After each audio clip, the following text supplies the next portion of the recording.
Hello world. Oh, we can do a bunch of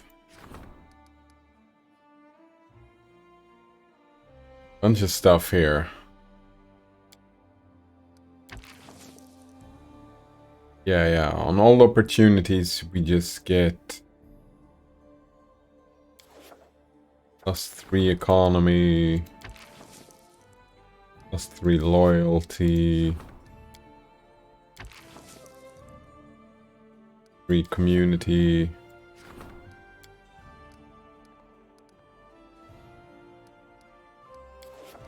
Alright, so since we're pretty low on community,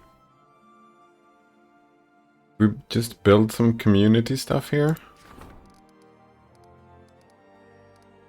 Duskdale is a village.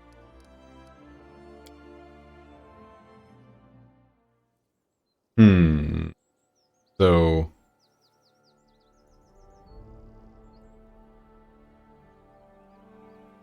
Forest Town, we only have a village.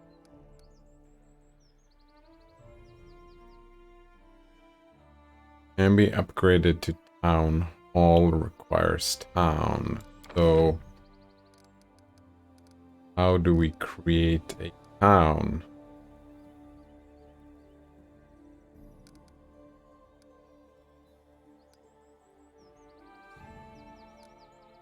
Already have a windmill.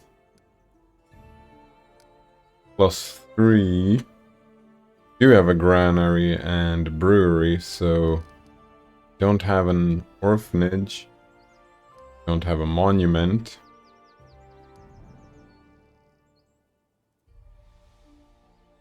Restricted baronies with a good alignment. That's not gonna be us, though.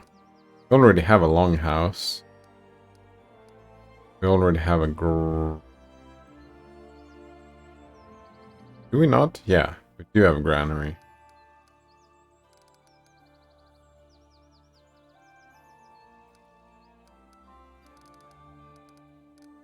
Okay, so really nothing here, unless we just need to get that last building in here. What do we have? Longhouse. Takes a bunch of stuff. A brewery. +1 loyalty when located with a windmill. +1 stability when located with a tavern. Alright, so building something there doesn't matter. And here doesn't matter either, so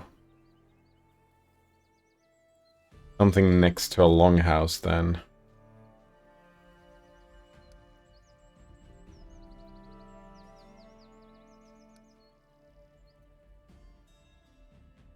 I think we do have a tavern already, don't we? Yeah.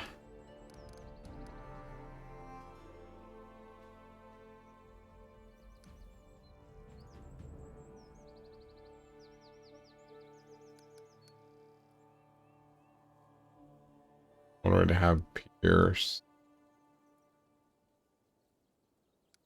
Too bad we can't do the orphanage, eh?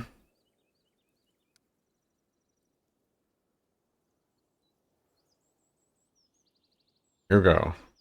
+1 to relations.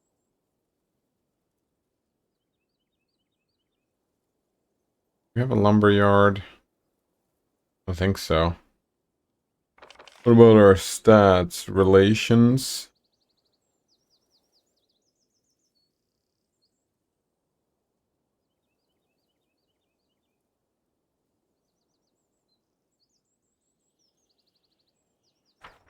We could go for that. Economy and relations. Longhouse, we have shrine. Oh, look at this. +2 bonus to resolving problems in this region. Just any problem or specific military stuff? I think I want a bulletin board, yeah. 1, 2, we already have that. We have a barracks. I think we want the bulletin board. Oh, we have the bulletin board already.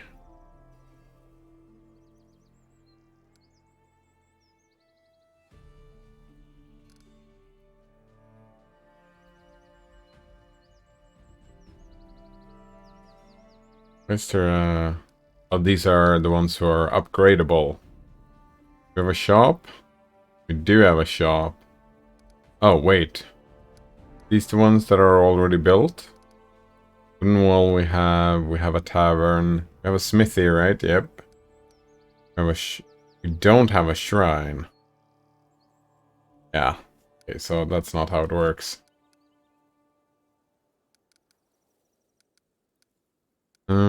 We could just get another granary, I suppose.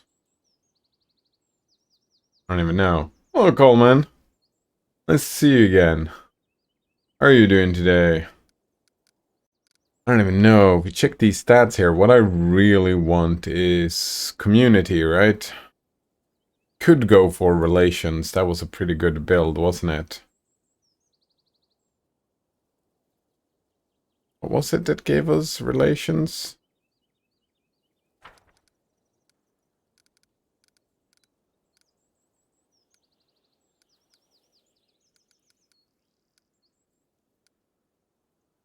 I don't even know. Someone says nothing. Just looking at some Team Fortress 2 bug videos, which are also good for mapping. Know how to avoid them.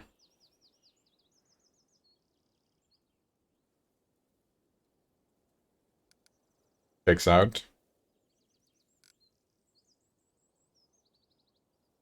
Through the shrine. We're lawful, not religious here.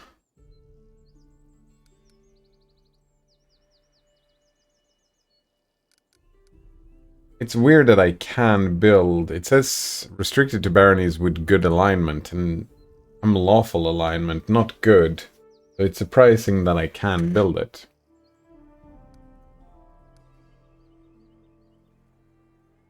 Ah, there we go. Lumberyard. That's the one.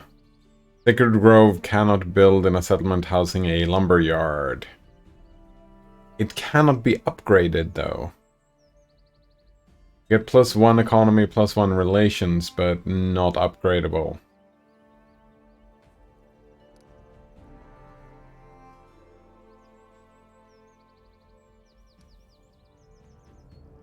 And there's the granary.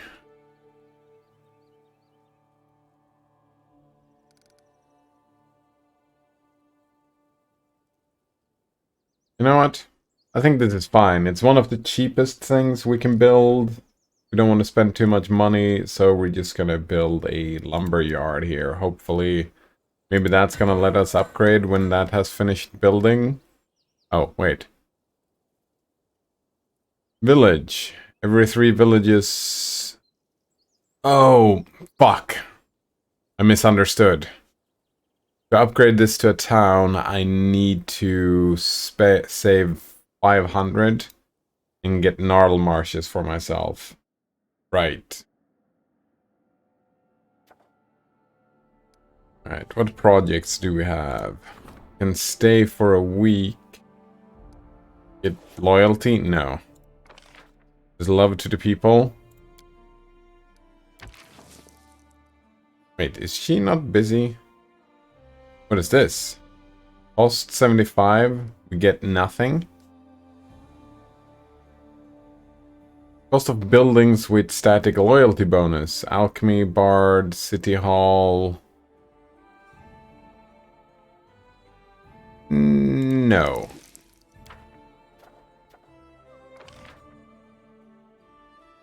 More curses. I mean, we've done so many looking into so many fucking curses. I don't know what the reward is for looking into curses. Finding Ivar? Or busy? What else do we have? More curses. And more curses. For the region's endeavors. Oh. Might actually want to do this.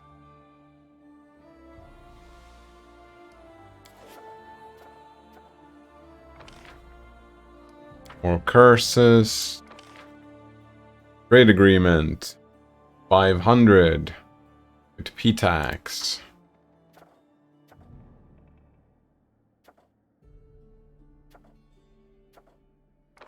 I'm actually considering doing this pillaging Temple of the Elk.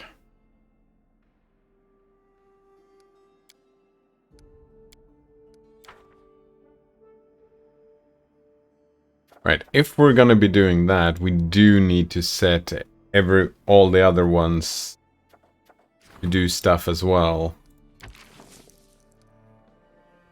55.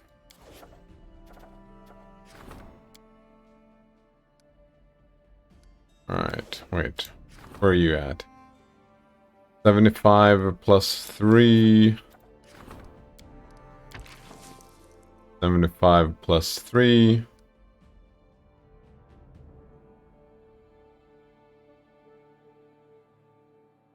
Wait. I wonder if these have some actual consequences, the flavor text.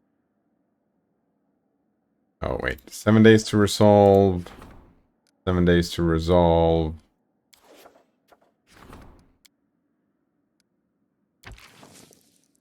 $14 days to resolve. 65.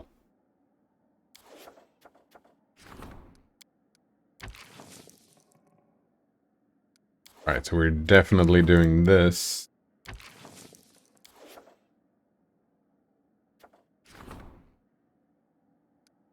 Seven days.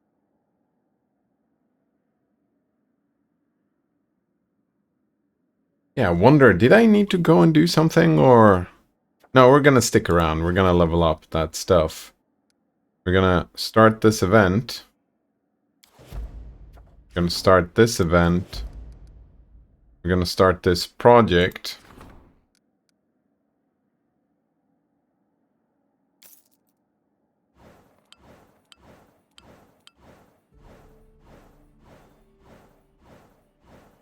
Unrest.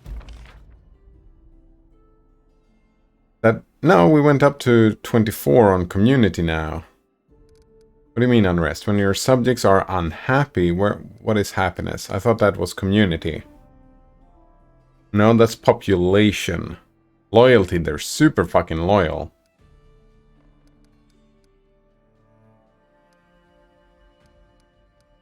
I guess relations. Oh, diplomatic ties, that's something different. I guess culture. Alright, when subjects are unhappy, they may become concerned or even start a riot. The unrest parameter reflects the level of stability. Where does it say unrest?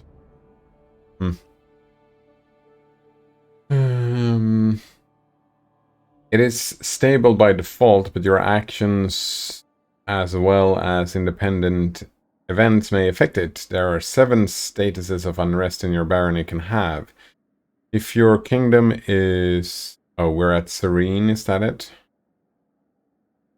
Right, if your kingdom prospers and your subjects are happy, your advisors will receive a bonus to the outcomes of events. If the kingdom's stability is low, advisors will find it hard to deal with problems.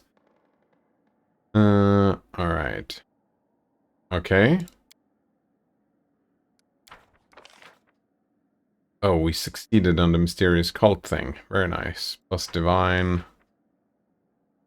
Hey, wait, are you fucking kidding me? Oh no, that was fine. Oh, that was fine. Triumph on the devastating raids. Fantastic. Triumph on faith and loyalty. Oh, well, that's really necessary.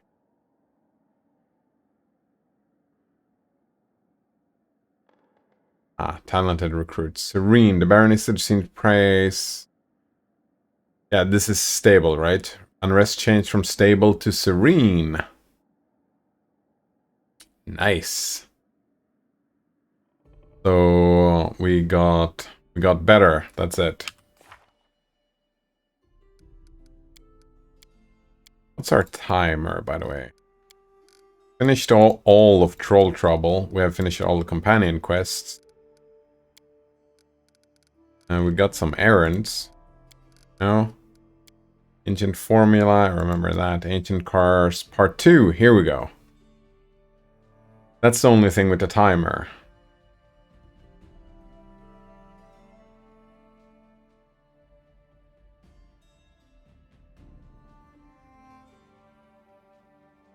Ready for anything. Right.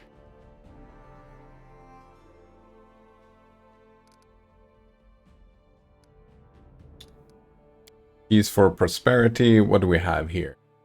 Alright, our heroine has a whole barony in her hand. She's going to work to wrap her head around the science of governing a country. Alright. Barony doesn't look very imposing. Alright, stats 5 times. I think we're at 4 times for this. We do need to add 5 regions. We have to do that next, I think. Loyal servant, wait. Unlock a new leader post. Wonder how I do that. How to build a kingdom, unlock any secondary stat. Distance and steady commitment to state affairs. Pick her. Oh, we're gonna over time unlock more of these things for more advisors, I'm assuming. Alright, what projects do we have? We can upgrade loyalty, don't care about that. Love of the people, I don't want that, no. Can we just ignore this project? No. None of these work, why not?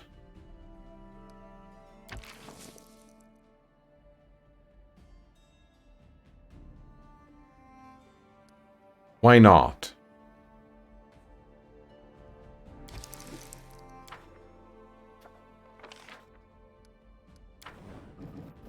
Oh, that was just more jank. That's what it was. More fucking jank. Okay, so. Nature of curses. Village on the marches. Divine and arcane. No, let's not do that. Finding Ivar. 30 BP? That sounds expensive. Wait. Not in a rush to do that. More curses. More curses.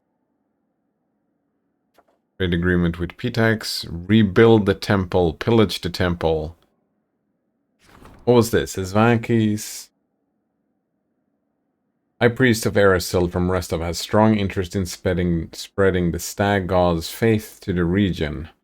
He's eager to build a shrine dedicated to Eristil on your lands, but at his own expense.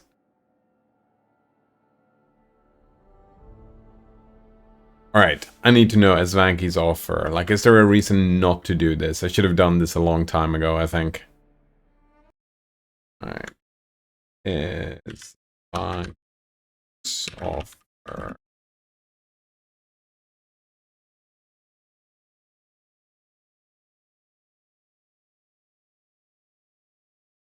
I don't mind, but I also don't want to be married to it. Right. There are 0 negative consequences to that one. You pretty much just get a building free of cost. It's literally a free temple.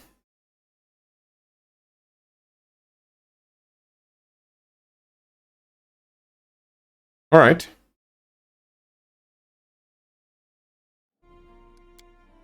You just need someone to do it for 7... I guess Harim gets to do that. Actually, let's double check if Harim can do anything else. Another trade agreement which we cannot afford, which is so expensive. We probably want that sooner or later. We also have some Venchi publicity, opportunity. All of these are just opportunities, right? Problems are the ones that we want to solve immediately. But no, alright, so we will start... Yep, start this project.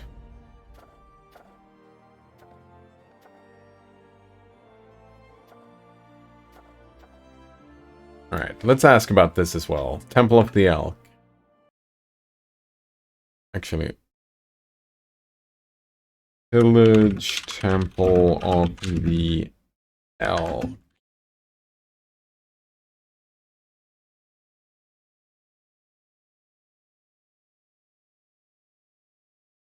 Alright, 2 questions. What do you say? I'm not looking to reset after this many hours, but damn, feels like it. Locking away my high priest for 60 days. Oof.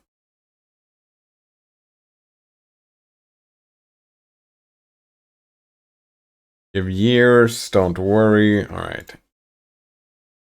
I'm at the end of the year and I feel end of troll trouble.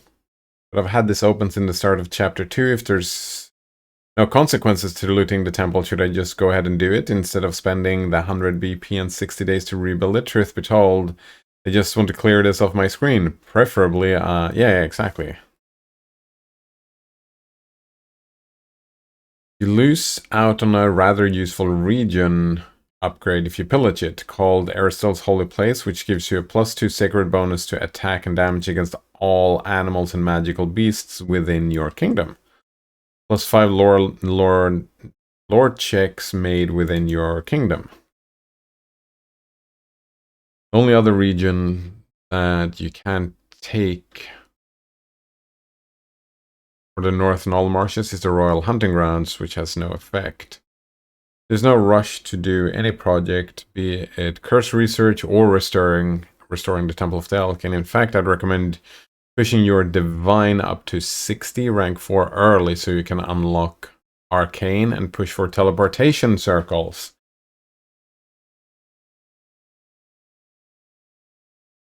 Teleportation circles, eh?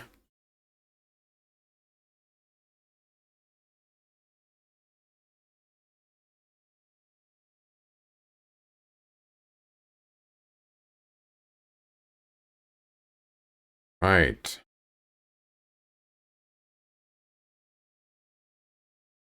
So get bonus to attack and damage. Do we get Divine by rebuilding? Oh shit. He's busy. +2 Divine. We might actually want to do that. Yeah.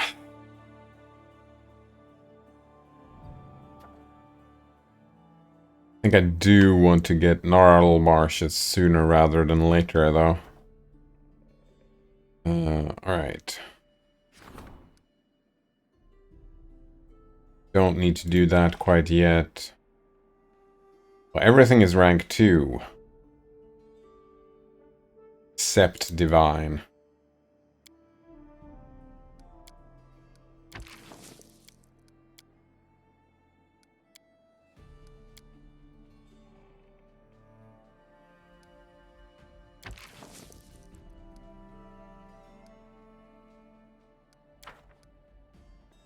Maybe we should find Ivar. How much is this? 75 BP, love of the people? Let's not do that one, no. Definitely not. Alright, cheap publicity. Community, alright. What else do we have? Temple for the people. What is this? Your faithful people have raised a large sum of money to build a sanctuary. Now they only have to handle the funds wisely and see the work done.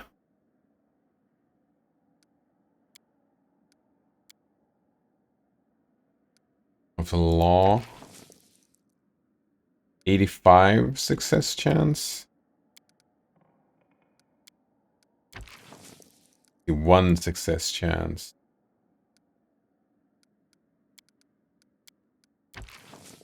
That feels like a no-brainer.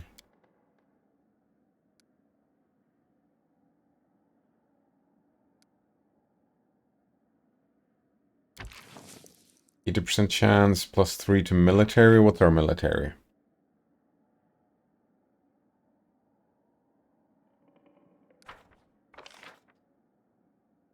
And our military is kind of fine.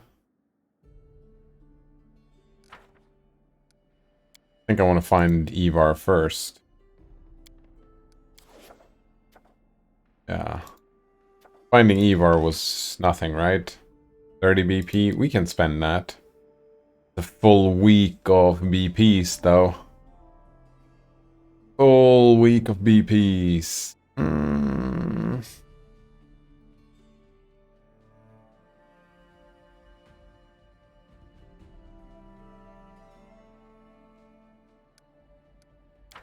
Oh, you know what? We're just gonna do the event.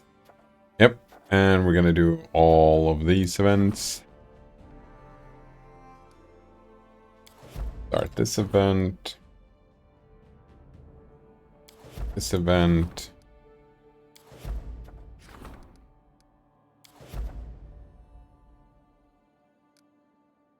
Gotta start doing more events with him, though. That all of my visors? I only have the 5, right? Yep. But I have. Do we skip days? No, let's go out and explore the map.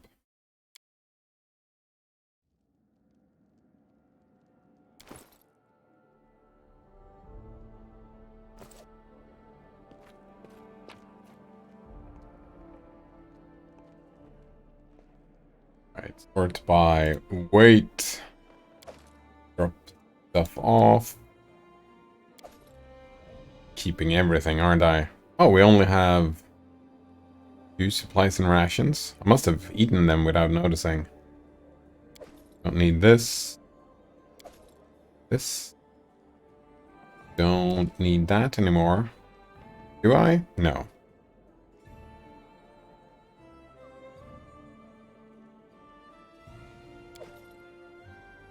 Bunch of ropes, eh?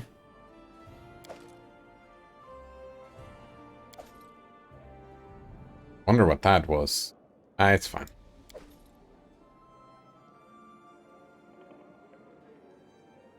Unity to blindness and dazzling. Let's bring those. Don't need all of these.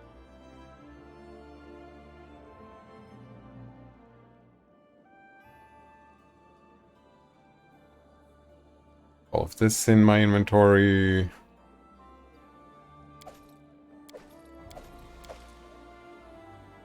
Your moderate wounds. Wand of burning hands.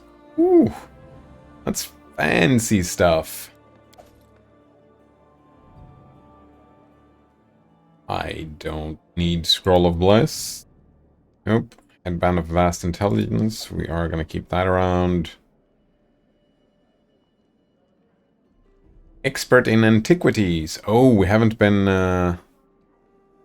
talking to the dude yet. Another expert in antiquities, eh? Don't need the Scroll of Hold Person. No nuts. None of these things. Protection from fire. That's just a personal thing, yep.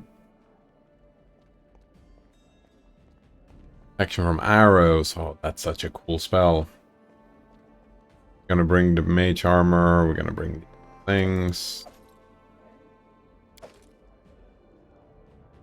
UFO. Bring choice for goblins and primitive humanoids. Care about that. Something that I do care about, though, is...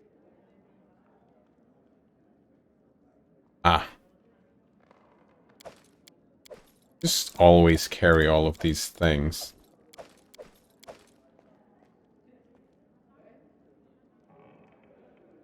They're a little bit too heavy, but...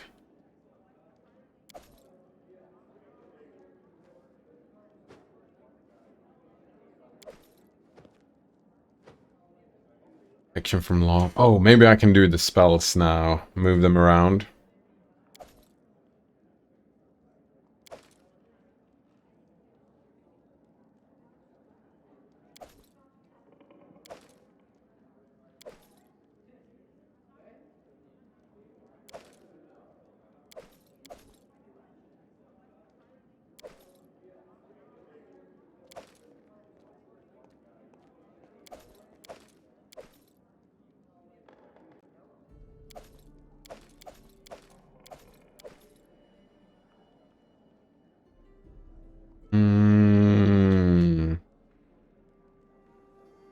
That one, I think, could be a... Oh, we gotta get rid of all the papers as well. Not keep these letters around. Maybe sell the gloomberries.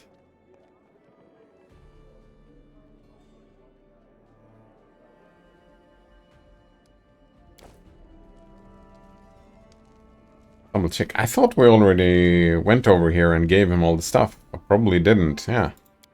There's some relics. Borag's pendant, we found those. Token of the Dryad. They're so fresh, it's like I'm back in the woods of my motherland. I can feel a soft breeze. Some of the 5 items are still missing. Alright. That was it. Leave you to your legends until we meet again.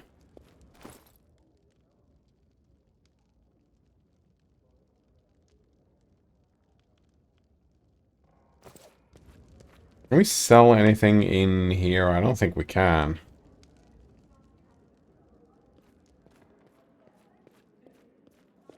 Do want to clear out these books from my inventory so I don't have to read them again. So, yeah. Let's do it.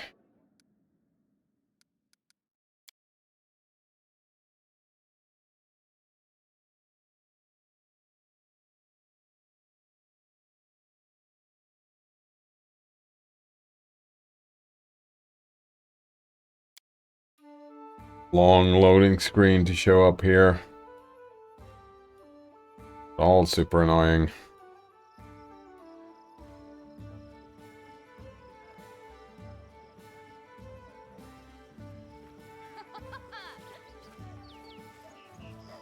Oh.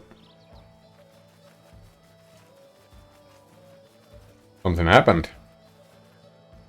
Oh, right. Lindsay was doing the thing.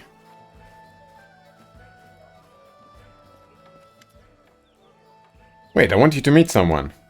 Here, this is Tessie the Quill, a book peddler. If not for her, I'd probably still be sitting in a radish patch in my hometown. Tessie, a plump woman wearing heavy patched clothes, greet you with a broad, gap-toothed smile. Nice to meet you.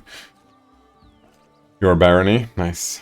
Thanks for keeping an eye on this little tot. Where are you from? Right now, or in general? I came from the Miven. Came from Miven? Oh, right now. As for in general, well, I'm from everywhere and nowhere. I was found under a bush, and I've traveled with the wind ever since. Haha, how did you meet Lindsay? We went through her village from time to time. Weren't many buyers. I was lucky to sell half a dozen calendars each year. Maybe a couple of cheap, vulgar prints.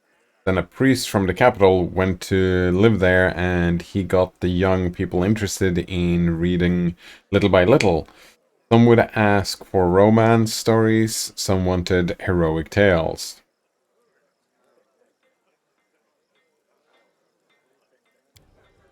Well, one day, this little tot came by and traded her father's belt, 2 bottle, and a hunk of bread for a 2-volume collection of legends about the Arch Knights of Avestan. Came back later, all tear-stained. Looked like her daddy didn't need the belt after all. So she sniffles at me and says, "Take me with you, I can help." And looks at me like a lost puppy. So I took her along, why not? And that's what got the ball rolling. Nice. What brought you here? A little bird told me about a proper city in the stolen lands now. One with a printing house. With an old friend of mine sitting in that printing house at that. So I came by to see her. Maybe buy some books while I'm at it. Will you be staying? Me? Not really. Probably for a while at least. The people here seem fine. They read at least. Then again, there is a printing house here, and I get to catch up with Lindsay. Hadn't seen her for a few years. After I got tired of things here, I'll be on my way again. Alright, you travel around. Have you heard anything interesting about my neighbors? Give the 10 gold.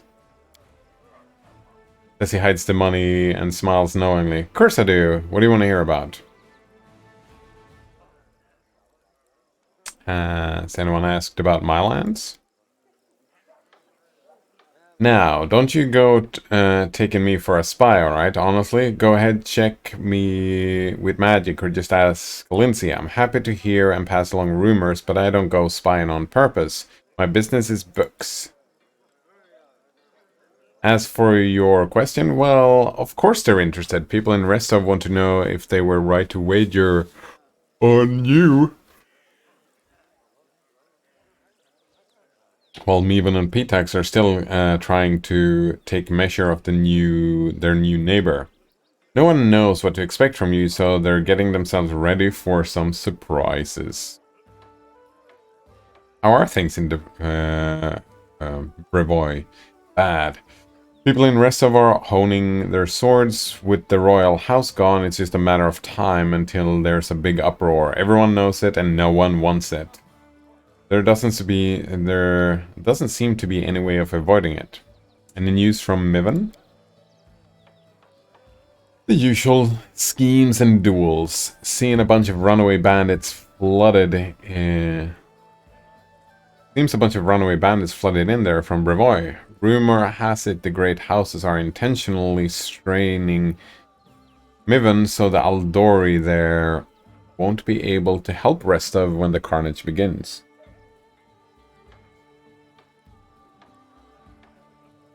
What's going on in Pitax? Under King Irovetti, what isn't?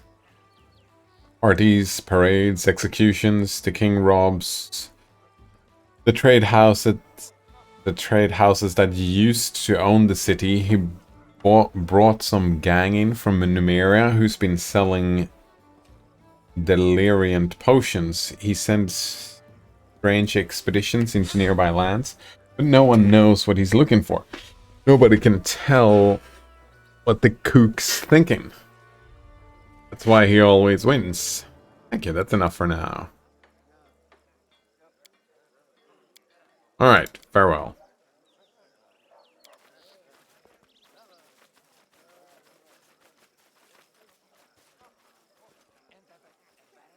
Alright, we can find rumors here. Wonder if there is a buyback.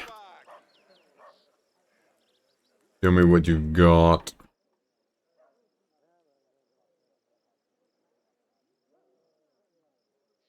No books here. Oh, right, we can just build by build points.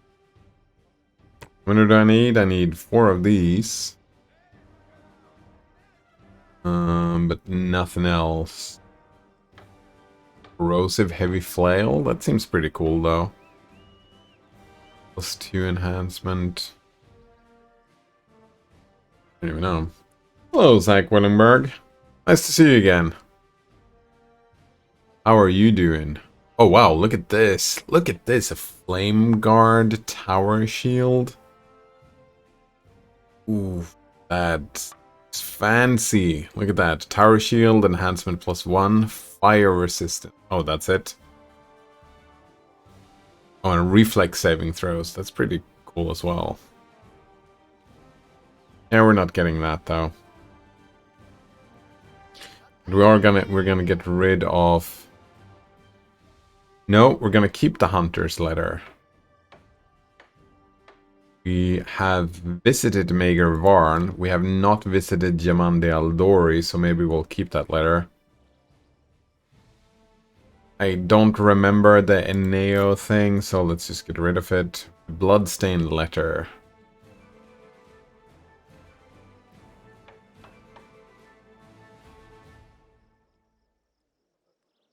Wait, what is this? We just received new orders. Herdsmen from local villages held a whip round for money.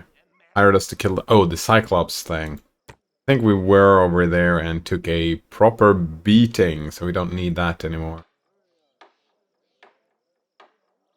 Oh, those were it? Sure, that's a deal. Go check the other vendors if I can do the buyback. It's so annoying. Hello, Melanol. Nice to see you again. How are you doing today? Eleanor says if your beard gets long enough, you will eventually be able to hang yourself on it if the need ever arises. I don't... If the need ever arises, why would I use the beard? Like, I don't... And I think it's gotten as long as it's gonna get. Yeah, I don't think it's getting any longer now. Definitely not. I mean, I feel like there are plenty of things that you can use that would work better than a beard. Milano says I'm very suicidal nowadays. Wait, still? I thought you were feeling better. Milano. I remember you had a rough patch. But I got the distinct impression that you were doing better.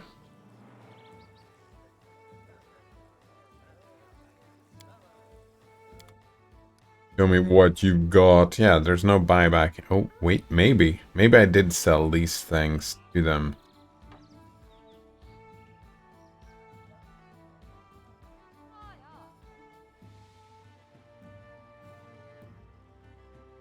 Ooh, look at that fancy stuff.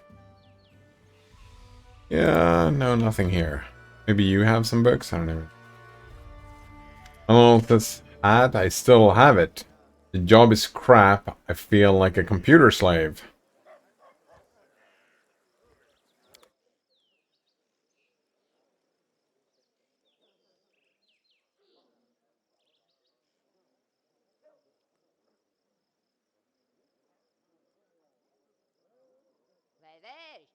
It. Book's not here either.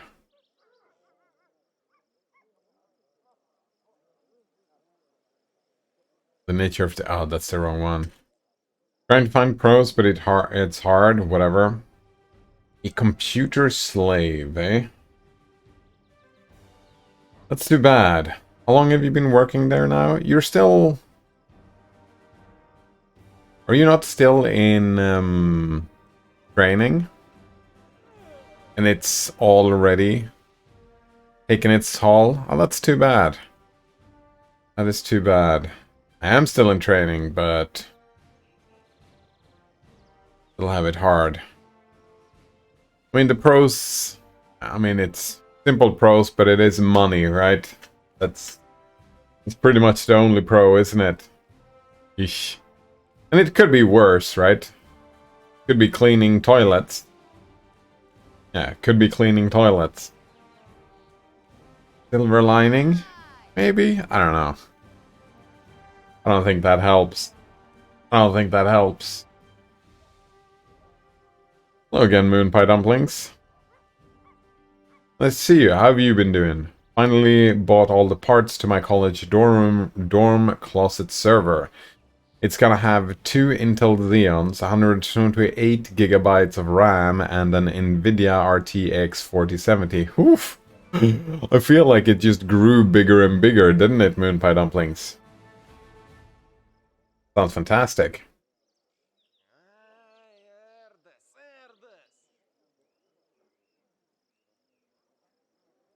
Melon says I already see how much money I will be making.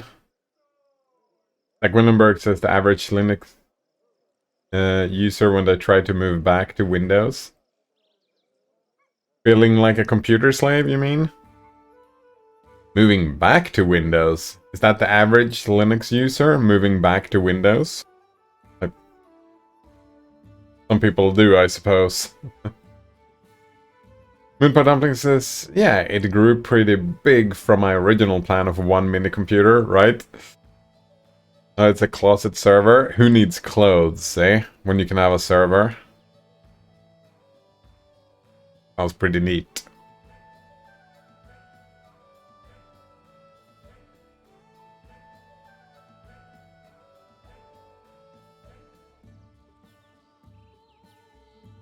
Alright, so nothing to buy from here either. That sucks. Where's the way out? This is the way out?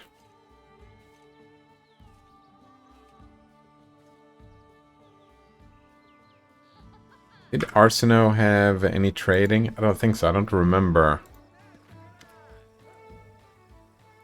cleric. Like, how do we get rid of the negative levels?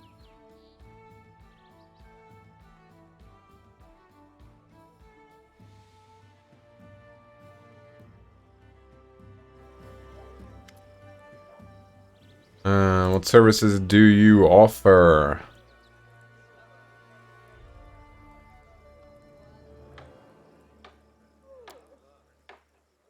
Alright, so I guess we need to...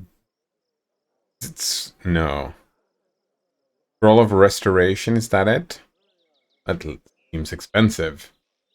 It is available to Tristan and Harem. I don't even know.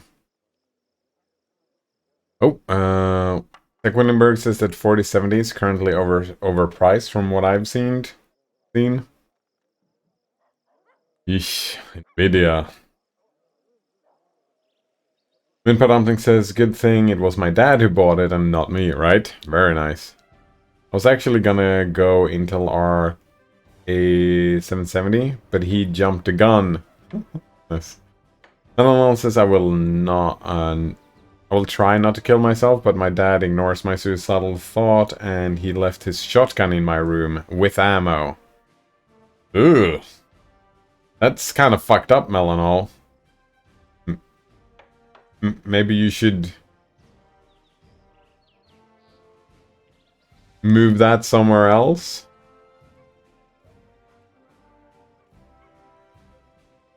I feel like having access to that is not a good thing when you're teetering on that stuff, because from what I hear, and from my own experience, I feel like the suicidal stuff is mostly... Right, you go around and think about it a bunch here and there, or whatever, right? But when it actually happens, when people actually do stuff, it's when it happens like this, and you get the... kind of snap a little bit, temporarily. And you think, like, this is it, but then... just the next day, it's like, oh, right. That extreme suicidality kind of passes, right? But if you have a shotgun available to you, that's... there's a danger it might not pass, right? Doesn't sound good at all. Like Willenberg says, I would expect an RX 790 XT if you were gonna get something or an Intel GPU. Minpa Dumpling says Intel GPU is what came with it. It's a refurbished server. I wanted tensor cores for machine learning. There you go. Like Willenberg says, what the fuck? Minpa Dumpling says, I'm only alive because my parents keep their gun in a safe. I recommend you sell it. Yeah, guns are pretty pricey and you drastically increase your chance of survival. Right. Selling your parents, your father's shotgun, though? I don't know about that, yeah. Not my gun. But it does have a point, it is pricey. Like, you have plans, right, Melanol? You're making plans to move out. You could just... you could sell it to get that last piece of money and then just leave. Yeah. He will get angry and will kill me. Well, if he doesn't have a shotgun, he can't kill you anymore. Silver lining? I don't even know. That fucking sucks, though. It sucks. Like Willenberg says, 4070, unless it's a TI model from which I saw was really overpriced. Something like 5% faster than on 3090. Minpa Dumpling spent 12 gigabytes of VRAM, which is important for machine learning. There you go.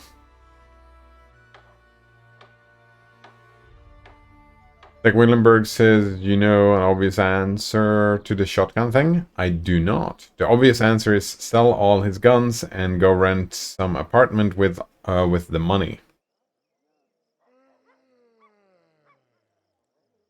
Yeah. Run away! I mean, But that's still the plan, right, Melanol? Running away at the end of the day?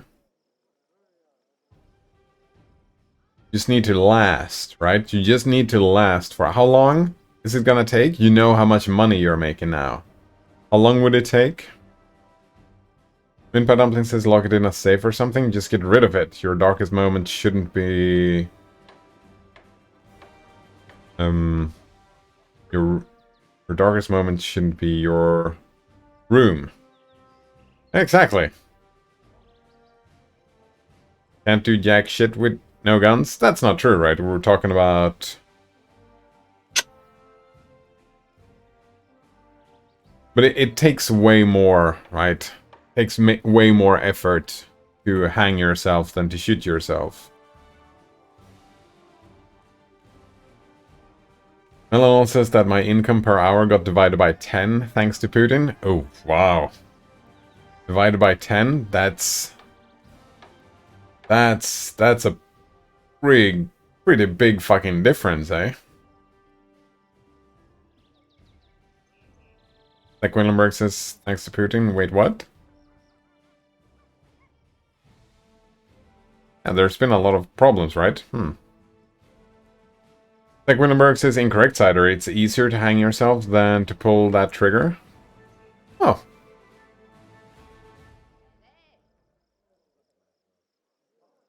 Interesting. I would have imagined. I mean, I'm assuming this is a subjective value judgment, but I don't see it. Right? You have to fix the rope. You have to make sure that it's gonna be not break and whatever. And you need to go up and do the thing. While the gun, you just kind of aim and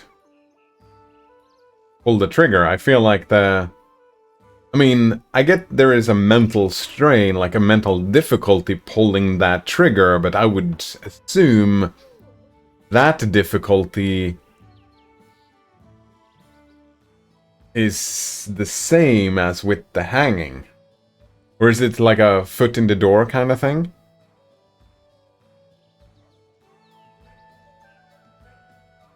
So I don't see how you... Yeah, I would love to hear arguments about that, because that doesn't make any sense to me. Winpa Dumpling says it's not hanging yourself requires planning and effort. Yeah, same with even more effective methods like of suicide, like gas. And jumping is an opportunity thing. Usually when you're high up, you aren't in the mood, but planning a suicide is difficult for people who have executive dysfunction. Yeah, and that's what I'm talking about, right? Like I was saying, it's mostly... I feel like that's probably... Like, when someone is suicidal, they don't... Like, I think it's rare that they plan, decide a day, and do all this... executive difficult things, right? I think they consider a plan, and they maybe do the plan, and then one day it's like... Now is the day, kinda. Or now is the hour.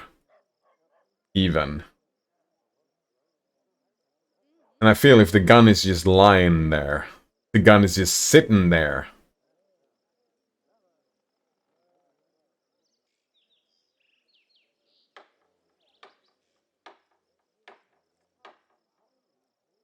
That actual step of committing the suicide, however, I don't see how it would be more difficult to shoot than to, yeah, jump or push the stair over or whatever.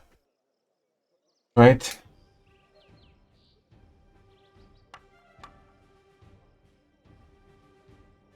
I've often, like, I've had my own pretty severe depressions and had suicidal thoughts in my day, and part of me has thought, right, if I had access to a gun, I'm not sure I would have been alive today if I had access to a gun in a few certain moments, few hours here and there. Yo, yo, yo, Tommy Luca, nice to see you again. How are you doing today?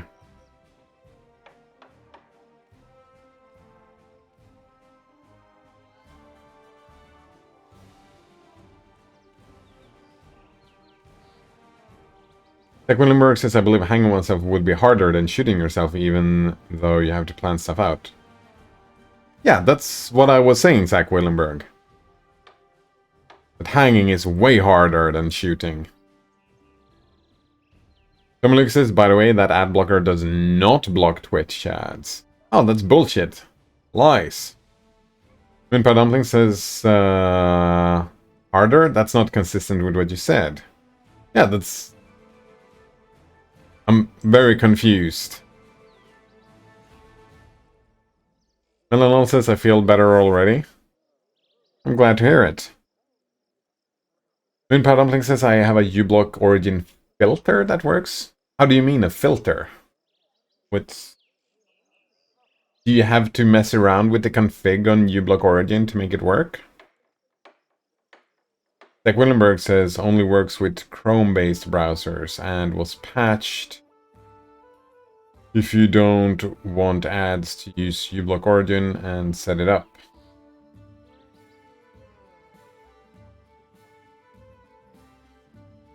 Hello says that uBlock origin blocks all my Twitch crap. Fantastic, glad to hear it. And Dumpling says, I think it was this one. Wasn't working, but now it works great. Twitch ad block. Raw the text.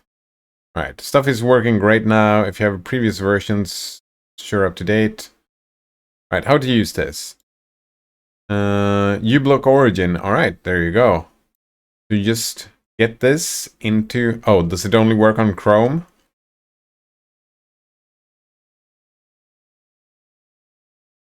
Again with the Chrome stuff. Come look at this. Ah, okay, I ditched Twitch ad block as it broke. Oh, it wasn't that one. Twitch ad solutions? This was the one.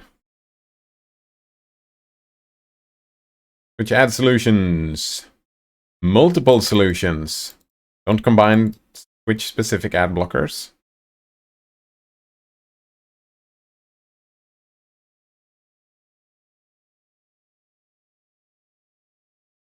Right, using Firefox it works fine. This one is the one. Well, I usually use Streamlink Twitch GUI. Yeah, the graphical user interface for Streamlink for Twitch.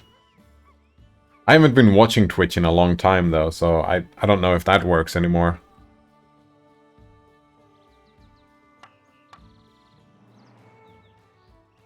I've been all into the TV shows lately.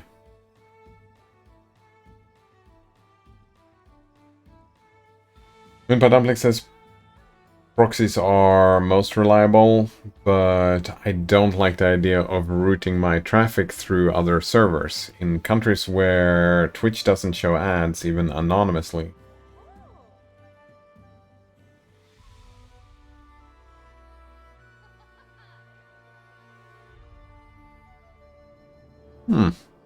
How come? Why don't you like routing your traffic? Zach Willenberg says uBlock origin, no script, privacy badger, and my own stuff I've set up with is how I block Twitch ads. Great stuff. Gotta block those ads. I fucking hate ads. Lucas says for me Streamlink always starts bugging out after a few minutes as it's not caching correctly. Might be a player-related issue. Right, you got a lot of delay, right? That's what happened for you, Tomaluko? I don't super mind that, because when I watch Twitch, I usually just watch and don't type a lot of things in chat. Sometimes I do, but...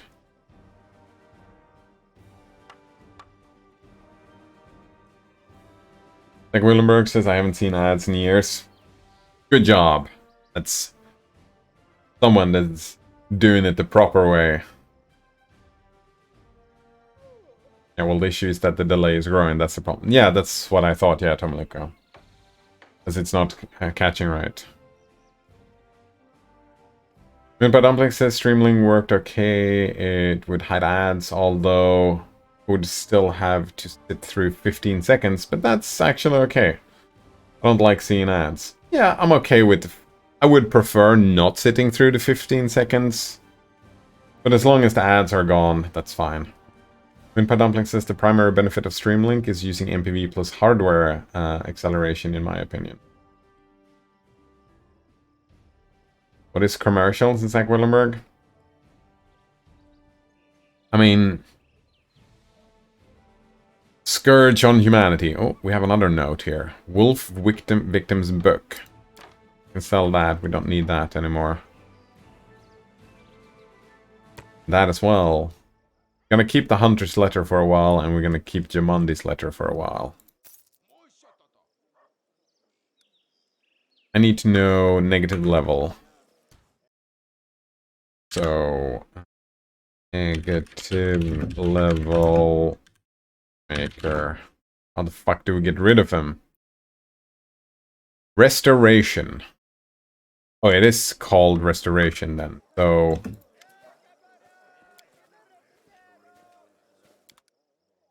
We didn't see a restoration here, right? Ah, scroll of restoration. There it is.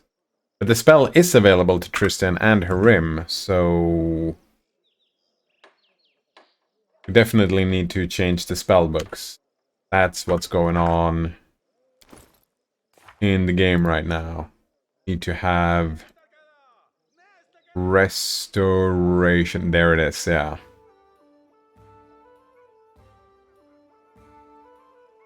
Definitely need a bunch of restorations available. Lucas says the caching always works for a few minutes, but it's not caching as fast as the stream is using it up, and I have no idea why. Yeah, that fucking sucks, Tomiluko. Looks, Moonpie Dumpling says, I think the first time I used an ad blocker was when... I actually can't remember. I know for a fact that I used one in the 5th grade, but before that, I don't know, and I don't know how I learned about them. I don't remember either. A long time ago. I fucking hate ads, and I was probably just searching the internet. Is there a way to remove ads? And there you go, ad block. Victory! Like Willenberg says, I was actually thinking of removing NoScript, as the vulnerabilities for it are becoming worse than I would like, but currently using NoScript with everything else. For a person that hates, like I really fucking hate ads, I'm actually pretty bad at removing them. Yeah. Could feel a little bit ashamed over that, because like I'm using Qt browser. I don't have a proper ad blocker, and sometimes it pops up a few ads here and there. Ish.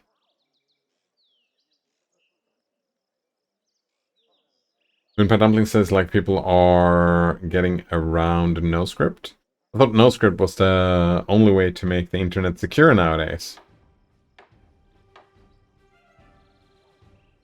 Netherland says, hi, I'm new. What's this stream about? I'm new. I'm not dad. Wait. What is it called when you're not a father? When you're just a normal person that's not a father? I'm not dad. The stream is about ad blocking, it seems. We're talking a little bit about suicidality as well, and the importance of not doing it, I suppose.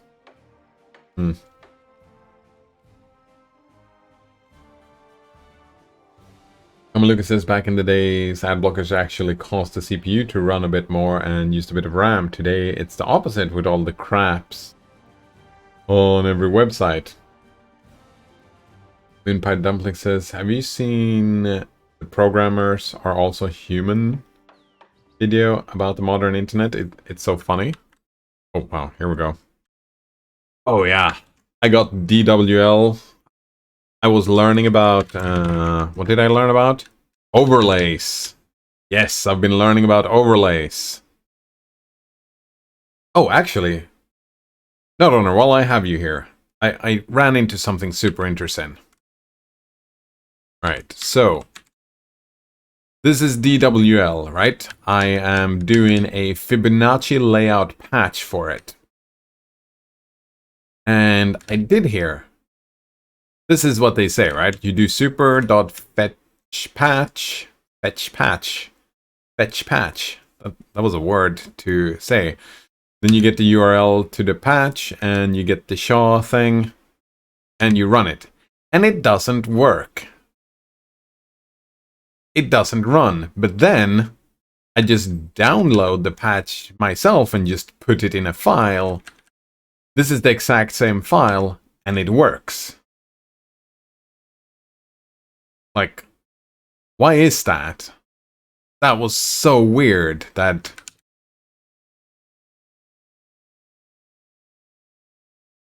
you can, if you get the URL to the thing, it doesn't work.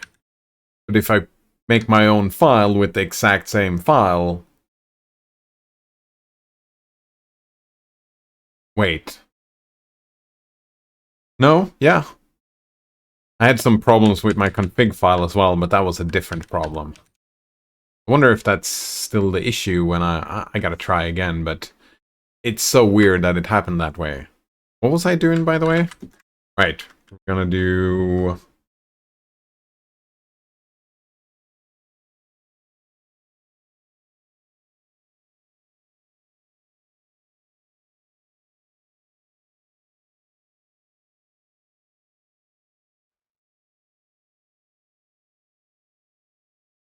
Right, how long is it? 10 minutes? Take that out later, I suppose. Oh, and NVIDIA's link. Nice! The same... Yeah, that's the same. That's very kind of you. The NVIDIA's link. I'll check that out later.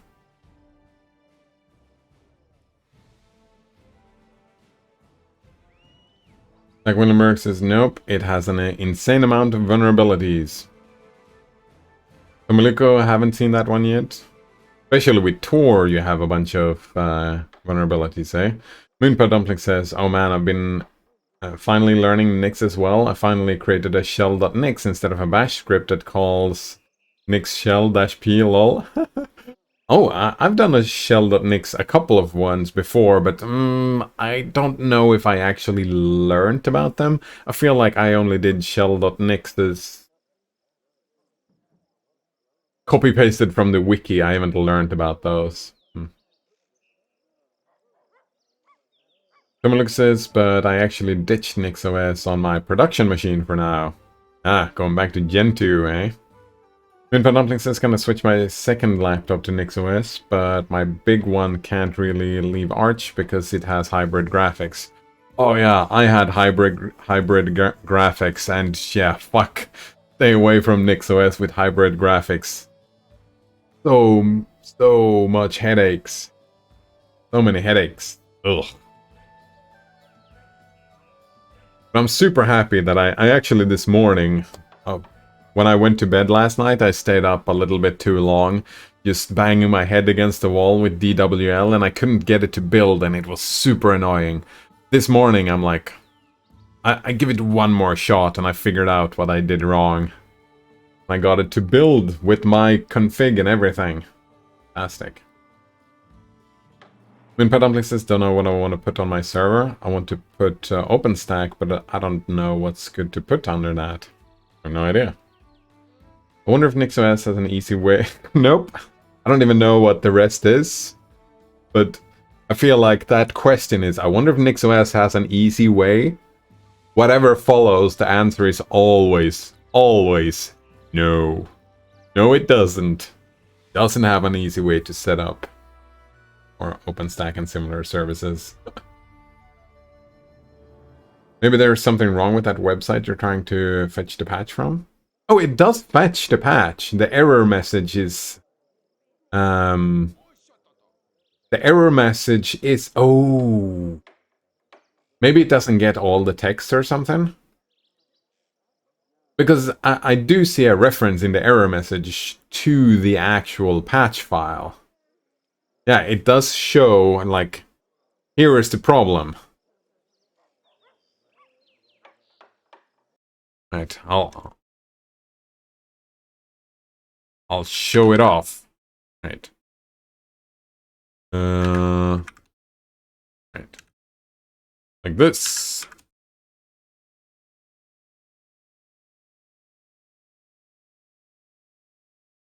Wait, is this... Can I just do a rebuild? I don't want to do a rebuild while streaming. You know what? Let's not do that. Do I have a... No, I did it a long time ago.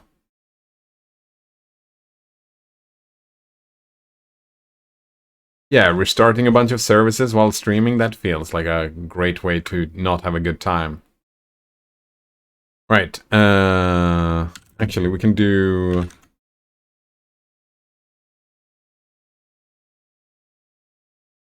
Right, here we go. It goes all the way down here. No, that's not... It goes down here. It referenced this here. Right, create mode. It goes down here and it says... Nope. That's not it either. It goes down to this. Somewhere here it says new file mode, but it says I cannot find the file to patch. But it's creating a new file. That's kind of the error message. Maybe I misread the error message, but it was super weird anyways. Yeah, but it did go all the way down here and referenced this bit right here and said that I cannot find file to patch.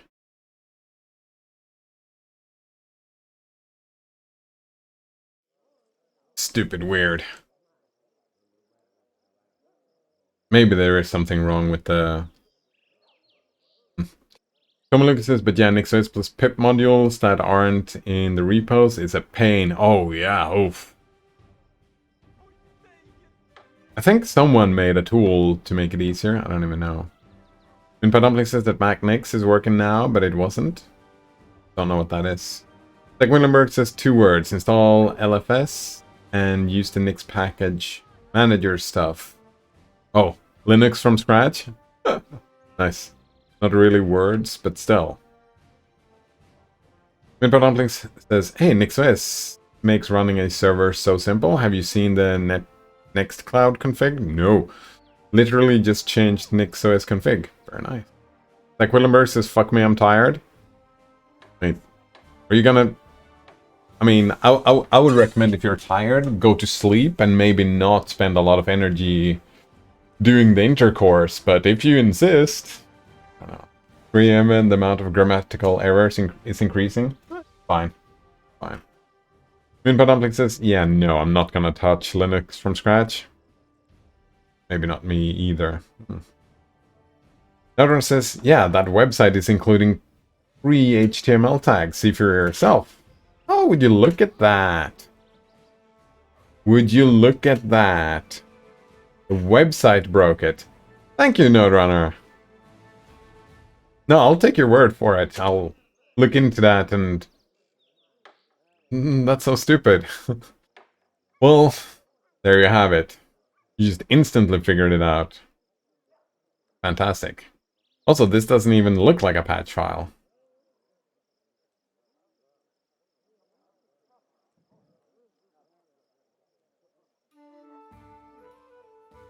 Doesn't it?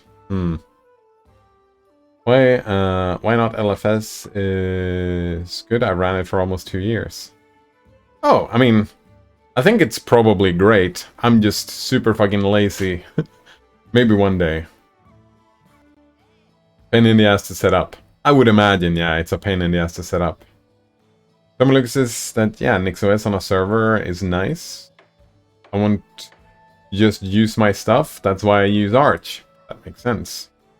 Linux from scratch is amazing, by the way. You should try it. I might do it one day.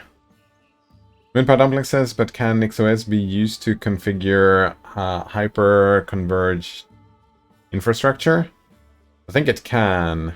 LXD plus Ceph on Nix using NixOS to deploy to bare metal would probably be a drool. Drool? Wait, drool emoji. That stuff. Like Willenberg says, Linux from scratch is absolutely wonderful. Ran it for 2 years, never had any issue. Yeah, it seems like it could be fun, but I don't have an aptitude for this stuff, right? I'm imagining a bunch of you guys have an aptitude for this stuff. I don't. Yeah.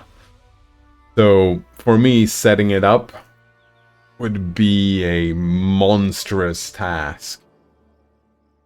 Lucas says you should stream setting up Linux from scratch. I'd watch that. I probably would. And while bigger packages are compiling, we watch stupid videos or so. I've actually been I've been considering getting a second, right, what's that called? A capture card and set up the stream so I don't have to worry about doing stuff on this computer while streaming. I can just keep the stream on one computer and then we can actually do stuff. Like, actually mess around with Nix configs without having to worry about breaking everything. Could even do some DWL work, like I've been doing now on stream, maybe. Like Willenberg says, it's not all that hard to set up. I don't think setting it up would be worth streaming, but I don't know. I mean, whatever I do during the stream doesn't matter much. Like, I haven't been playing the game for half an hour now, so...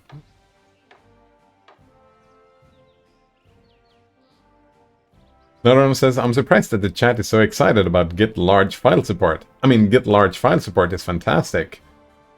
Yeah, I have it. I've downloaded large files from Git before, I think. Pretty neat. Kamalika says, by the way, I think Gentoo is easier to install than Arch. Pre-install script. I don't know if I agree with that, but... I felt they were pretty similar. It took longer, right? Gentoo took longer to install, so there's that, maybe. Like Willenberg says, aptitude for this stuff. Hey, fuck Debian. Wait. Arch install be like... Moonpie Dumpling says, better FS. Error, crashing now. Wait, was that Gentoo? Kamaluk says, can't you just set up NDI between your two computers? No capture card needed. NDI? I don't know what NDI is. Well, first I need a second computer. Actually, I do have a second computer I could use for streaming. What is NDI? Alright. Nothing on Arch, alright.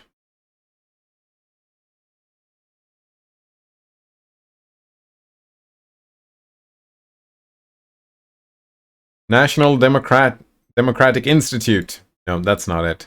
NDI tools, NDI video tools, NDI bridge. That's it. All the tools and plugins you need to set up, test, and manage your NDI workflow. That's it.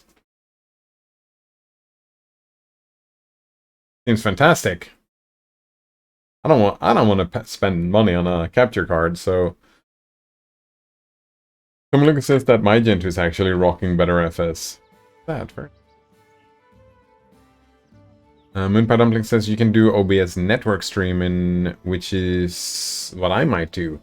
Big laptop, plays games, server encodes and streams. Or reverse, server plays games, streams over network to big laptop, which encodes and streams. Isn't it pronounced Gentoo? No, gigantic. Gentoo. Wait, didn't I say Gentoo? Generator. Gentoo. I don't know. Tom Lucas says that NDI is a cool thing you can use to transport the footage from one computer to the other over network. Right, wasn't that kind of the point with the capture card though? Like, if I want to kill my window manager, if I want to restart my computer and... Or, well, let's put it this way. What if I want to stream being in the TTY? Is that even possible? I kind of want to do that.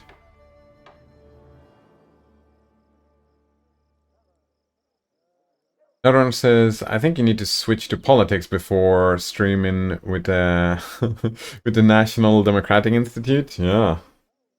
No idea what that is, but I don't think we need to switch to politics. It's fine. Winpa Dumpling says, that's not the same as the G in gigantic, right? That's what we said, gigantic. That's how it's pronounced. Gen 2, gigantic. For sure. Kamaluka says you need at least 1 gigabyte as a connection between the computers for a stable transmission. Winpa Dumpling says I might be able to get away with a direct Ethernet link. It is possible. Pretty cool. Like Willenberg says, basically MoonPie, it's pronounced like Gen 2. Wait, no. Gen 2. Wait, how would that be? I don't think we do double O's in Sweden. Gen 2. Gen 2? Yeah, that's how it's pronounced. Gen 2. That won't work with NDI, says Tamalika. That's too bad. Tamalika says, sorry, I didn't think this through. Just kind of woke up and didn't have coffee. Just say Gen 2. There we go. Winpa Dumpling says, wait, how much sleep have you had? Yeah, this is cruel. A joke will go right over the head of the sleep-deprived people. Wait, was that a joke? I missed the joke. The Gen 2, duh. Getting oddly cold tonight? Oddly cold, like freezing cold? Are your plants gonna die? Do you have to take them inside, No Donor?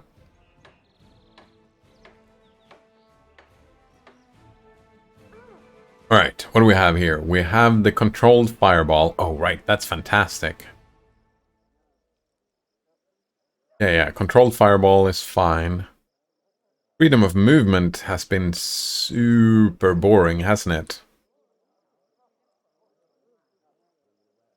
What is this? Oh, such as paralysis, slow, solid, fog, slow, and web. Web was a problem, so we're gonna keep 1 freedom of movement. Oh shit. Protection from energy. It's probably fine just keeping 1. Damn it.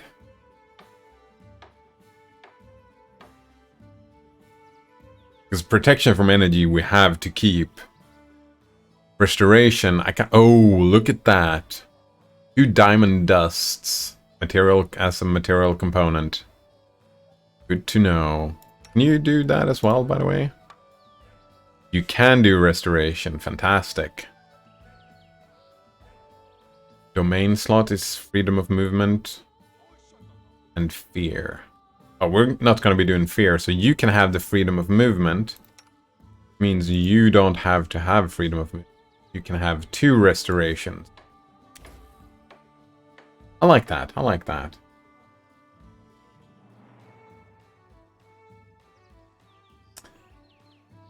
Oh, that is moving fast today, eh? I've had 2 hours of sleep in the past 3 days, at Wellenberg. Oh wow, it's time to sleep. That sounds healthy, right? Very. I've slept with windows open as it was too hot. Yeah, I did the same, Tomaluka. Moonpie Dumplings asks, has anyone here seen polyphasic sleep? Looks interesting. I have not. Polyphasic sleep? Polyphasic sleep. Sleep Foundation.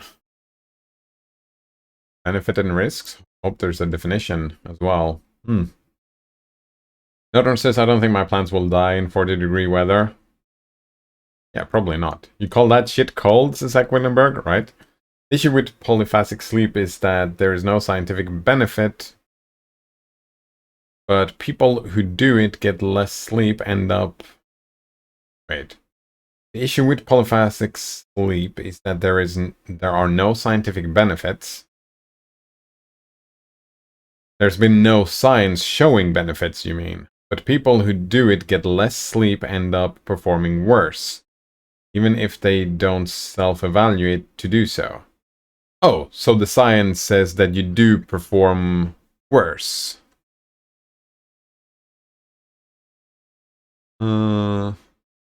Singular phase of sleep is called monophasic. Oh, actually, I do this, yeah. I do polyphasic sleep. Yeah. I do my stream, then I have lunch, then I sleep for an hour and a half. I take a siesta.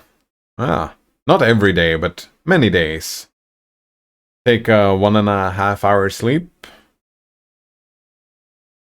And I feel better. I don't know if I'm more productive. Maybe I'm less productive, but I feel better, and I feel like that's what I care about, right? Another says that polyphasic sleep is about training your brain and going into REM immediately and skipping the other staging. Oh, it is unknown what effects of that might be. Oh, I'm not doing polyphasic then. Oh, phasic like phase, polyphase. Oh, I remember reading somewhere that one sleep cycle is about 1.5 hours, and that checks out because I don't put a clock down or anything. When I take my nap, I sleep for about 1.5 hours, and then I wake up. But you can train yourself to shorten that? Huh. Kamaluk says 40 Fahrenheit is not warm, but it isn't cold either. I mean, everything is relative, eh?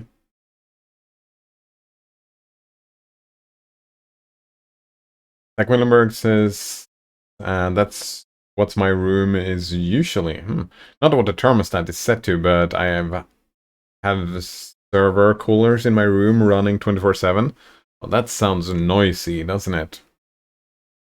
Windpad Dumpling says, except for the siesta schedule, which is practiced in Spain and loses no sleep. Siesta is actually so nice. We should have it everywhere. Yeah, I'm a big fan of it. Like Willenberg says, you have Windows? Kinda cringe, bro. Wait, what? Nelron says, I suggested biphasic sleep is actually... It is suggested that biphasic sleep is actually supposed to be our normal natural sleep. That's what I have. Biphasic. Kinda.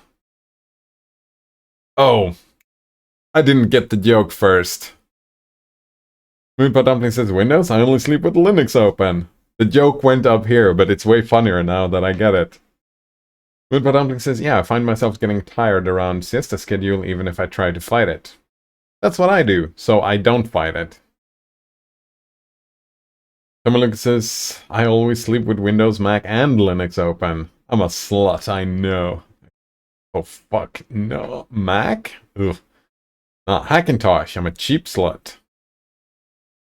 Better wear some protection before you open that Apple, Tommy. It's more the opposite. Apple should wear protection. Wait, what? Take some control then, Tommy. I'm with Zach Willenberg here. Take some control.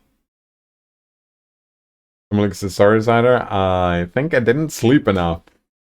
Oh, man. Oh, more than 2 sleeping periods. I don't take quick nap breaks, though. Moonpad Dumpling says, going to college soon. I'll need to get my sleep schedule right. I mean, it's difficult to get your sleep schedule right beforehand, right? When you get in and you start going to, you get your schedule and whatnot, you can do your sleep schedule around your studying schedule, right? You build the routine as you go to college. Like Willenberg says, I'm going to go to sleep. Yeah, that seems like a good idea. Make sure you take some control. See ya. Thanks for hanging out, Zach Willenberg, and yeah, have a good one. Sleep well. Kamalunga says, I have 2 sleeping periods per day. Oh. I sleep in the night and in the afternoon. That's what I do. Post lunch. I feel like this thing, like if you train yourself feel like the not having JavaScript kind of breaks this website a little bit. Table of content is just kind of annoying. Like if you start forcing yourself to sleep for like just a bunch of times, half an hour, that would stress me out, I think. Yeah, 6 20-minute naps are spaced evenly throughout the day. Yeah, that doesn't seem great at all. I like the about 1.5 hour thing. Oh, I missed the... Did I miss the thing? War is a dream that ends with death. And then he's bombing. I mean, that's not what a bomber looks like, but for the sake of the interpretation. Thomas says, it's very hard for me to take a nap. Yeah, that's why I was thinking like 20-minute nap sounds awful. Sometimes I even feel it's annoying that just having to fall asleep. Sure, I sleep for an hour and a half, but maybe it takes me half an hour to fall asleep as well in the afternoons, which is a bit annoying.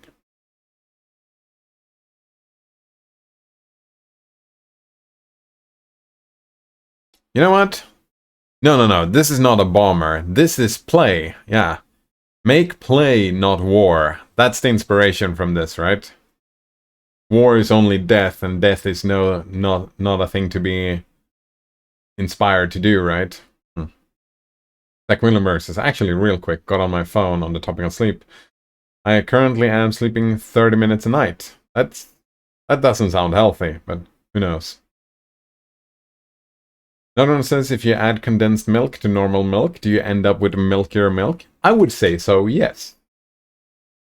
Wait, condensed milk? Is that milk powder? Because milk powder doesn't contain a lot of milk. It contains a lot of sugar, though, I noticed, because I got some milk powder for my own thing. And I didn't think about it, and I'm like, this tastes very sweet, and I was looking at the contents. It's not a lot of milk, really.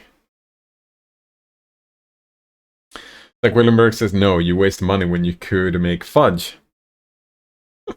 Well, I wouldn't make fudge either, but... Promises, I nap maybe once in like 3 months. Yeah, it sounds awful.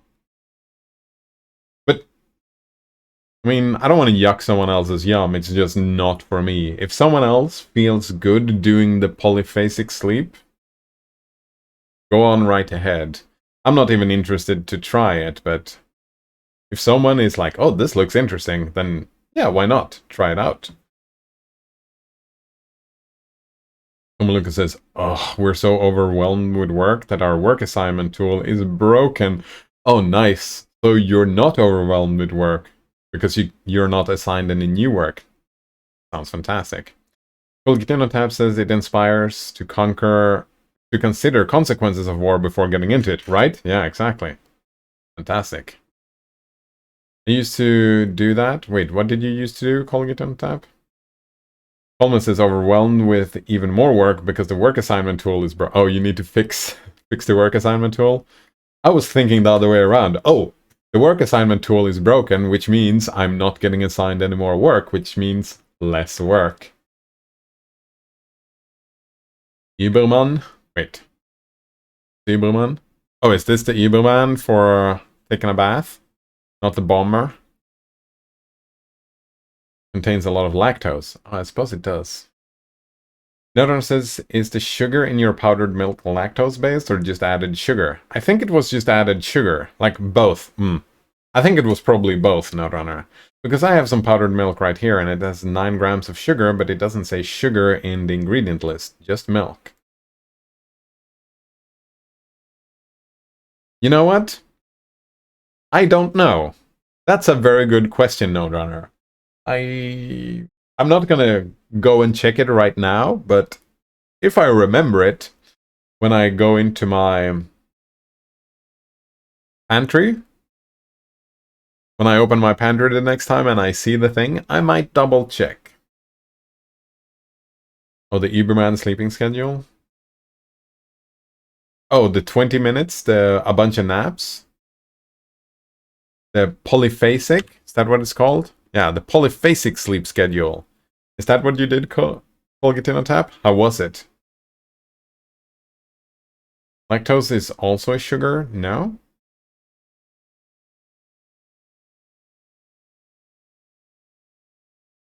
It is, right? I think so. Yeah, the sugar. No one says that's the point I'm making. Yeah, exactly. I...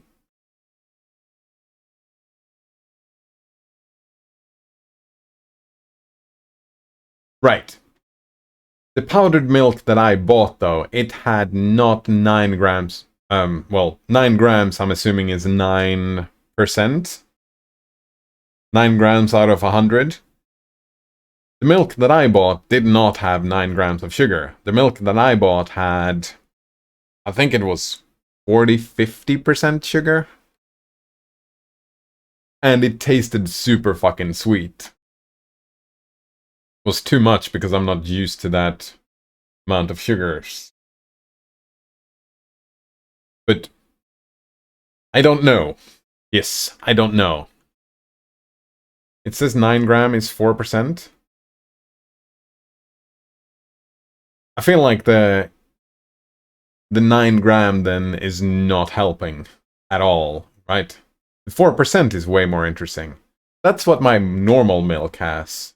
Probably the lactose, the 4% sugar. But put a 40 on that and you have the powdered milk that I got. If that is what we're talking about. Condensed milk. Maybe I was just stupid. I didn't pay attention to what I was buying. I just... Oh, I want to do some powdered milk. There is some powdered milk. I just take one and buy it. No. Holman says, this whole polyphasic sleep thing seems to me like some kind of bull that you would get right next to the don't eat anything, let your body photosynthesize club. I'm thinking similar. I'm thinking that maybe there are some cults out there that super hype up polyphasic sleep, because I know that's a torture method, right? That's a torture method. You don't let people sleep. You just wake them up all the time and don't let them sleep. That's a torture method. So they hype up polyphasic sleep and make sure that people don't sleep and torture and mess with their head to mind control them, as cults tend to do, right? Another says that condensed milk is usually liquid in a can. Right. So I'm talking about something completely different. Yeah, powdered milk is something different. I kind of had that question before because, condensed milk. I don't even know what that is. I've never used that before. How do you condense milk? Just kind of...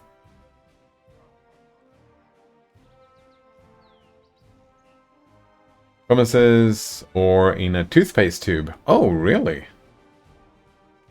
You boil it? Oh, right. You just boil it to condense it? Interesting. Oh, to get the water out, I assume. Moonpie Dumpling says, I think the non-reducing schedules work. It's just trying to live on like an hour of sleep sounds insane. Yeah, but... Yeah, I feel like that's pretty extreme, right? A normal person sleeps what? 6, 7, 8 hours? Something like that? Maybe up to 9? And someone goes down to 1 hour? I feel like going down to 3 is big enough step, maybe. Moonpie Dumpling says, honestly, it actually sounds like a really effective torture method. Yeah, I feel like I've heard about that before. I've only seen it on TV, though. I don't know if it's actually a real thing, but it does sound effective. If it makes people less effective while still believing themselves to be operating at full efficiency, you could break people while they believe they are rational. Another one says, yeah, I could never adapt to polyphasic sleep because I couldn't handle 2 weeks or more of sleep deprivation. Oh, there we go. Oh, right. You would have to, right? That's part of the goal, though, right? You go through a period of sleep deprivation to train your body to do the polyphasic thing. That's the idea. Doesn't sound great at all. Polgituna Tab says that Uberman was fine. Is that polyphasic? That's what we're talking about, right? 20 minutes here, 20 minutes there, Colgituna Tab. Uberman was fine as long as I could keep it up. I had to stop it as it didn't fit my schedules anymore. Oh. Moonpie Dumpling says it sounds similar to hypothetical love potions in a book I read. It worked similar to alcohol, except the person believed they were sober. So people would do that and then basically gaslight them into believing that they were rational. You kissed and fucked, you love me, etc. Oh, right. That's the love potion. You know what? If you feed someone else a love potion, that it has another name, doesn't it? They're called, wait, roofies. That's the name of them, the love potions, aren't they?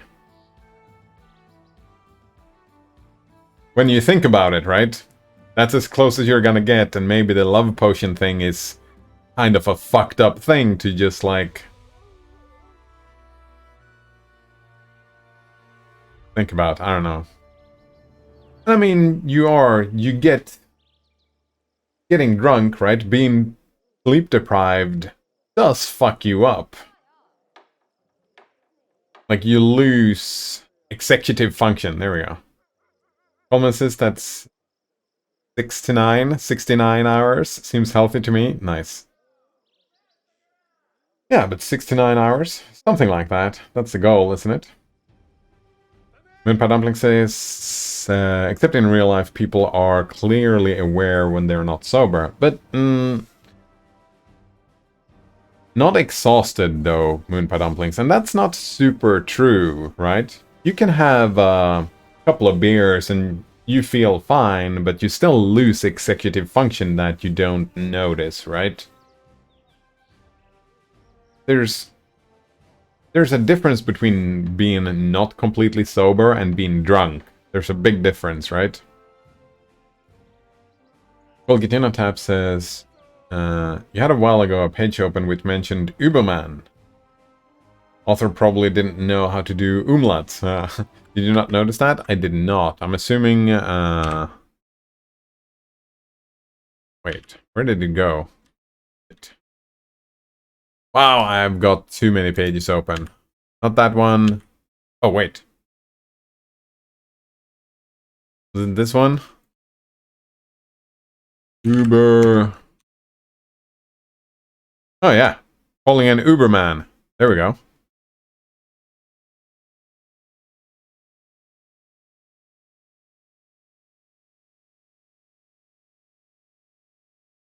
Uberman. Oh, that was the one I was looking at. I just skipped the name here and just went to the 6 20-minute naps spaced evenly throughout the day, totaling 2 hours of sleep per day. And that actually worked fine for you, eh? That worked fine? How long did you do it? I'll get in a tab. Yeah, I completely missed this thing and the everyman thing. I was just looking at that thing. Interesting. Moonpie Dumpling says it sounds like sleep deprivation is closer to that love potion, given the way people self-evaluate to be completely rational. I mean, you've said that multiple times now, and I've tried to... people are not rational. That's not a thing that we're very good at. Completely rational. Like, people who are... Alright, let's put it this way. People who are well-rested at the top of their game and self-evaluate to be completely rational are not. Because that is something that's a tendency people do all the time, that they think that they're thinking just pure rationality. Like, that is something that humans are, and we are not. That's all our rationalities, like, if you're not doing formal logic in your thinking, formal rationality, if you don't do it like it, to me it sounds like people saying that, oh, I'm completely mathematical in my thinking. I self-evaluate to being completely mathematical in my thinking. And that's not what you do, right? You don't take a piece of paper and do maths when you think. And people that consider themselves rational don't do the formal logics and rationality and whatnot. Which, in my mind, yeah, I don't really like this word, people saying that they are being rational, because sure, people do have an aptitude for it and do integrate it into their thought process and whatnot, but Colgitinotab says Uberman for about 3 months. That's pretty cool.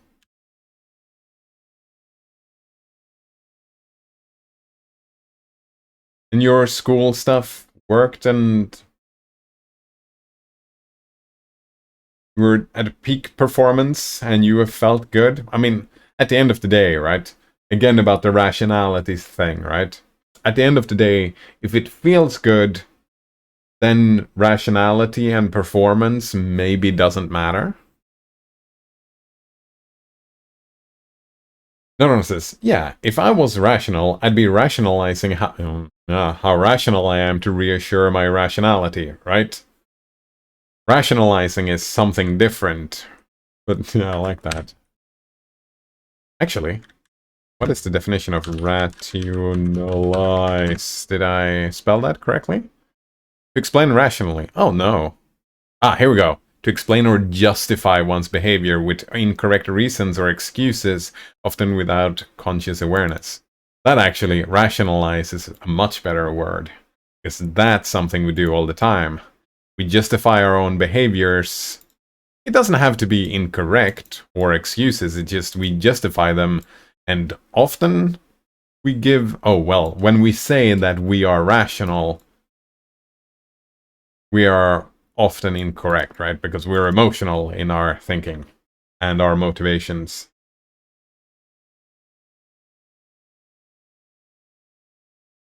Another says we justify what we've done and what we want to do. Exactly. Usually these things, though, most often happen in the subconscious, right? That's as far as we're aware for now. That's the way it looks, at least. So NDI does not help. So I kind of end up in a situation that maybe I do need a capture card. Wait, someone said... Oh shit, I lost track of that.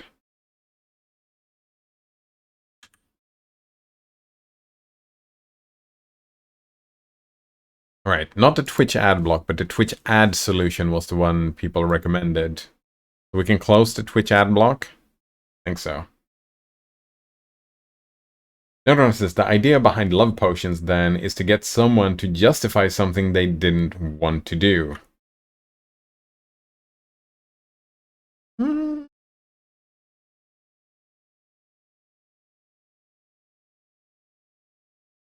Well, you can take it...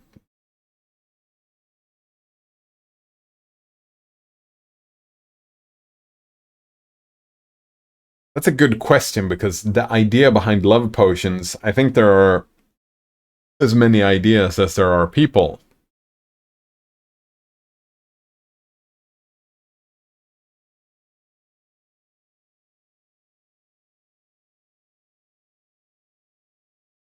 Yeah, it's like they that they maybe didn't want to do, and it's not even about, well, right, a love potion, when we define it like how it is in the fairy tale kind of thinking, a love potion is a potion when they drink it, or is it when you drink it? Like, who is supposed to drink that? Oh well, someone drinks the love potion, and another the person of their affection falls in love with them, and then they live on happily ever after, right?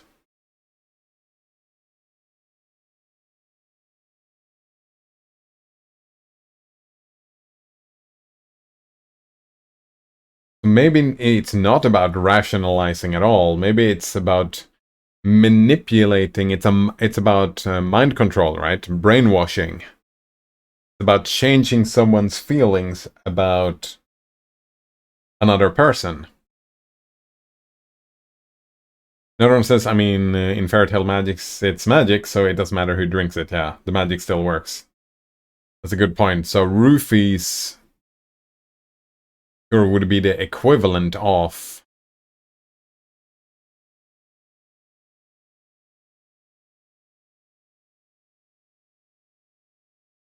love potion, or like the game kind of, yeah. The torture, the the sleep depriving a person and making them all losing executive function, right? And just increasing their suggestibility is what you want to do, right? Because you do want to suggest.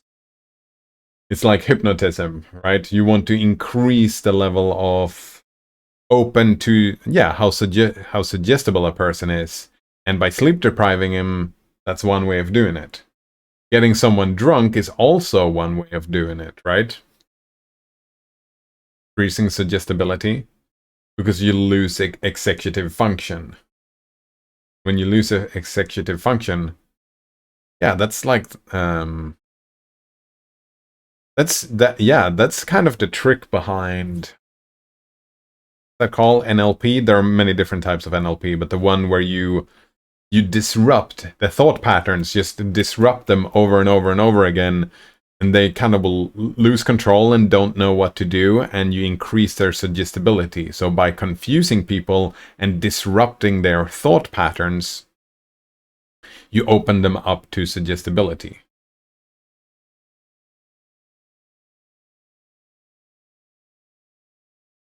Tab says, if you are so rational, which of the two integers can you be represented as a quotient of?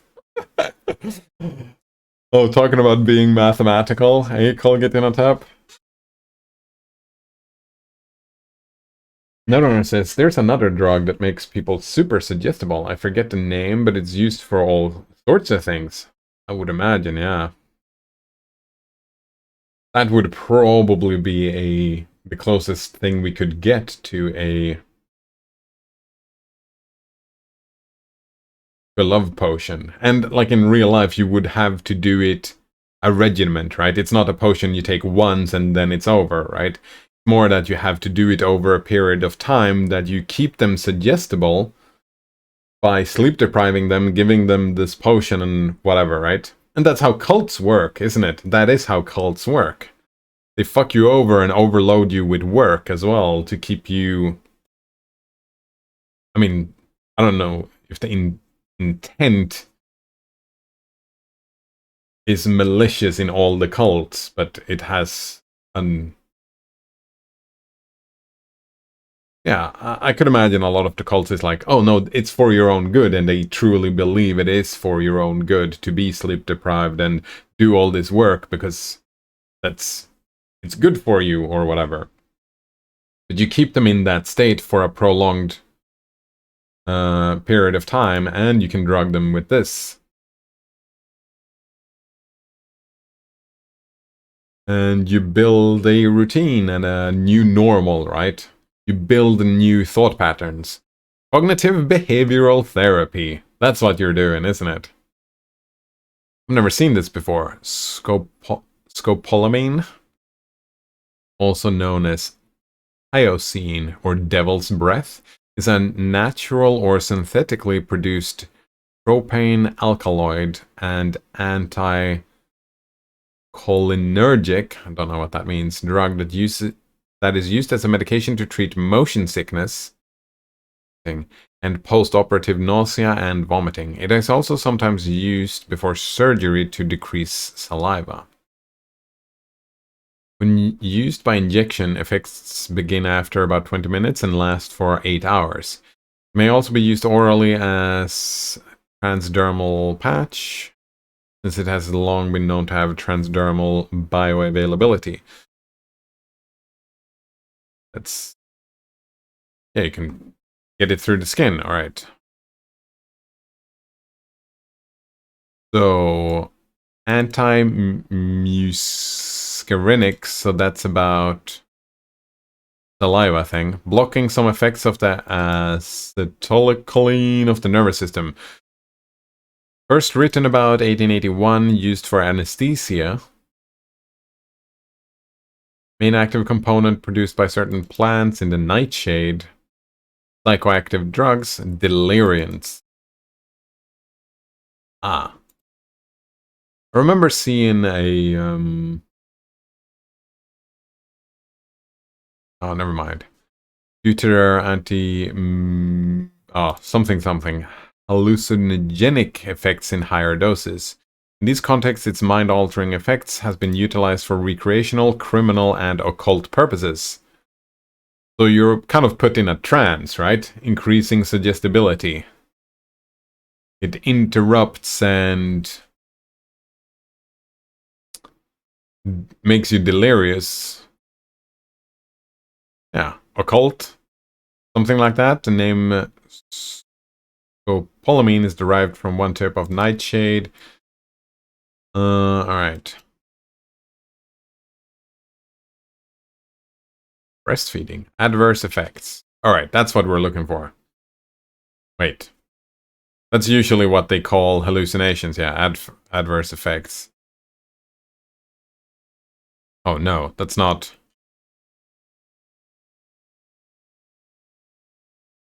crosses the blood-brain barrier. Reactions? I feel like this was very medical. We were looking at the drug psychedelic effects.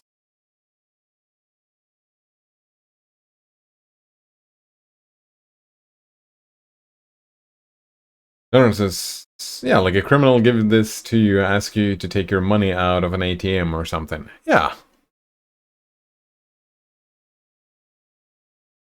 Exactly. If it makes you delirious and hallucinate and lose track of reality, if they can disrupt. Like, if it doesn't make you paranoid, right? It doesn't make you paranoid. Oh, here we go. We got somnolence, dizziness, drowsiness, hydriasis, blurred vision. Erythema does like a rash, seizures, confusion, agitation. Like if you manage to, well, you can probably manage that to keep someone not to get too agitated.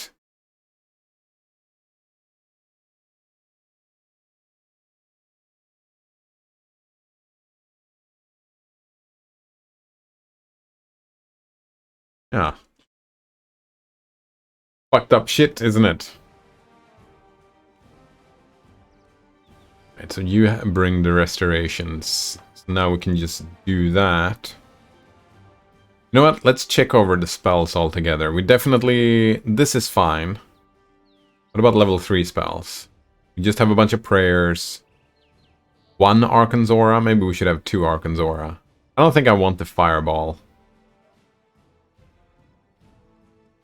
Yeah, we have a controlled fireball if we need that. I think we're going to put a prayer here and then just another Arkanzora like this. We're not going to do curses. We're not going to have any touch spells.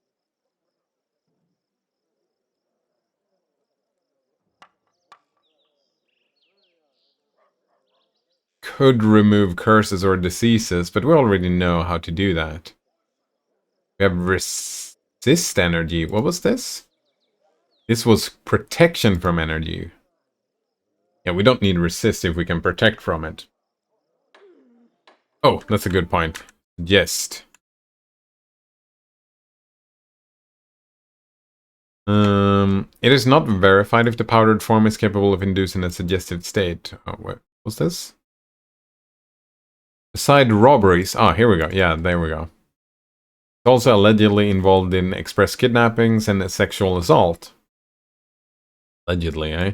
Hospital clinic in Barcelona. Oh, it's crime in Colombia specifically.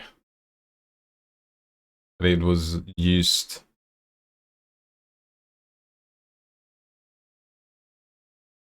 I mean, suggestive state itself is kind of a vague thing and maybe difficult to define.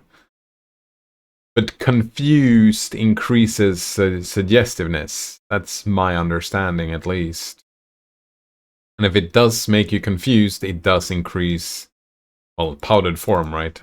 If the powdered form makes you confused. Oh, we also get loss of memory following exposure.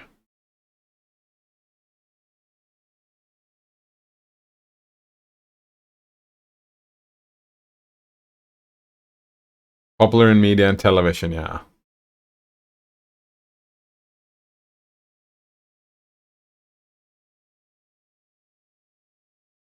Yeah, it's portrayed as a method to brainwash or control people into being defrauded by their attackers. Yeah, I think the way it's portrayed is probably not super fair, right?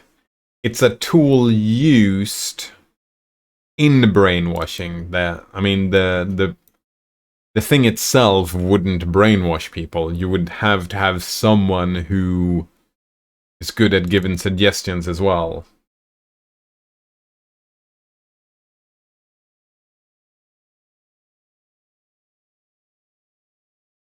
Notice is like the idea is that the criminal has a bit of powder in their hand and just blow it in your face.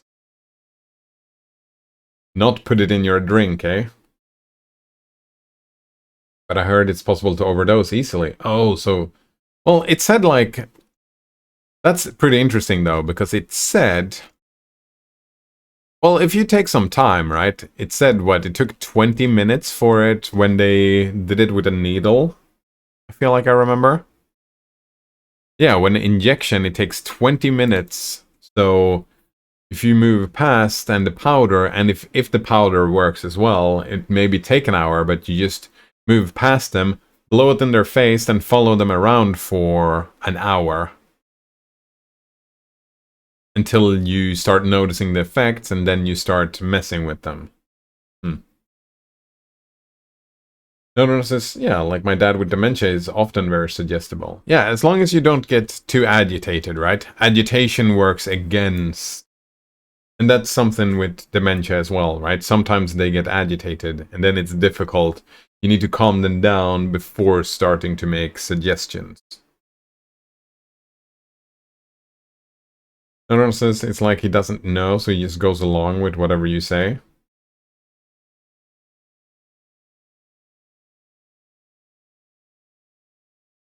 Getting confused and just go with the flow. I think I'm feeling that one of my grandfathers is starting to suffering a little bit from that as well, getting a little bit confused. His hearing is leaving, and sometimes he just like goes along as well. Well, Gettin on Tap says that my biggest problems with Ubermans was the annoyance of having to follow a rigid schedule and not being able to do any activities taking more than 220 minutes. Oh, right, yeah. That's a good point. You're a super rigid routine, daily routine that you have to follow. I didn't even consider that. I was thinking that, does it have to be that on Uberman? Can't you do it like 20 minutes here, 20 minutes there when you have the time? Like if you only sleep 3 hours on 24, then maybe you can just plop those 20-minute cycles in whenever, right? You can do them more often at the evenings or whatever. Or did you really have to stick to that super rigid schedule?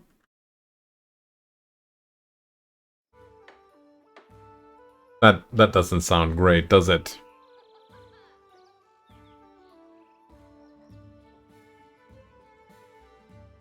Yeah, I think this is fine. Spells, and the level 2 spells. We just... Oh. I have the 2 Owl's Wisdom.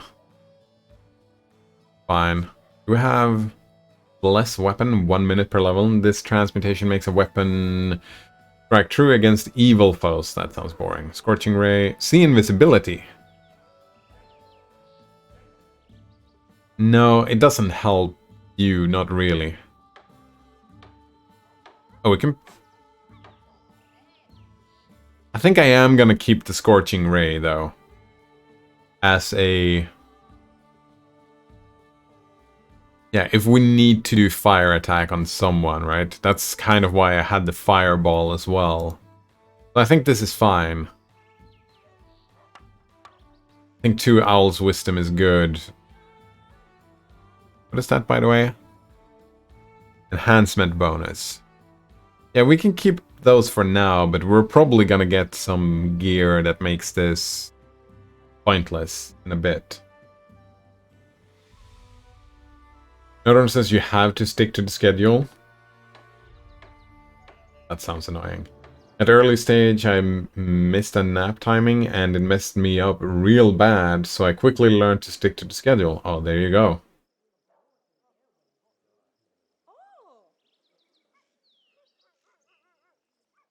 I guess it's easier to stick to a 24-hour schedule than it is to stick to a... Was it 3-hour schedule? 2-hour? 3-4-hour schedule?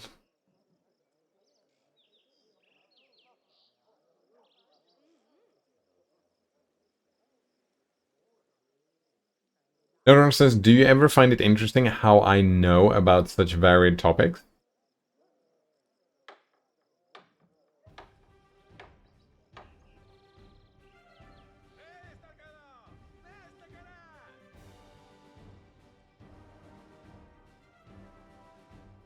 Interesting. I don't know if... I've considered it a couple of times. I just feel like you're just very well read. Or do you look stuff up and read about them as we talk about them? I've had that thought a couple of times if we're talking about the interesting stuff. Do you look up information as we talk about it? Because there is some encyclopediatric knowledge. Oh, it comes from within. Looking it up is work. That's what I thought. Ah. You just have a very good semantic memory, right? Very good semantic memory. You have a breadth of knowledge about a various amount of topics because you find... I feel like we're a little bit similar in that regards. I feel like I know stuff about varied topics. Not as varied as you. Mine are a little bit more focused, but I have a wide array of stuff that I know a little bit here, a little bit there. Notice says people have said to me that I'm a fountain of knowledge. Yeah, I would agree with that, but I don't usually think that about myself. Just now, it kind of hit me. Yeah, I think that's one reason it's so so fun to talk to you, Node Runner. That you're a fountain of knowledge. You can talk about any topic and bring, well, most topics, not any topic, because of course there will be topics that you have not looked up or read about or heard about or viewed about before, but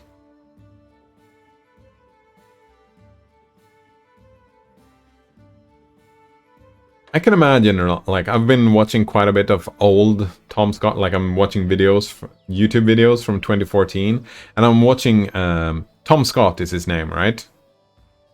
Fucking great YouTuber. Even back 10 years ago, he was great.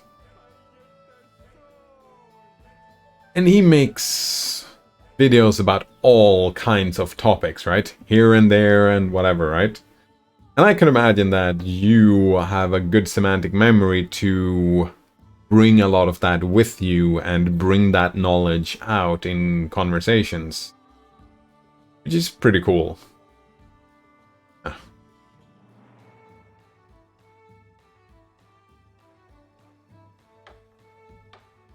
Waterfall of knowledge. Yeah. Yeah, so I don't think I would use the word interesting. I've been intrigued a couple of times, but it's more cool would be the word I would use. Yeah. It's cool. Something to... And it's good that it strikes you, right? It's a good thing to know about yourself. Like a personal strength? Indeed. Commons know? Indeed. Big fan. Big fan. There we go. Remove fear is good. Bless is good. I don't know about Bane. I think actually we're going to put more Bless and we're going to put Bane down here instead. So we put another Bless. And you get level 1 instead of Bless, you get another Bane.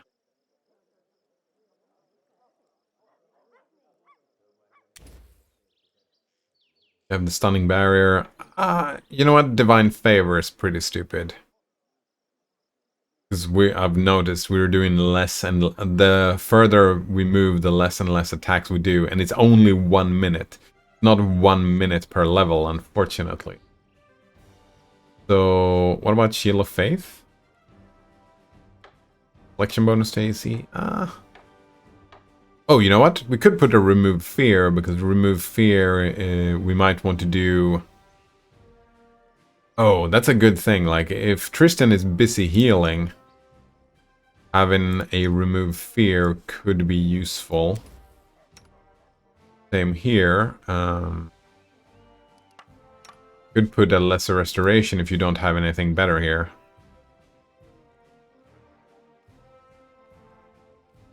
Could start using Effortless Armor? I don't know.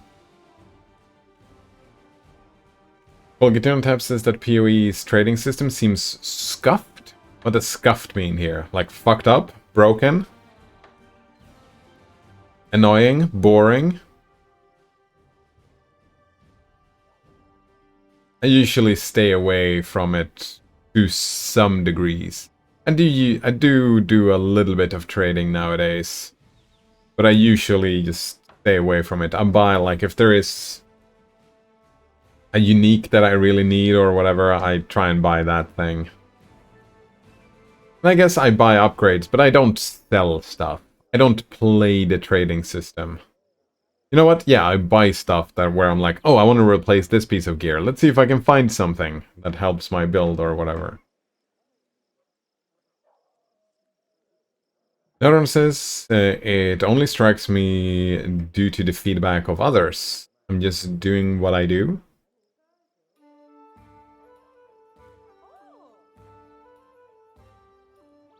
Only due to feedback of others? I mean, you can think about your own past and conversations you've had if you take stock of them. That, oh yeah, we were talking about this, I had stuff to say, I had knowledge about this topic, right? Nodron says, I think part of it is that I found a lot of things incredibly interesting. Yes, I think that's a big part of it, yeah. Part of the core of it. And I want to learn as much as I can about a variety of topics.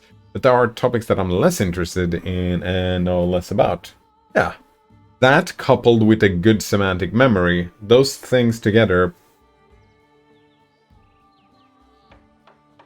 Well, there are some other parts to it as well, I would say, Node Runner, right? There is the...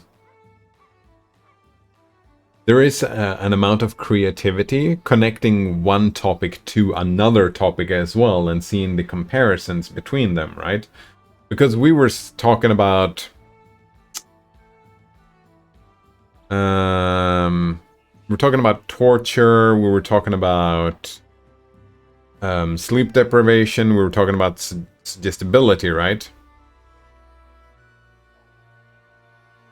I don't know. Well, the love potion, and then you remembered and brought actual medicines into it. I suppose maybe I was the one who brought in roofies, and you had knowledge about roofies. Like I only have a vague recollection. Like I don't actually have deep knowledge about stuff. learn as much as I can. More surface knowledge. I know that roofies is, well, I've learned that from TV at least. Date rape, that's what they call it, right? Ugh. But even when I get interested, which I do get interested in deeper knowledge about these topics. But usually I just skim through a Wikipedia page or watch a YouTube video or essay about it. But most of that stuff that I read or hear or see or whatever, it doesn't stick with me. That's why I'm talking about the semantic memory here. Stuff like janky? I don't know about janky. Well, GitHub says they have a cool site for searching items, but for some reason they do not have a trade button there to commit the trade. Yeah, and there's a good reason for that. There is a balance thing with trade called GitHub, because I think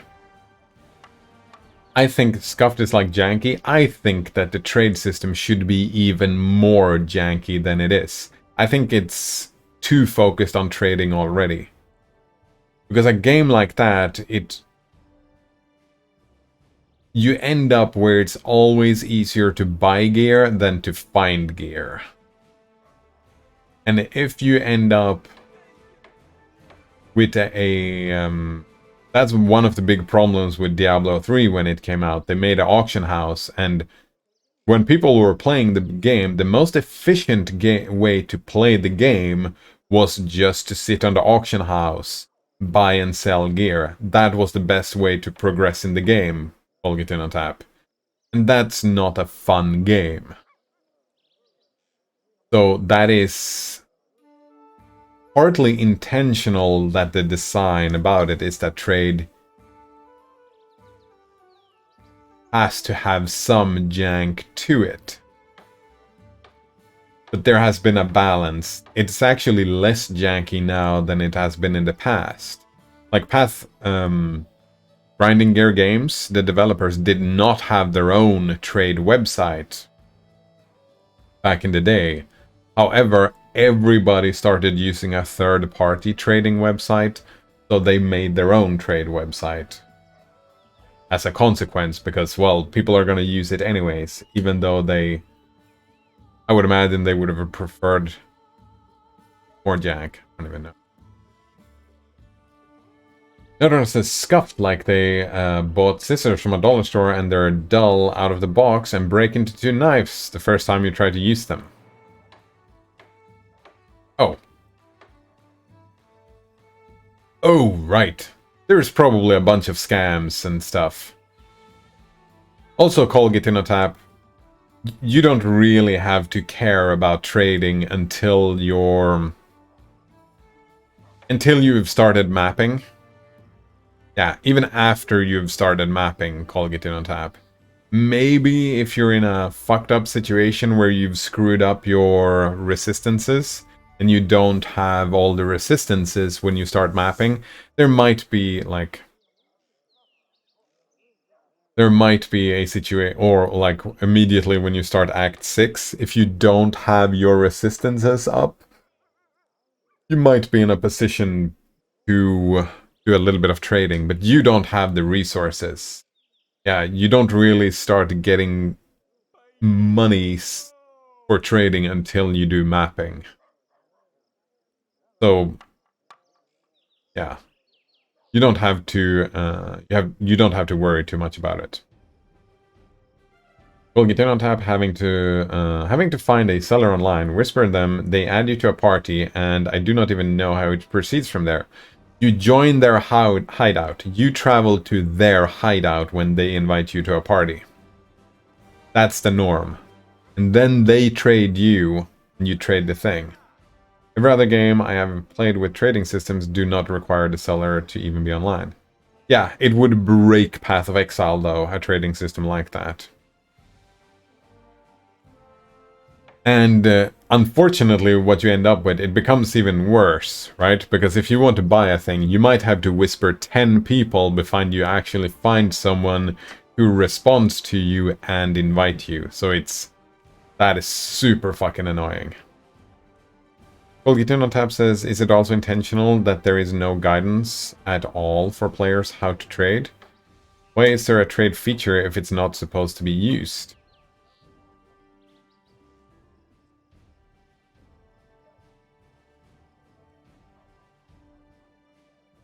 I think for the social aspect to the game, right? The ladder, there has to be some PvP and some trade for people to be motivated to earn more money, right?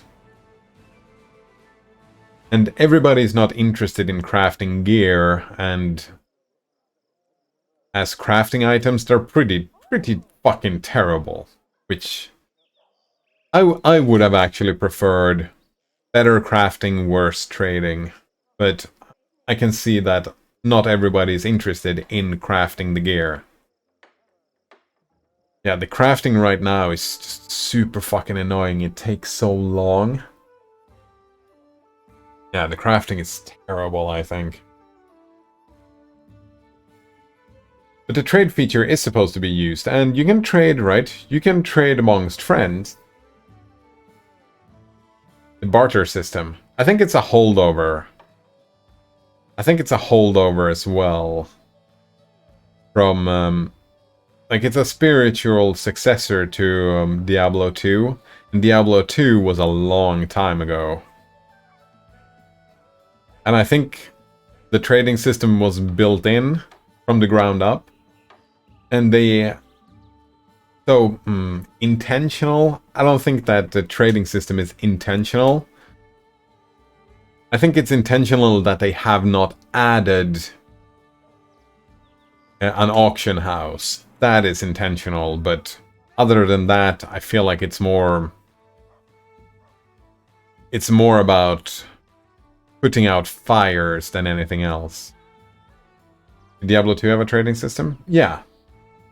And the trading system is not in the game, right? The trading system in the game is just you meet up with a person and you trade with that person. That is the trading system that is in the game.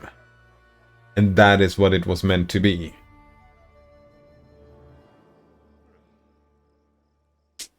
The third-party trading website,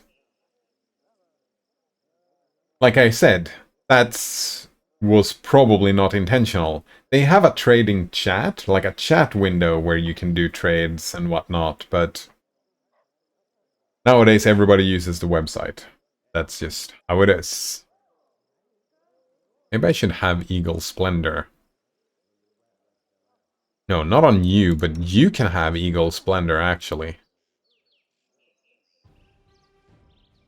Wait, how did the Greater Restoration work? Does that remove...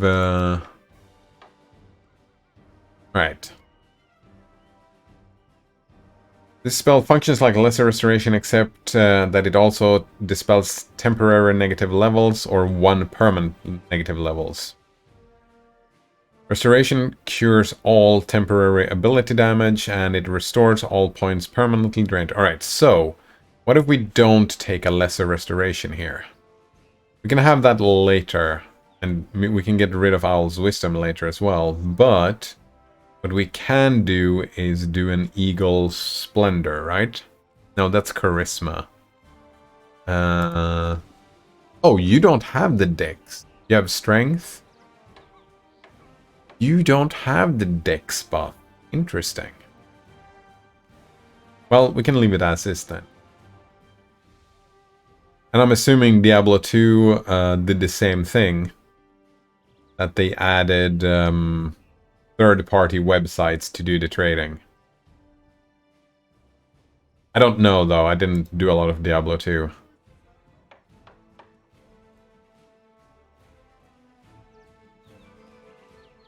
Right, so that is looking good. That's looking good. That is looking good.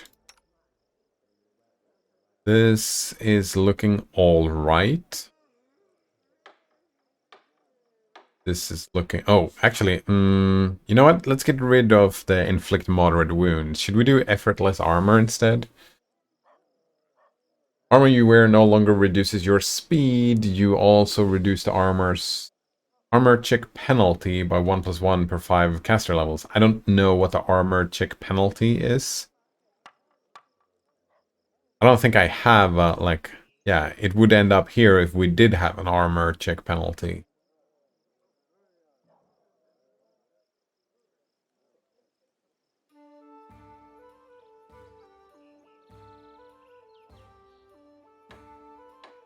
Bear's endurance?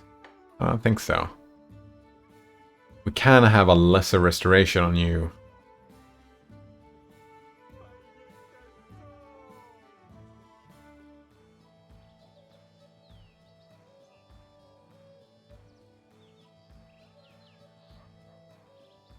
Or another Owl's Wisdom. I mean, you could get help from your own wisdom, couldn't you? If we look at... Where's the... Oh, that's concentration, caster level. No, I'm looking for...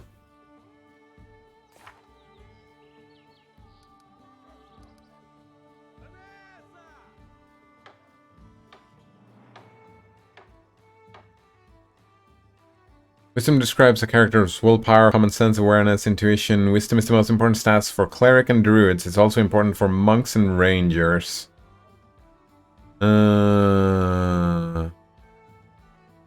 How do I see my DC, my saving throw roll?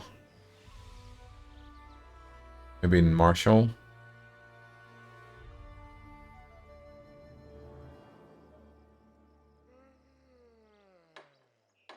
Ah, there we go. Spell resistance.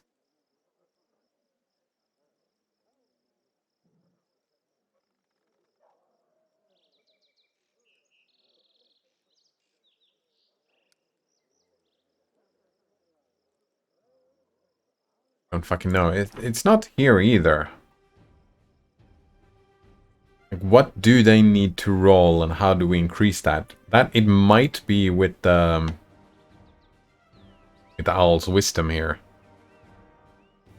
That we could do on ourselves as well. Also do Bear's Endurance. And that's pretty boring. Well, Getino tabs says, if trading is supposed to be limited, I prefer a design where it is convenient trading with limitations rather than inconvenient trading to one's heart content. In general, I do not like using annoyance as a balancing mechanic. I totally agree with you, Getino tab. Yeah, I totally agree with you. Right? You could just put a limit on amounts of trades per hour. But that's the thing, though, that some... Maybe you should just balance your game. Instead of making it inconvenient. I'm with you. Yeah, I usually, like, I've played solo Self-Found a bunch. Because I don't like the trading system. Inconvenient. I agree with you. A convenient trading system would be so much better.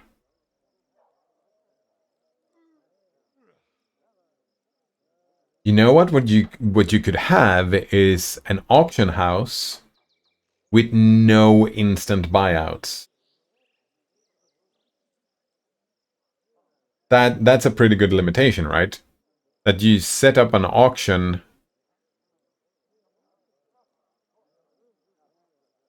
for, I don't know, at least 24 hours. And then if you want to buy something, you have to wait until the auction has run out and you run the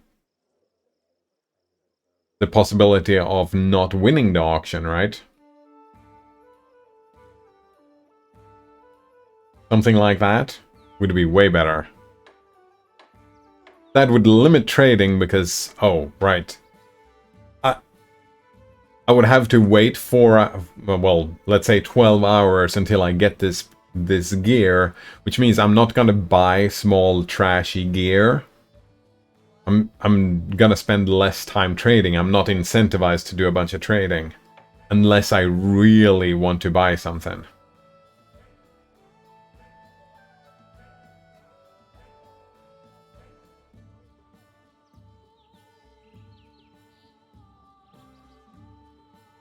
That would be a limitation, right? Seems like a pretty good limitation. What is aid? Morale bonus. No. Find traps? How long is that? 1 minute per level?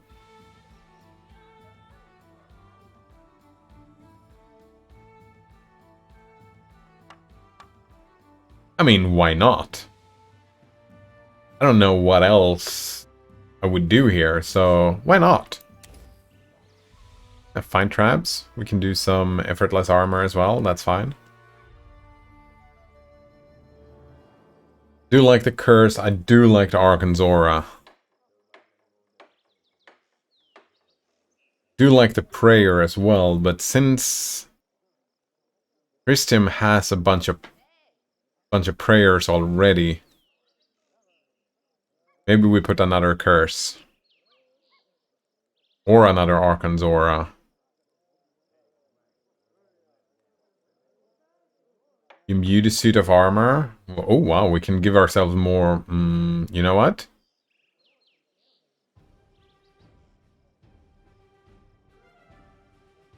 Imbue a suit of armor or a shield. That's a pretty good one as well.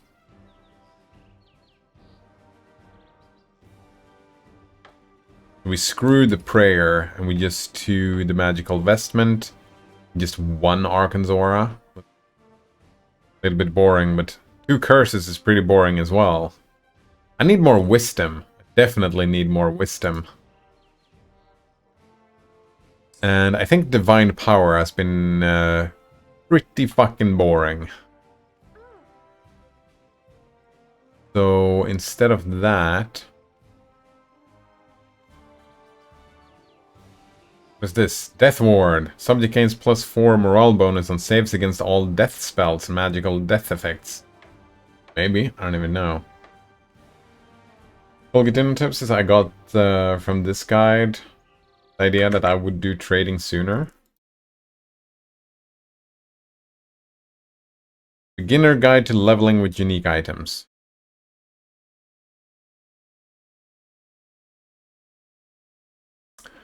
Oh, you know what?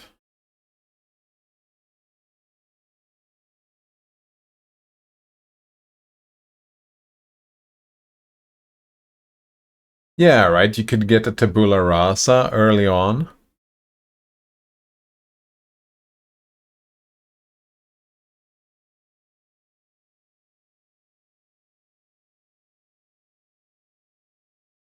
You know what, that would... it's a good point, it would speed up your leveling. It would. I usually don't do this.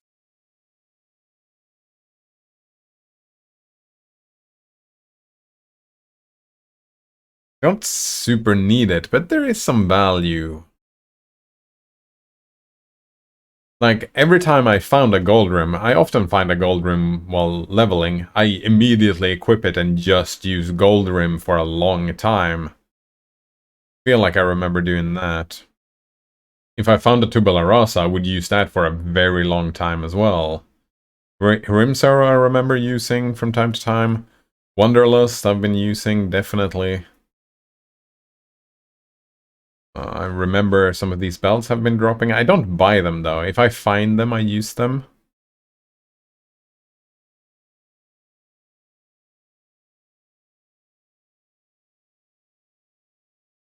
I think, you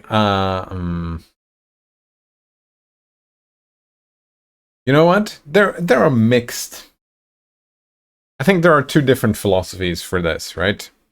One is that buying a tabula rasa probably costs you, I don't know,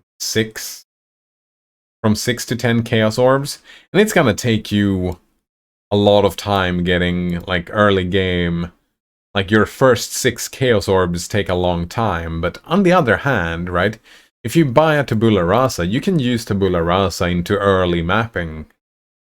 Yeah, you can use that in early mapping as well, so you can use this Tabula Rasa to just speed your way through to the maps and start getting more Chaos Orbs sooner. So it's investing, yeah.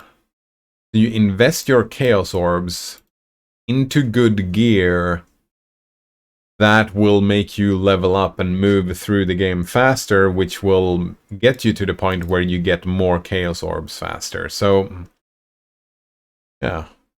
Either you're cheap and you don't like the trading and you just hold on to all your Chaos Orbs until you find something that you really want to buy,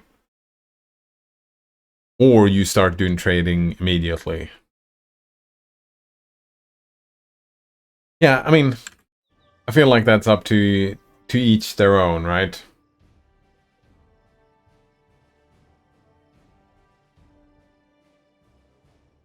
Olgiton Tab says, would you buy them if you leveled a second character in a league already made economy with a one character? Oh, yeah. I would definitely buy a couple. Like, I save all my uniques as well. I always buy, or save uniques. And I have leveled up a second character a couple of times, but I've learned that I don't enjoy that. I don't like leveling up 2 characters in one league. But if I did, I would definitely buy leveling gear. Definitely buy the leveling gear. Because if you're high in maps and doing economy stuff, then 6 Chaos Orbs is not that much anymore. But as you're leveling, getting the first 6 Chaos Orbs, that's gonna take a while. Oh, another one says in Diablo 2 there was no such website as far as I can remember. Rather, it's a case of hosting a game and setting what you're selling as the title of the lobby. Oh, that was pretty neat. Diablo 2 was so long ago that building trading websites was not a thing yet, eh?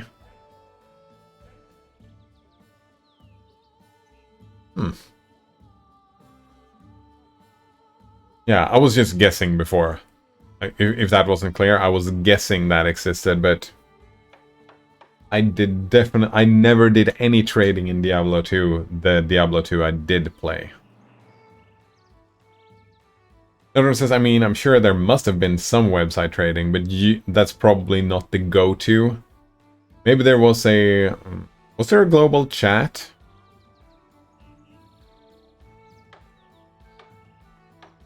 I mean, most trading, I remember trading in World of Warcraft. Well, most trading just happened on the auction house, but there was also a trading chat.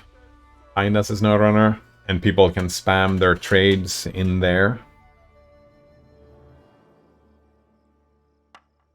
Call upon the divine powers of your patron, you imbue yourself with strength and skill in combat. You gain a +1 lock on weapon roll, strength checks, and strength skills. For every 3 caster levels, maximum +6. You also gain 1 temporary hit points per caster level whenever you make a full attack. You can make an additional attack at your full base attack bonus plus... Oh!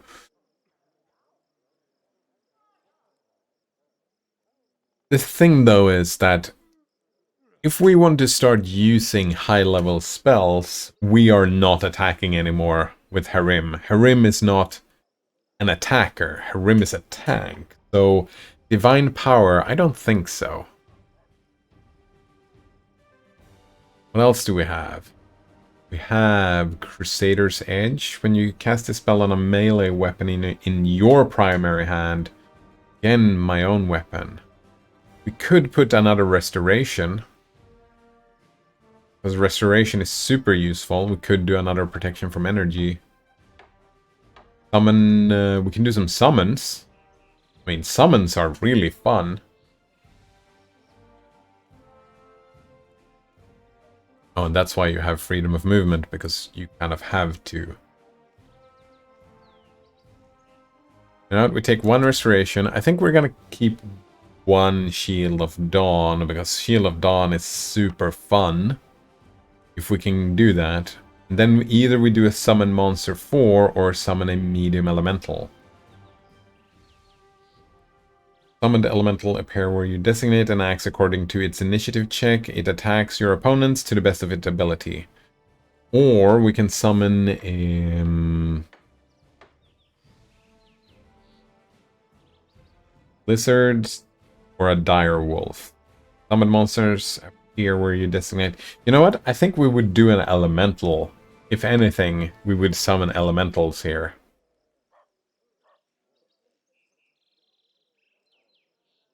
I don't know if a level medium elemental is very good though, but since we do have a bunch of melee damage and not a lot of touch, because I'm assuming that the elemental does touch damage.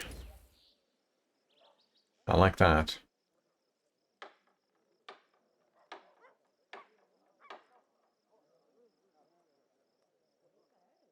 Volgitano Tab says... I noticed that Darkness Enthroned was both in recommended leveling gear and in the build I was going for, so I think I'd rather buy that sooner. Oh, yeah. Buy that as soon as possible, then. As I'm going to be buying it anyways, and it's a helpful leveling item. The problem, though... Wait, what was Darkness Enthroned? Dark... Oh, that's just a belt? Oh, yeah. Buy that. What do we have? Oh! Oh, I see. They actually recommend this? That's pretty neat.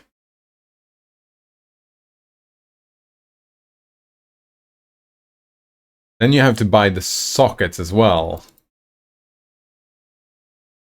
Has one abyssal socket? Wait, I thought it had two.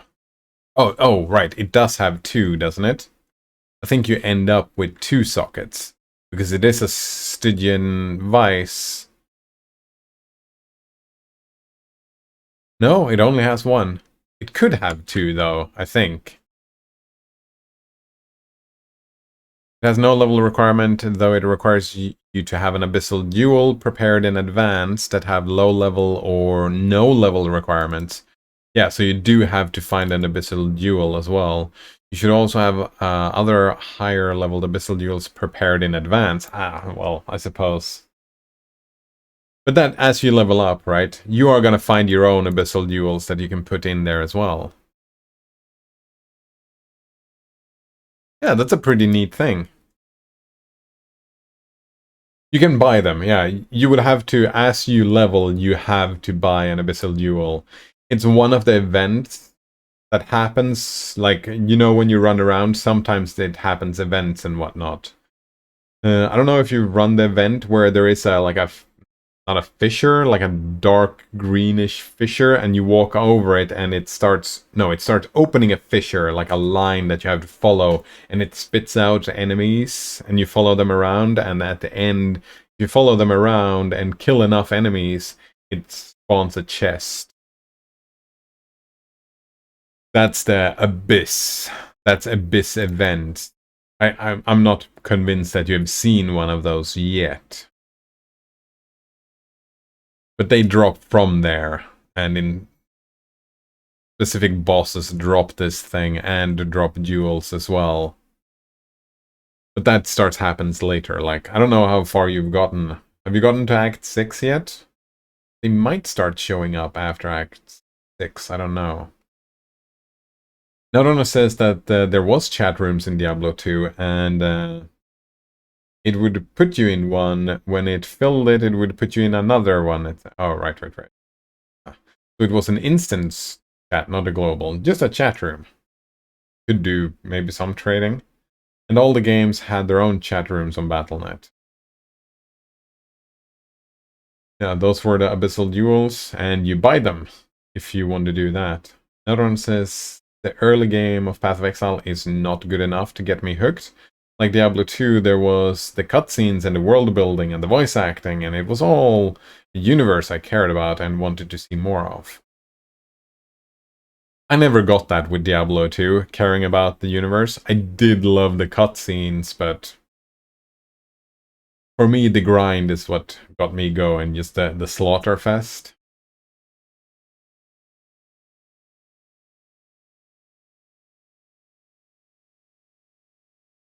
And I think that, yeah, the fun part of Path of Exile is, for me at least, is the building of the character. That has always been what has drawn me into it. The skill tree, the skill gems, the variability. Oh, you're still in Act 3?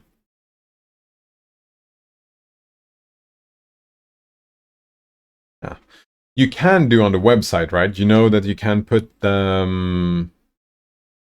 you can put on the website continuous search. So every time someone tries to sell a Darkness Enthroned, you get a little warning from your browser says, now someone wants to sell the Darkness Enthroned, so you can buy from someone as they're selling it, maybe even for a cheaper price. The same with an Abyss Duel, right? You can select on the trade website, you can select an Abyss Duel that has kind of the stats you want, and just wait for one of those to pop up, and then you can buy it from them as well, I guess. So you don't have to scroll through and try to find someone, because I assume if someone puts something for sale, and you notice them putting it for sale, they are probably online, and if you whisper them, they're probably gonna respond, right? Because I assume.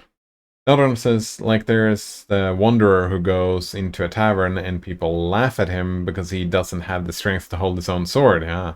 But the laughter causes him to lose control, the demons inside him, of which suddenly start popping out of the fire, killing everyone. It's great. Ah. Oh man, good times. The cutscenes of the remaster are great. Watch them on YouTube. I'm gonna make a note out of that. No, let's make the note here. Oh, that's... What am I doing?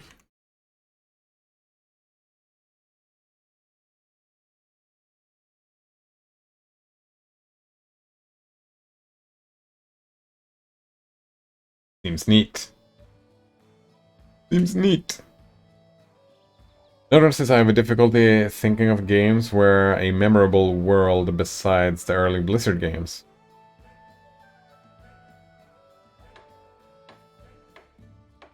A recent thing that popped up was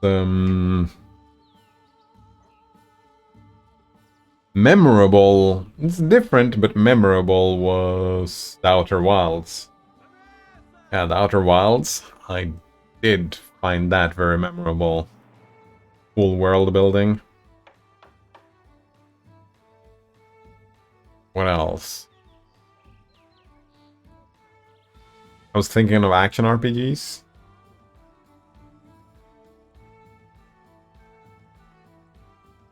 Oh, I haven't.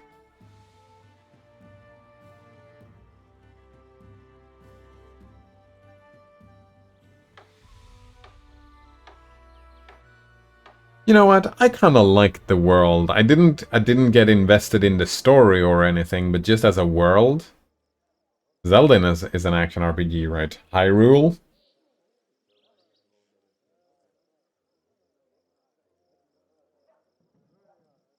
I mean, Hyrule is pretty neat, but it feels kind of generic as well.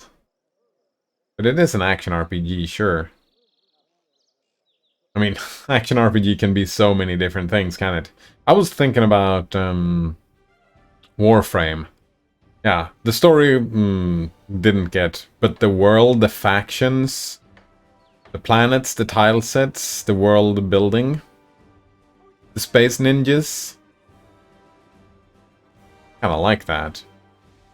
Well, Gatuno Tab says, speaking of tedious optimal play, I have seen that there is lots of it in Home. Imagine. Sometimes feels like part of that game have been designed with maximizing tedium in mind, right? Oof.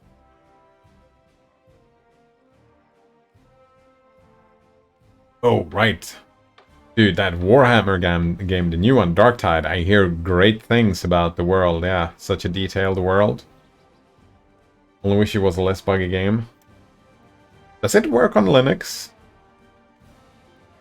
That's a game I might try in the future. Hopefully they're gonna make good things with it. Creation, summon medium elemental, that seems fine. I played on Windows, so I don't know. Hopefully, maybe. That's fine. This is fine. Fine. Oh, no 0 level spells. That's fine. Octavia. Definitely Hurricane Bow all the time. Mage Armor. That's fine. We have 4 Hurricane Bows. Okay. So level 1 spells are fine. Level 2 spells. We have Cat's Grace, Dexterity. We're going to keep that for a while. We're going to keep Glitter Dust. We're not going to have... Oh, maybe we should have See Invisibility.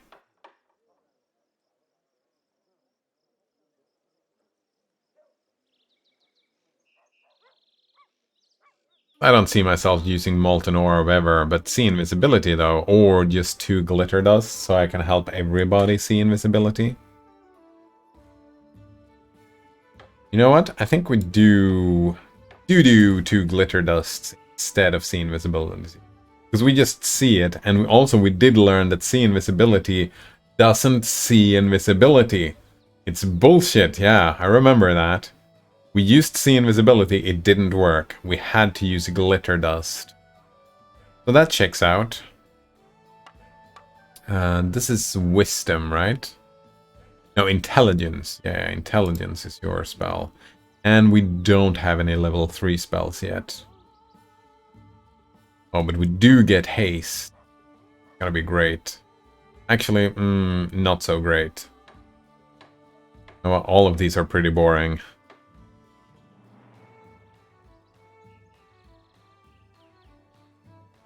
Another says I've never been so interested in Warhammer as... never been so interested in Warhammer as I was playing Vermintide and Darktide. Still haven't played Vermintide. It also seems like it could be a fun game.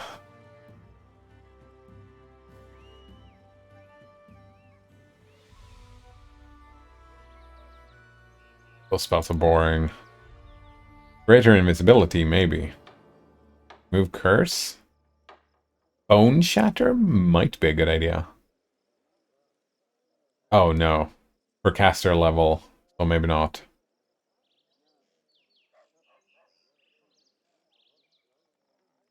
The touched creature becomes invisibility. But only rounds per level, so... Yeah, only long-term buffs, right? Oops. Like, these buffs last for 1 minute per level. Those are all fine, and 1 hour per level. Those buffs are spells we can give you. Same with the Cat's Grace, but... other spells are... yeah, Glitter Dust is a specific situation. So we do just want to spam normal arrows with our cool bow.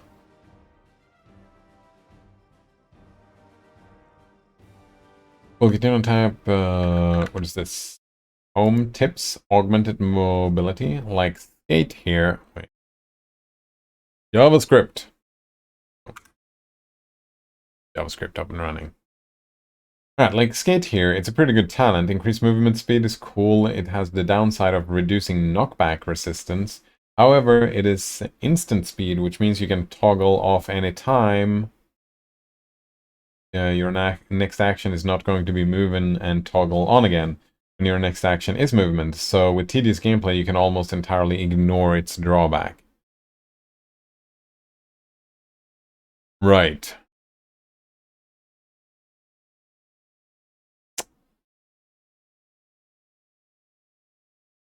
Is this always a drawback?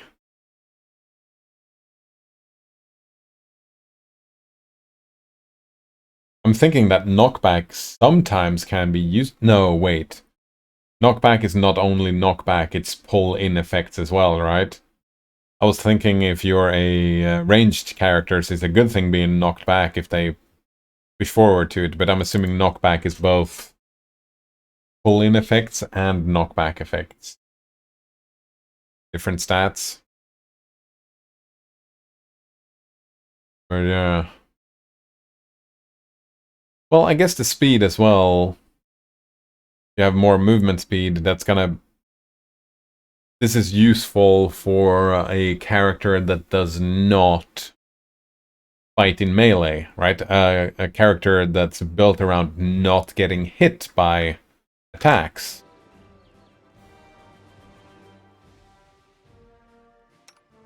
Right, you have all your spells. I mean, there wasn't many changes we did, just a few changes. Maybe that's fine. But we do know, we do have the stuff so we can get rid of...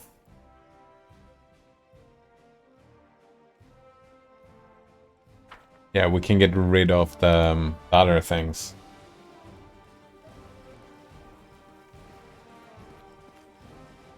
Serving your grace. There we go. Knockbacks can be beneficial to you, but generally you'd rather move around with your own talents in your own terms. That makes sense. Yeah, I think this is my team.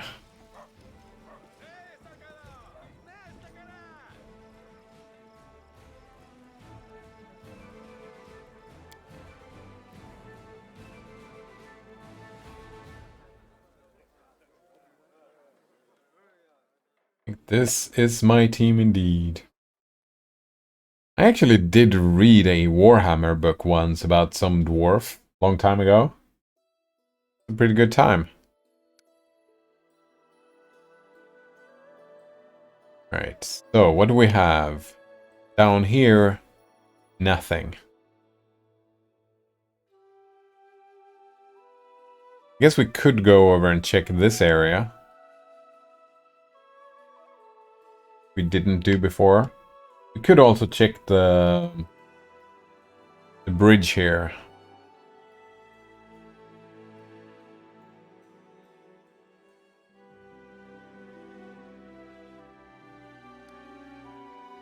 Right, we've explored all this stuff. We learned that this stuff sucks. We don't want to be there. We've been not in the tranquil riverbed though. There's maybe something over here as well.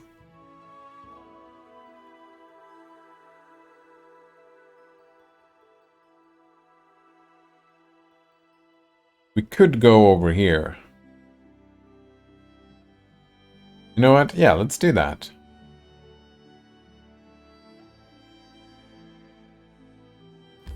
I do want to take a rest.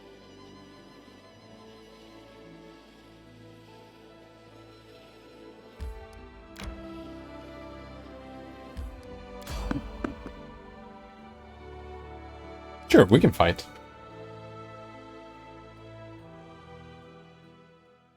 Who will prevail? Does it Oh, matter? really? 11 hit points? Oh, actually, you can get a restoration spell back.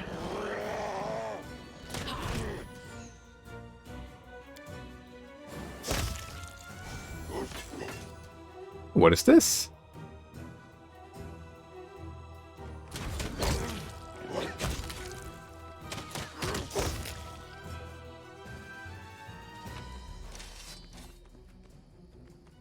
Hey, where's the cat going?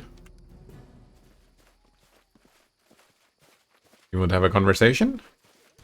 Right, you can now take this super fucking fancy restoration spell right here.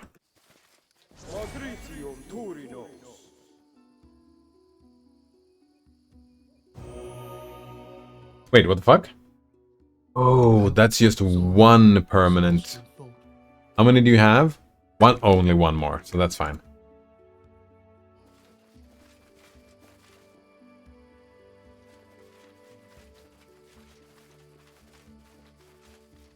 Interesting, that cat just showed up, helped. Tab says, I would much rather have skate, just to give less movement speed and have no downside, or have it use mind speed instead of being instant, so on-offing is not a no-brainer. Right, there is another choice calling it on tap. There is another choice. There is having skate and just living with the downside. That's why I'm a big fan of the solo self-found in Path of Exile, because then you don't have to worry about the annoying trade stuff. Or you don't even have to go into solo self-found. You can just decide, I'm not gonna be trading. Yeah, fuck that. Trading is not fun, and why am I doing this? I'm playing the game to have fun. Trading turned out to be not fun. Problem solved. Let's not do trade. And the way I've done it, right, is unless I really like have to or really want to, I do a couple of trades.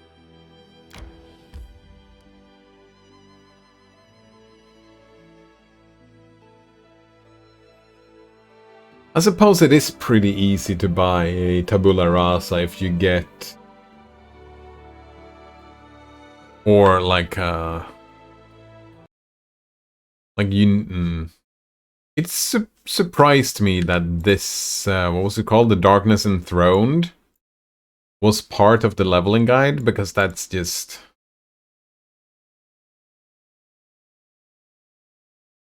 I mean, I'm a fan of the belt, but.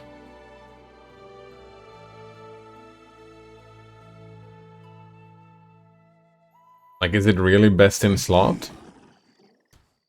I don't know about that. We should move. You can count on me.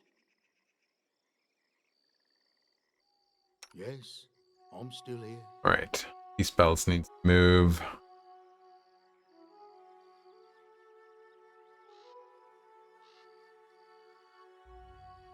Did I not give you a long-term spell here? Yes. Magical Vestment.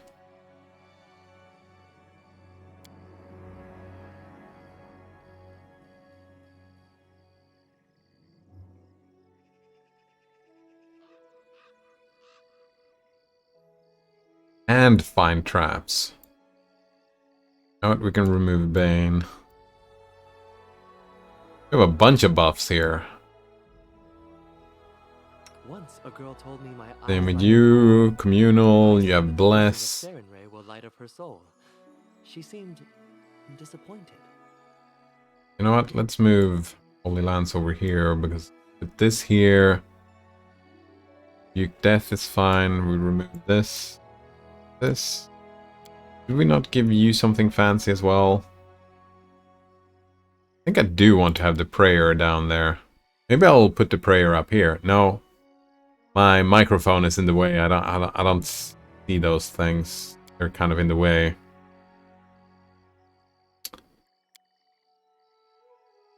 We actually did get a Bane.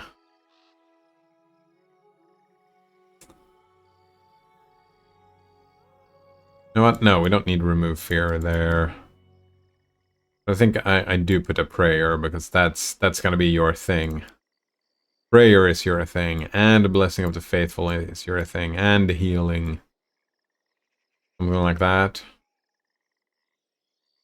Grotus awaits us. You have your buffs here. I won't let you down. Do you get something new? Oh, you have your things there. That's fine. Everyone says, when I played Trove, I used to enjoy manual trading. Posted my ad in the chat, responded to the PMs, invited them to my world, maybe chatting a bit, and doing the trade.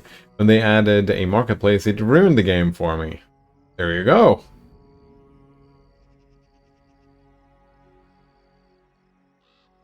Doesn't work that way, unfortunately. Well, I suppose you could. Take the opportunity to actually chat people up and do it into a fun thing. Yeah. I can see why people would enjoy that. I'm not really one of those people, I don't think. Or maybe I should embrace that.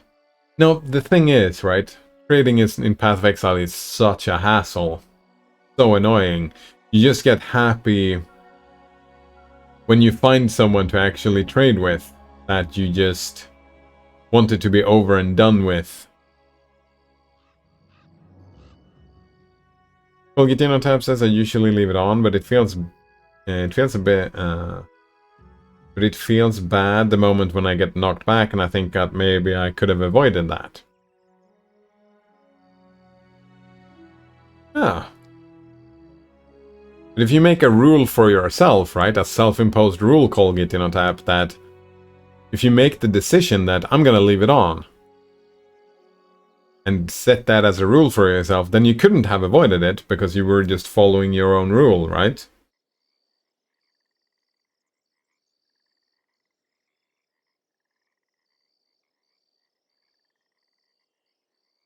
Everyone says markets are a race to the bottom, yeah. Where the listings are sorted by the cheapest first, and everyone is undercutting everyone else, and the business is making less overall. Yep. As a buyer, though, the marketplace is fantastic. Instant access to all the cheapest possible items.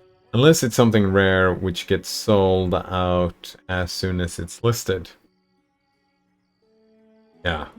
I think there are plenty of games that have marketplaces, right? One thing about Diablo 3 that made the game so much better, the game is so much better, is that they just removed player trading. Sure, if something drops, when I play with another player, I can pick up a piece of loot and say just, oh, this loot is great for you, and I can just give them the item. But we had to play together when that's it. But the whole game is balanced about around you finding your own gear. And I think in a game like that, that's the way to do it.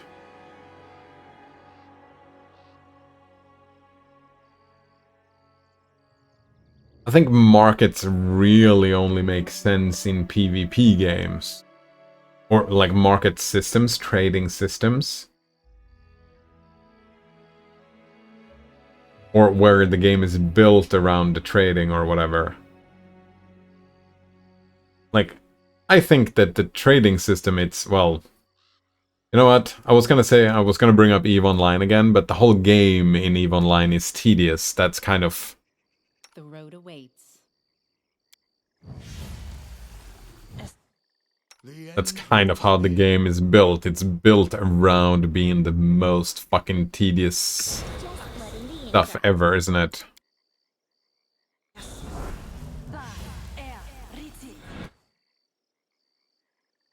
Yeah, the game is built around tedium. I guess Sea of Thieves is a little bit like that as well. Well, there's no player trading in Sea of Thieves, I don't think.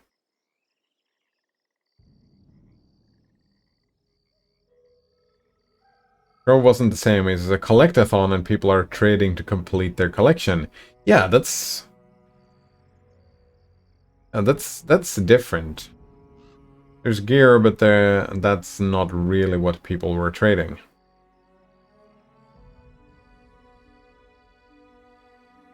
And I feel like, again... No, I feel like Trove is the same as Path of Exile there, because... Well, why do you trade? It's because you don't want to play the game. Right? If you collect a thing at a specific location, or you can just trade for it, that means that people are not going to go to that location and get the item themselves. Which kind of... That means that, is it not fun to go and collect the thing yourself? And if it's not fun to actually go and collect the thing yourself, isn't that a failure of the game balance or making the game fun enough to go and find the loot yourself? Yeah, that's similar to Diablo 3, because in Diablo 3 nowadays, it is fun to go out and get the loot yourself. The whole game is balanced around you finding your own gear.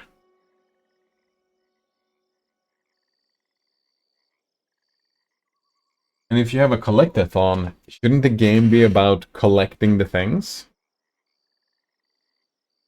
Everyone says, I see what you're saying, but it's not quite like that. Oh, I can imagine there are random drops, right? You don't collect a specific thing at a specific location. And also, games you can divvy up, right? Maybe you like a game like Trove, you have different things, right? You can run dungeons, or you can explore, or you can do this, or you can do that. And the thing that you think is fun, you can do that to trade for the stuff that you don't think is fun. So it kind of extends the part of the game that you enjoy. So it's not completely black and white. Like if you want to take the flip side of that. Well, Gitino Tab says, I think Tome is better with some self-imposed rules. Pickaxe is such an example. Downside is digging is that it takes turns, but since there is no food clock or anything like that in Tome, most of the time that has no downside outside of combat. So optimal play would be to regularly dig kill holes, so we have optimal tactical environment for engaging enemies. On top of digging regularly being tedious in itself, it is made even more tedious by how long digging takes in Tome. I think many games... I've been thinking more and more that a game where you can self-impose rules, or where you do self-impose these rules on yourself, I think that's good for you as a player in general. Being less about min-maxing. Like, for example, that's one reason I recommend so many people to always start with a guide in Path of Exile. That's a very strict restriction, right? You find a guide, you follow the guide. Find another guide the next time you play, and you follow that guide. And by playing the game a couple of times, you will learn about the game. And when you have learned about the game, you can make your own... Like, Path of Exile is very open, where you can play it your own way. And I assume that Trove was kind of like that, and Tome is kind of like that as well, right? You have so many classes and so many choices, and you can play it the way you want. So doing a little bit of introspection and figuring out, what do I enjoy? What do I find fun? It's a pretty important question to ask yourself. And not fall into these kill holes. I was gonna say pitfalls, but kill holes there was a pun in there or something, I don't know. Golgitino Tab says that Tome is a turn-based game, so it could just jump to the moment where digging is done whenever the player digs, but for some reason it takes a few seconds to dig a new tile. Yeah. I've been more and more that, not respecting the player's time. But, like you say, it's better to just say, well, digging is bullshit, I'm not gonna be digging. That's a big problem with with Warframe. Well, no, actually it's not. Well, it is a little bit. Because Warframe has become more and more on rails, where it is kind of built around you doing everything. Like, oh, if you want to progress the boss, like killing the boss in this open world that we've created, you also have to spend like 20 hours fishing. Like, there's no... If you want to do the boss, you have to do the fishing, which is so stupid. You don't really get that choice if you want to do the boss. If you only want to do the boss, that's not really doable anymore. When you reach far into Warframe. Early on, it's super open, and there are so many different things you can do and pick and choose from. And I suppose you can choose not to do the boss, but... I don't know. Another one says, yeah, maybe it's Easter, and Easter loot boxes drop when you kill enemies. Yeah, and you got bad RNG and ended up with a bunch of the mount that you didn't want, and you didn't even get the one of the mount that you did want. And I kind of feel, Node Runner, that maybe having loot boxes and Easter events is bullshit. Maybe having the, like, a little bit RNG is fine, but...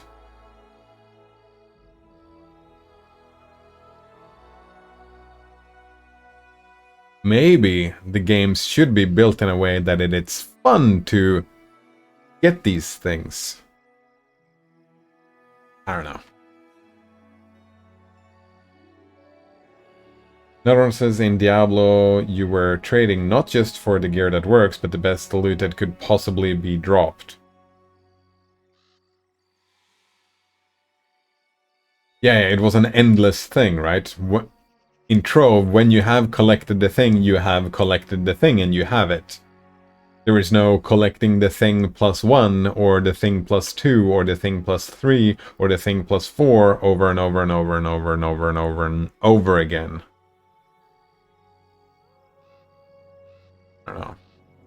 Another one says, like, maybe you got lucky and got the best in slot gear, and you can sell it for 300 on the Diablo 3 marketplace. Yes. I mean, and that's what you did, even if you did get lucky, right? You would sell it to buy all the other gear instead. Even if you did get the best in slot gear for yourself, you might sell it anyways.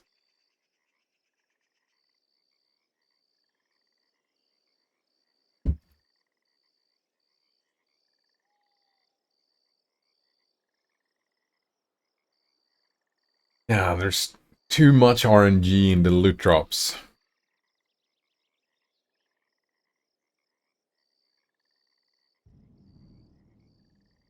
I mean, a little bit RNG, getting lucky, that, I mean, it's fun and whatnot, but RNG shouldn't be having the thing or not having the thing. The RNG should be, when do I get the thing? If you have RNG is just, when do I get the thing? Without it becoming too tedious, that's a good balanced loot system. And that's what they have in Diablo 3 nowadays. And you could have that in Trove as well, couldn't you?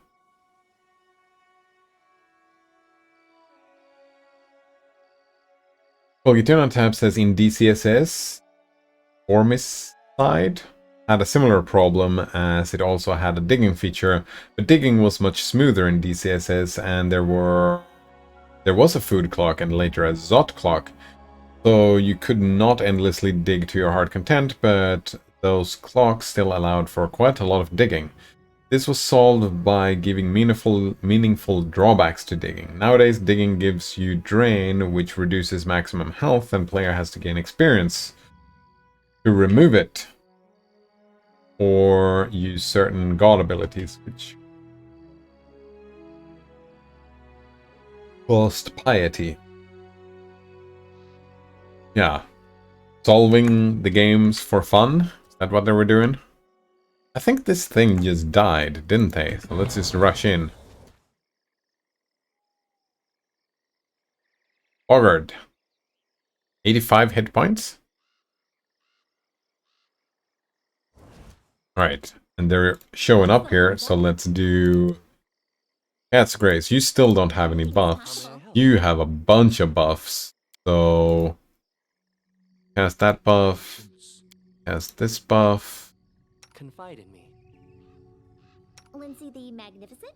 I guess you can do the summon monster thing. Simple, like Lindsay the Great? Enemy near. Oh, Maybe Lindsay the Indecisive. fight has started. The level 1 summon monster was such a bad choice. Pointless fucking spell. Actually, not really. It has been super useful actually, but not as an enemy, right? I mean, I suppose you can take one hit from an enemy. If you put it, like if I put it over here, this dude would attack the summon monster spell. But the cast time is such bullshit.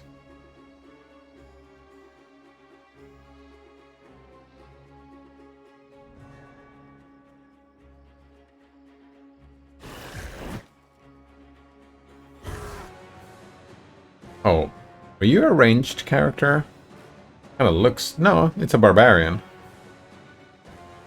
I don't even know.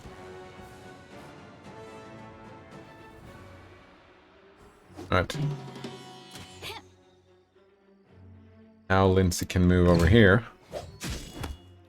Fascinate! Serves you right. That's what we wanted to see. Mid-charge. We got a Fascinate out. It was fantastic.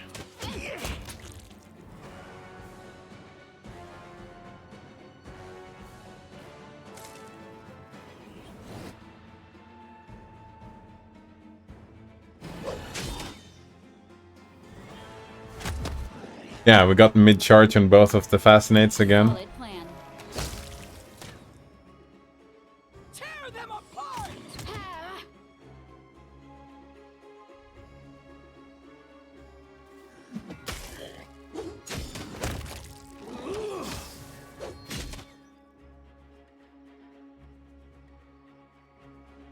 You deserved it.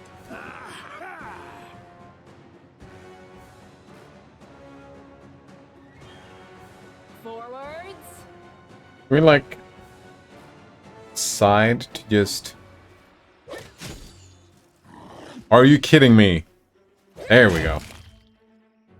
Oh, I should have stopped singing. Oh well, it's fine. Volgitune Tab says one of DCS's design goals is that optimal play is fun. And still haven't gotten around to play DCSS. One of these days. One of these days.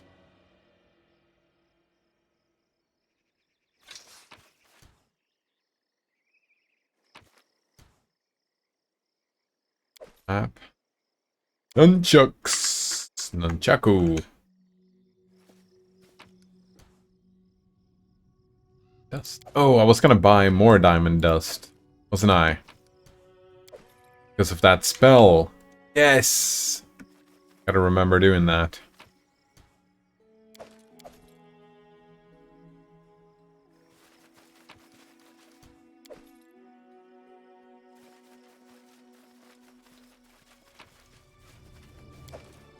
They go down!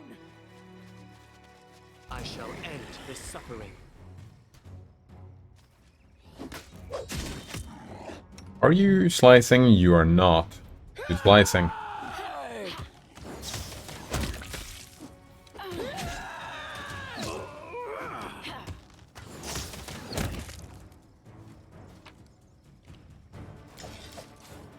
The path is clear.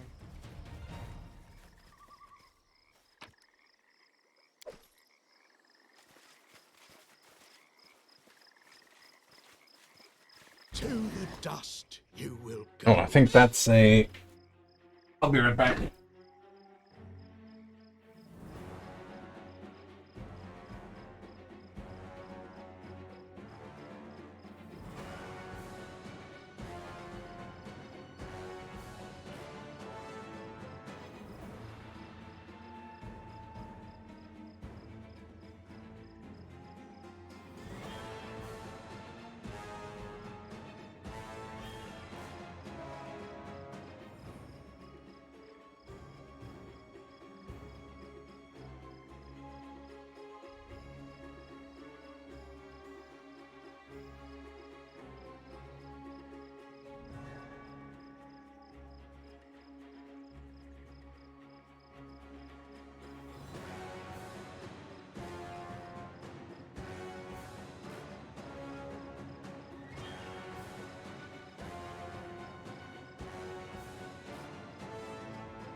Boom, boom. Bookdoom tips is mainly optimal play for streakers. High score obtainers, real-time, and turn-based speedrunners are not in as big focus. But they are not entirely ignored either.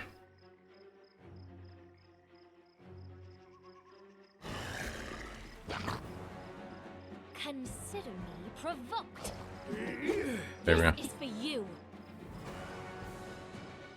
I'll fight if I have to. Aim carefully.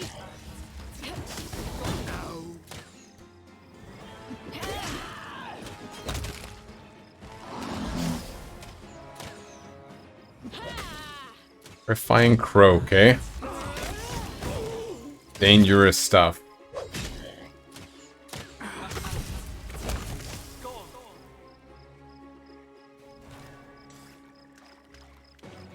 Found a secret entrance here.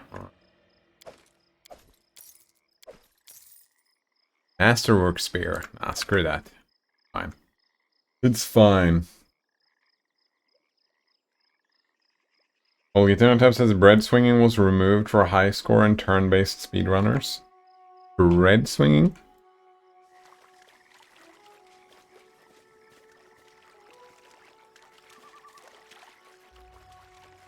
Swinging a bread around?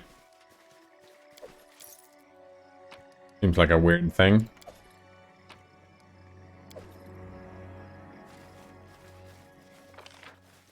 Feel like either you're doing swinging wrong or you're doing bread wrong. Tread lightly. I'm treading lightly. Back. Into the cavern.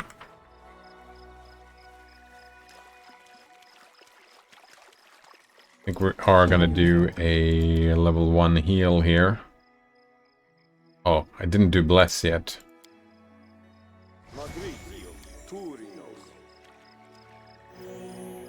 That was it? 9 hit points? Oh, it's so bad.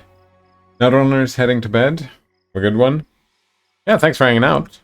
Sleep well. Have a good one. Here. Right, let's do this thing. What troubles you? Something bothering you? Oh, sorry. Right here, my friend. Might as well. Now that we're using spells. You know what? I'm gonna do a bless as well. There you go.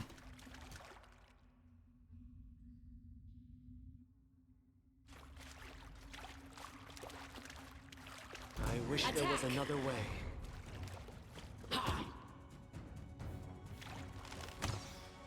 Bring it!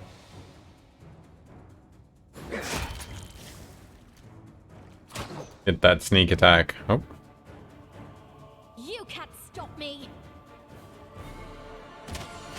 what are you doing? Tear them apart!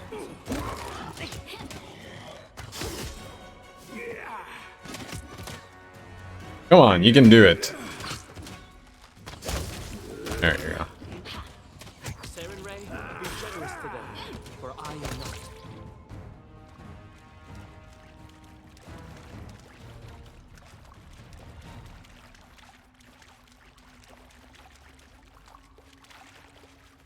Olgitinotab says it is when you equip a non-weapon and swing it. And it takes 15 arbitrary units of time for normal speed species moving one tile. Takes like... Wait.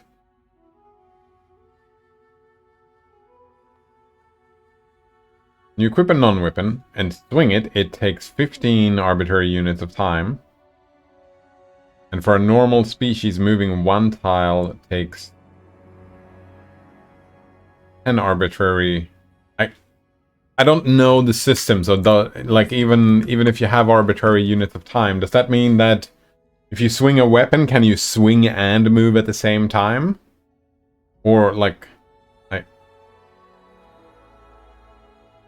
you just do one thing at a time? And if you only can do one thing at a time, then I don't know how movement is relevant to this thing. You can't. Right.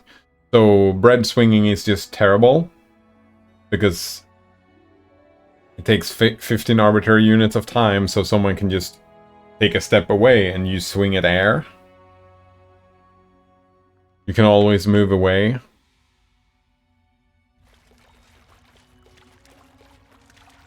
The path is clear.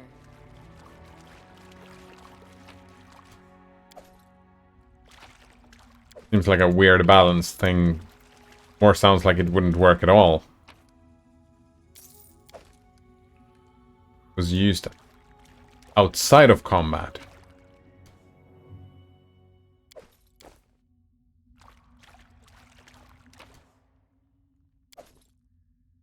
Oh! Wait, no, I still don't get it. If you didn't use it in combat, when did you use it? Region is based on an amount of time passed. I'll go ahead. Can you make an epic pose? I need inspiration.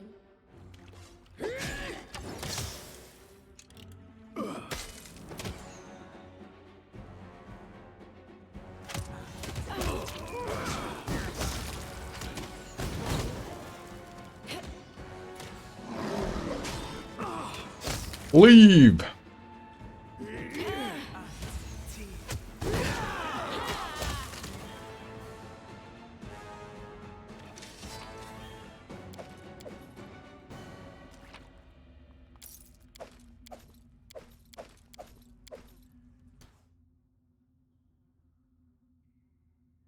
Right, an arbitrary unit of time, so it just makes... It makes time pass faster, that's it, so you just regenerate faster.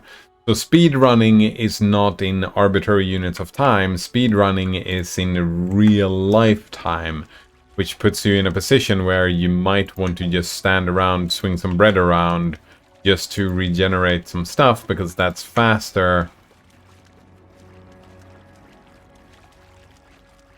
However, you also don't move. Oh, but movement can be instant in those types of games, right? I'm still here.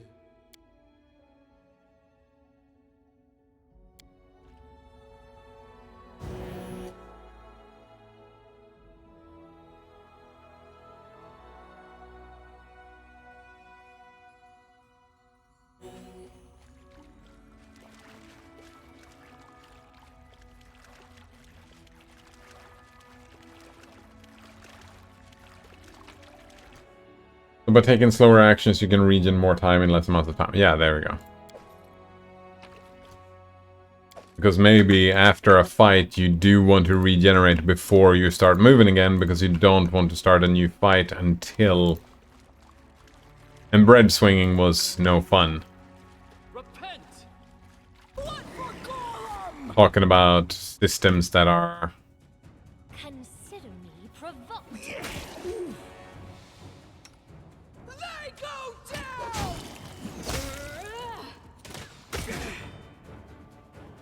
Repent!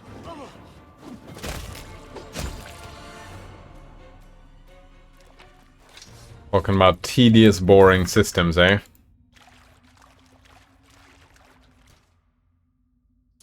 This doesn't matter for real-time speedruns, but it's really big for turn-based speedruns, because there you try to minimize turns. Oh. Oh, so an arbitrary unit of time is not... That's not turns. That's just... Like, a turn is not always a certain amount of time. Watch each other. You think that hurt? Dawnflower, grant me strength. Oh, wow. That doesn't look good at all. 76? That's a level 3 heal, if anything. Don't you fucking dare. Fucking game. Oh. Turn is basically one action. Oh, and we have to do this. Oh, that is so fucking annoying. Call to them. Something bothering you? Ugh.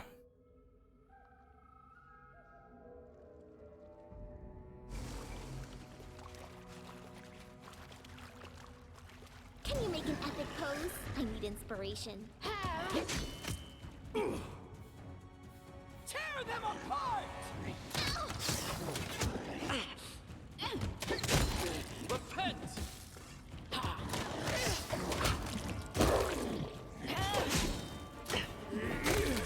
Oh, this is bullshit. I don't want to micro this bullshit. Oh. Microing these fights. Talk about... Yeah, that's what we've been talking about. So fucking annoying. Solid plan. You know what? I don't have to micro the looting either, because the looting is just gonna happen later. When we leave.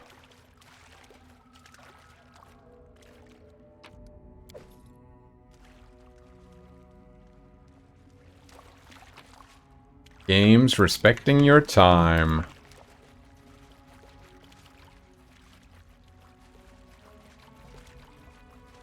And then our leader charged forwards. Hey, wait for me!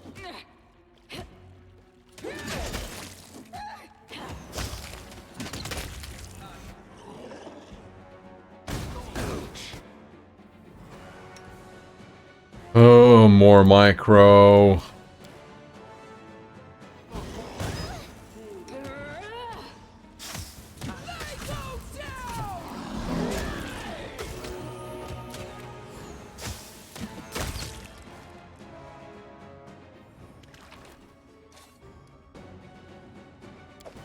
Oh wow, you had good loot.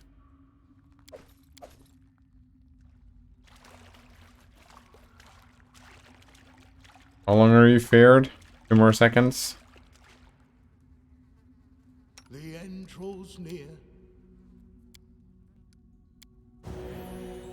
Go. Turn-based speedrunners are a high score, and high score players are also why Region works the way it does. I'm assuming, like there's a bunch of developers who add stuff to DCSS, right? It's definitely a cathedral-style open source project. So the people who, everybody who contributes are I'll go ahead. probably players and speedrunners, like the people who play it the most.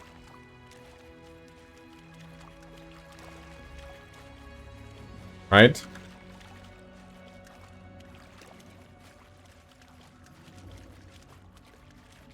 The path is clear.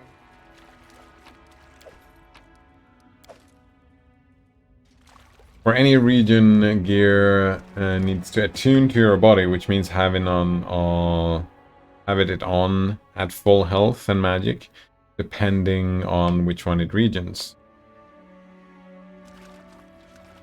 Ah, Enemy near. no heavy hot swapping bullshit. You have 85 hit points. You have 1550. You know what? Can we just hold? Now we can attack. Serves you right.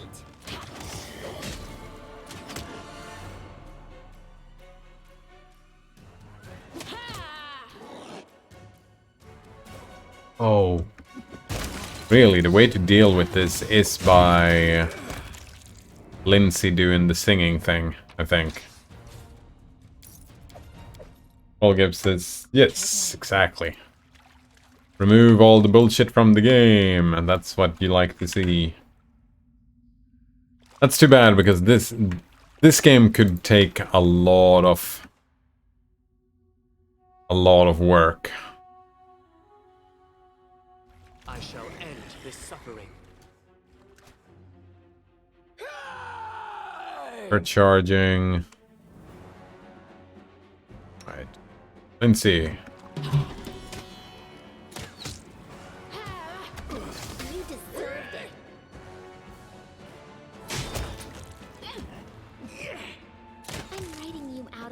story.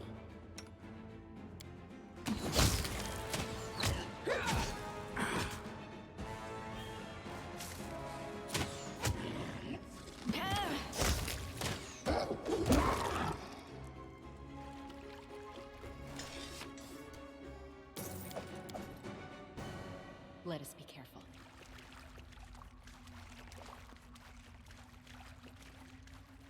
You're but a footnote in our story. Ooh. Lindsay. Time to start fascinating, but do it over here. Mary has to go over here. And actually start inspiring courage. A rim here. Do a Shield of Dawn.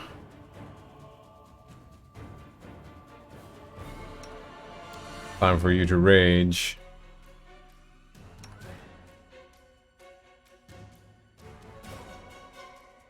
And has to get a little bit closer. Do a prayer.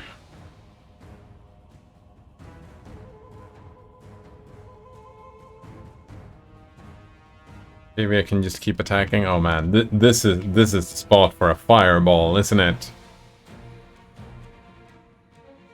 This would be a great spot for a fireball, but no. We're doing a prayer for some reason.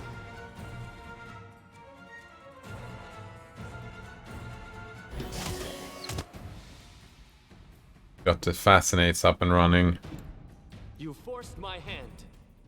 Consider me provoked. Any last wishes? Bring it!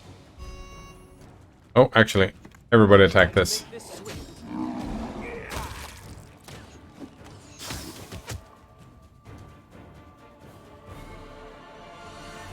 146 hit points. Cool, you do not have... That's... Speaking of hot swap bullshit, magic rings are quite brutal for that. If you equip a magic ring, it gives you empty maximum magic. If you remove it, you'll lose that much magic, maximum and current magic.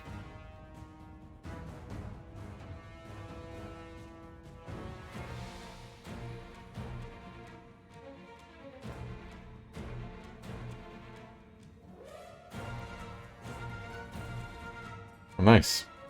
That's completely different. That's one of the reasons why I do not like Dota, because Dota does the opposite. Dota embraces hot swapping bullshit stuff, but it kind of makes sense in a PvP game because hot swapping becomes a skill. It's a skill in the game. You get good at hot swapping. So there's that. Suppose.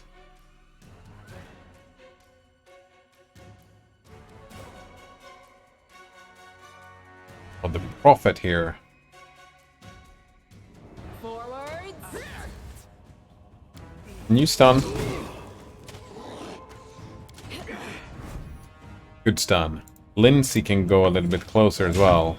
That was a will save. Actually, you can attack this thing because it succeeded on the save. Kristen doesn't have to do any spells, I don't think. No, definitely not. You don't either. We just... Miri can go over here, though. And do the cleave.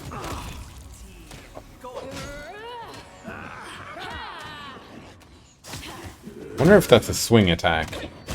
Doesn't matter. All of them are dead. Well, you turn on taps and you get good at stealing gear from hot swapping nerds.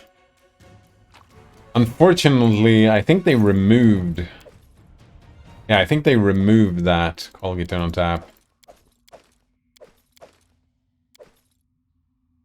I think you have your own hot swapping inventory system, so... I know that some people still drop certain items here and there, but overall, you can do swapping in your... Or maybe not, actually. I don't remember. Don't take my word for it. The path is I don't fucking know. This is the end of the... I feel like the map doesn't show us if we're at the end of the map or not. I'll go ahead. Definitely the So it's come end. to this. Maybe we missed something over here? Look, it looks like there's something over here. Wait. Why did you show up? Like, do we talk to you? No?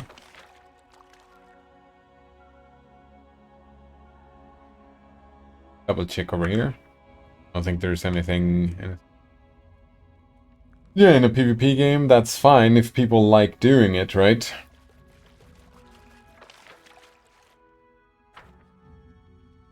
I mean, I suppose if people like it in PvE games, that's fine as well. I mean, some people enjoy what you and me call tedious. Other people would call good fun.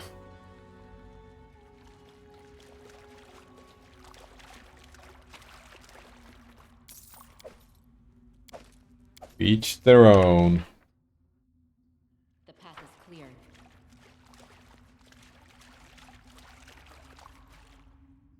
Wait, what the fuck? Oh, hopefully I get to loot everything when we leave this place. I was surprised. Because if we don't, I'm gonna be pissed. Because there's a lot of loot I didn't pick up.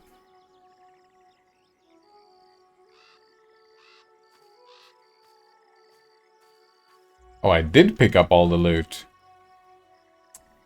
Oh, you probably have to press loot on them. If you don't press loot on them, you don't get it.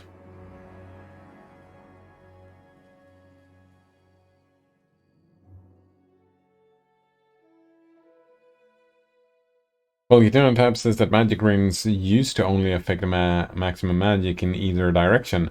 Another design goal of DCSS is to reduce no-brainer decisions. It was too much of a no-brainer to start with magic rings equipped, use their provided magic bonus for free magic, and then swap into main rings.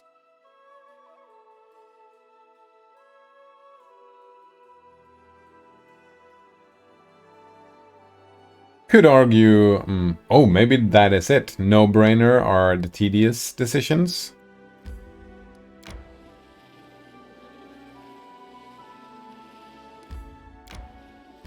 I need to catch my breath. We are gonna take a rest. Not quite yet, but soon. May we have a moment of respite? Now we can take a rest. Octavia, why do you always primp your hair, huh? Why the hell you need to?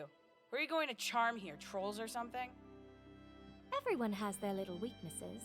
I like to look pretty. I didn't get a chance to do it much in the slave camp.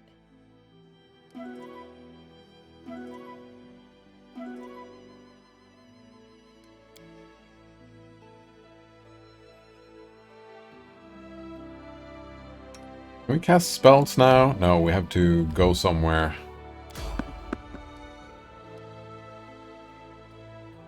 Fight? Hopefully. It was not tedious at all. The CSS has really good built-in macroing system. Oh, nice.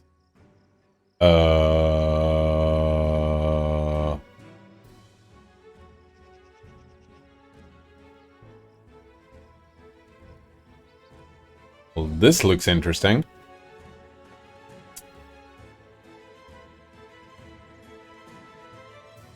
So, you definitely start with fascinating. Octavia starts with a hurricane bow. You start with that. Start with magical vestment on our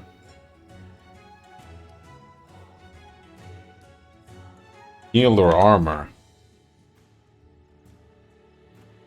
That one already has enhancement 2.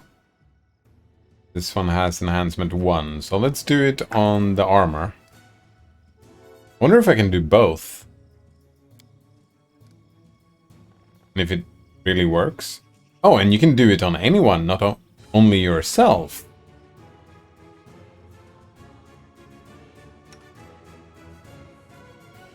Mary can just fucking halt. Oh, and you can start firing courage.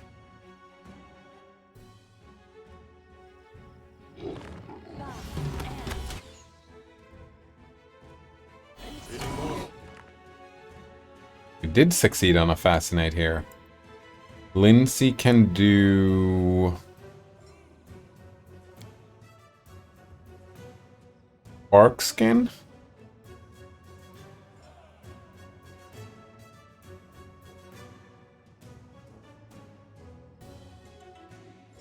No. Lindsay can do haste.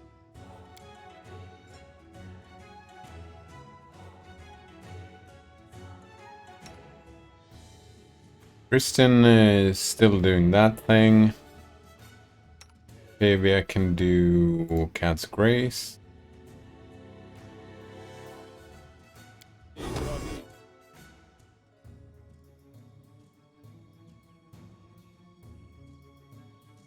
Alright, we succeeded in 2 fascinations, so that's good.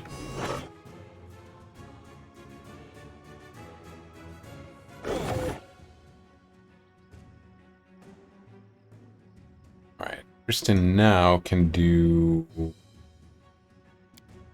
prayer.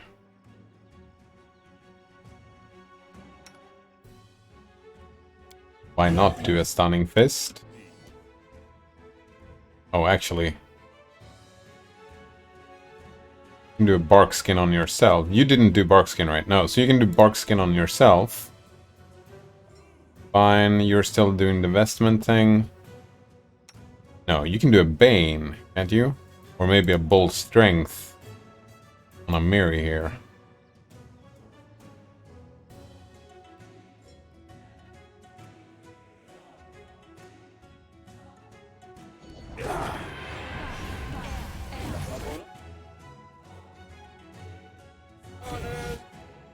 They go down! Could be worse. And will definitely will be. Ooh, that was a lot of damage. That was a lot of damage. You know what? You can deal with that yourself by doing a level 4 heal here. I don't think we're gonna make this. Yeah. Lost.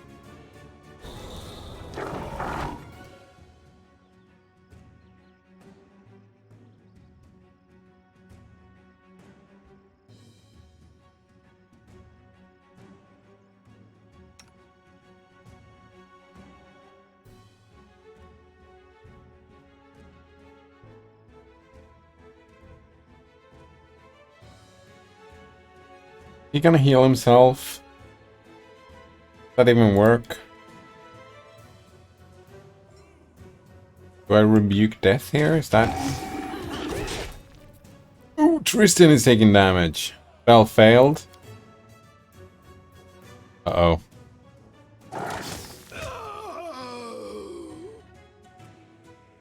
Yeah, this is not gonna work.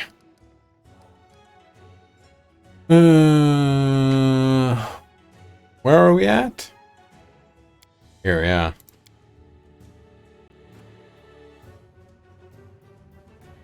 Colgate taps. Now, since you lose magic after unequipping the magic ring, you have to commit to it, and has provided quite interesting decisions, at least for me. Yeah, that's what you want to see, right? Alright. This is in Glenbourne. I definitely don't want to be here.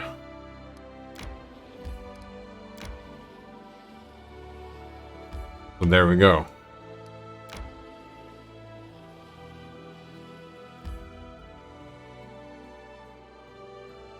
I think we can take this way down, though, just to explore those paths. think maybe I do want to find... Yeah, go and do these things.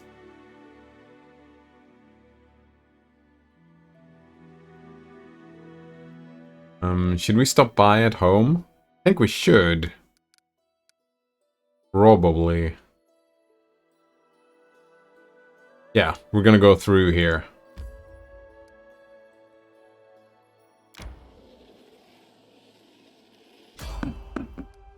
Sure, we can fight a little bit on the way.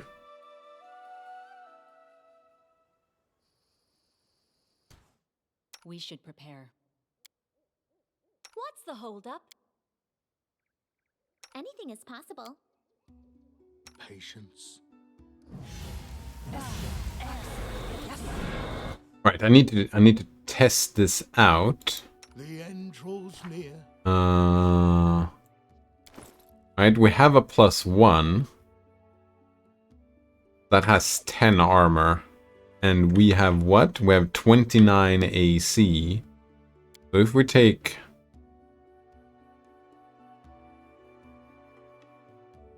magical vestment on ourselves, now we've got 31. And do we see it on that thing as well? No. We do see it. +2 from magical vestment. Can I do that on you as well? What was that? Magical vestment. Oh, that's effortless armor. Level 3 is a magical vestment.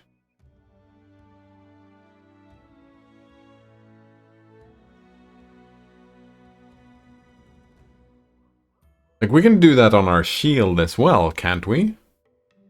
It says one friendly creature. Seems fucking OP. Tab says in tournaments there are categories for a highest score with each species and background. Meteoron is so far ahead of the rest of the species for a high score that when they were introduced to the game, they made Meteoron runs ineligible for background high score categories.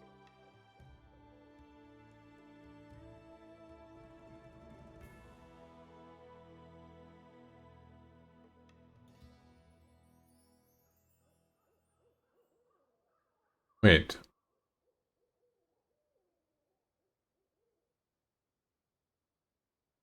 Oh, with each species and background. Wait. I don't understand how that... I don't understand how that tournament works. Just got confused.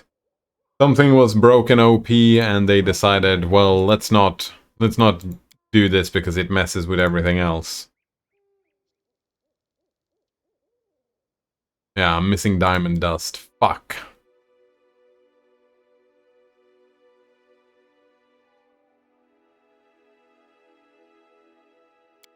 You know what? We can just do a bless. Count on me. We can do I wrote this. it like I saw it. Something bothering you?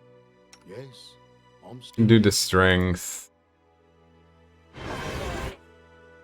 Let us bide our time.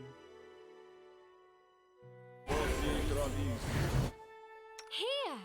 Do cat's grace on yourself. Lindsay was called forth. How may I help?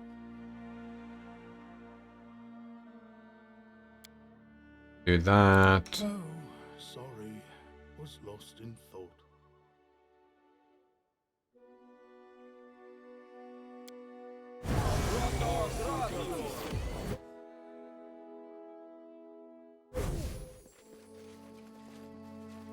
Speaking about making macros, eh? I'll go ahead. Wonder if there is a... I shall end this suffering. good system for making macros here.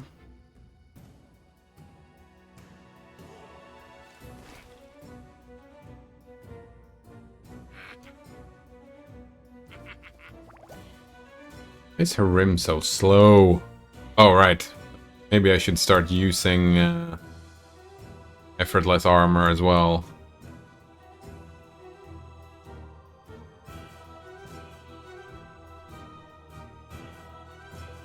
Rim is fucking slow, that's for sure. Alright. You can start singing. Rim can do... Bane?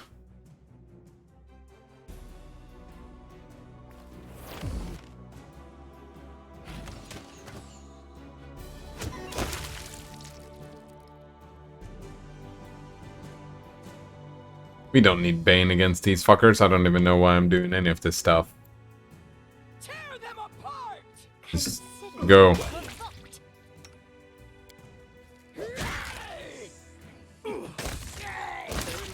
Be generous to them, for I am not. I don't even know why I used all these spells.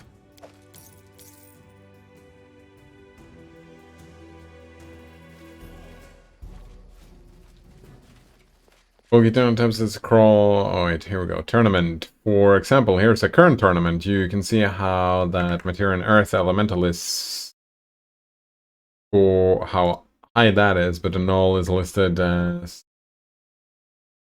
It has null run listed at high score for Earth Elementalist. Hey. Oh, right.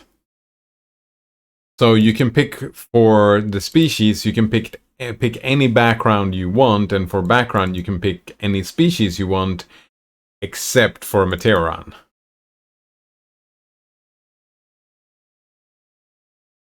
Yeah, so for this, I get it now.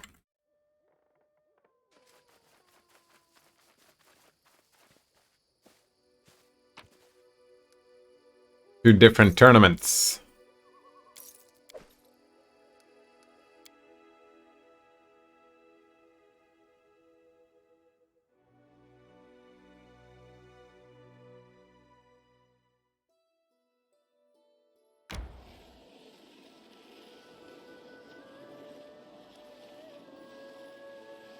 I need to catch my breath.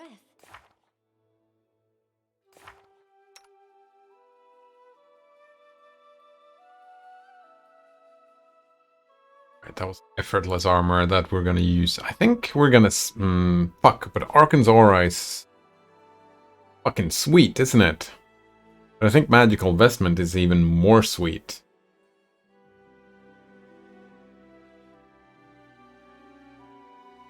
I wonder if we can have a +10 enhancement, or if maximum is 5 anyways.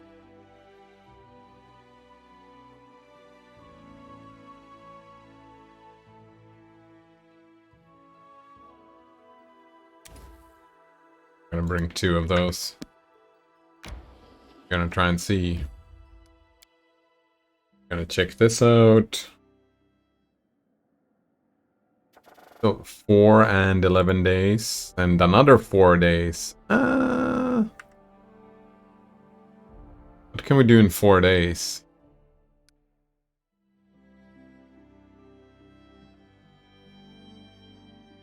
We can check this, go back and forth.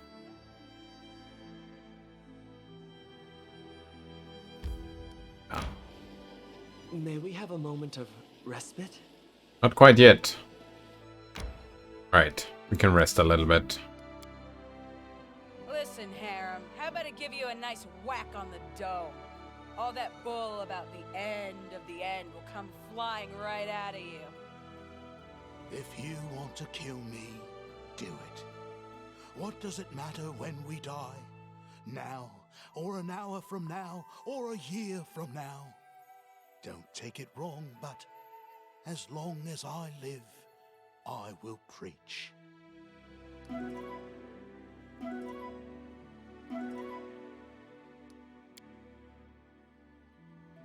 There you go. Feel like these were... We ran into something that was overall level, but maybe not anymore. Boogie Tab says that Meteoron Earth Elementalist at 130 million points, and Null Earth Elementalist at 46 million points. There's a difference, yeah.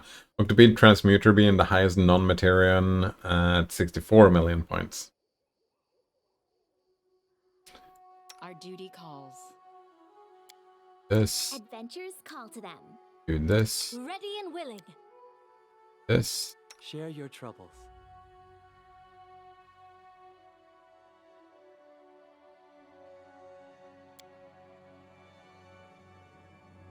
Grotus awaits us. Oh, wait. Do armor.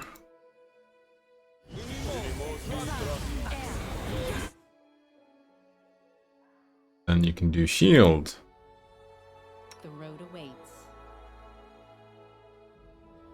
Confide in me. Alright. Do bless?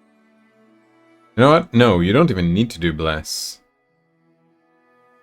You don't have anything. Protection from energy would be maybe a thing, but no, you don't have to do anything else. What troubles you? You have to do this. Oh, I forgot to. Oh, I did the mage armor, so that was fine. Look at that. How much do you have now? Still only 31. Oh, magical vestment. You can't stack them like that. I see. I see. I'm listening. Well, we learned how that worked. You, however, can do Good Hope.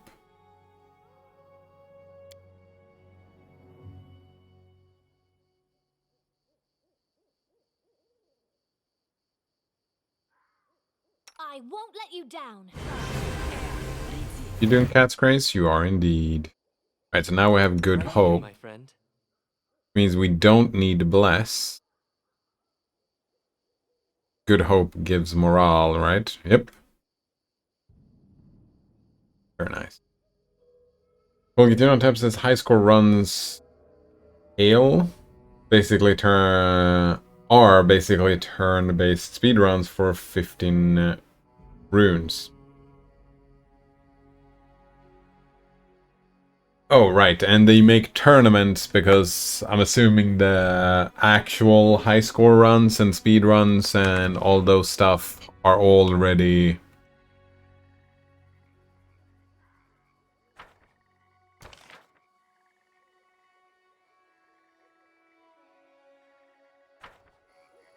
That's stuff that has already been done, if you will. Oh, I needed to buy skills for this, damn it.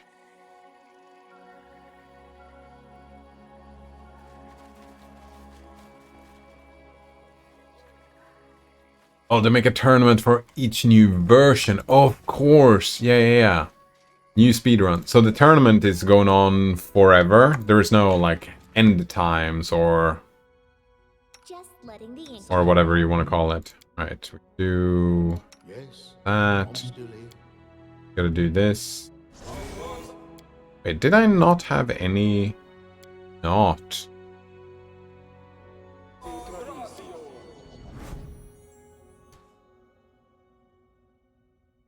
How may I help?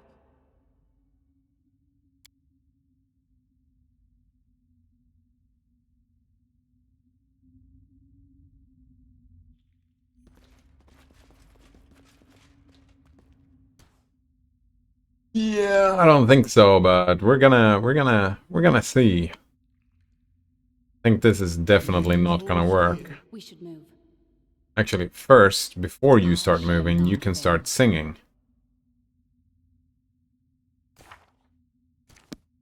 Well, sorry, was lost in thought. Oh, and you can do bull strength. I wrote it like I saw it. I think you can actually summon a monster here.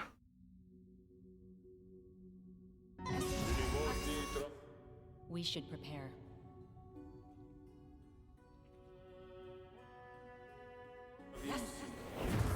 What for Gorum?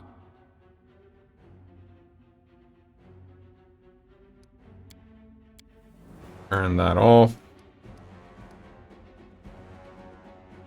Actually rage and charge. The rim can run over here. Wait, did we finish the... Yes. The rim goes over here. You're gonna have Touch of Chaos. What was that? That was fire, right? Fire damage.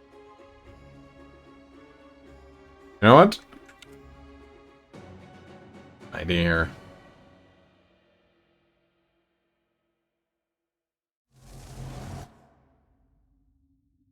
The end draws near. Share your troubles.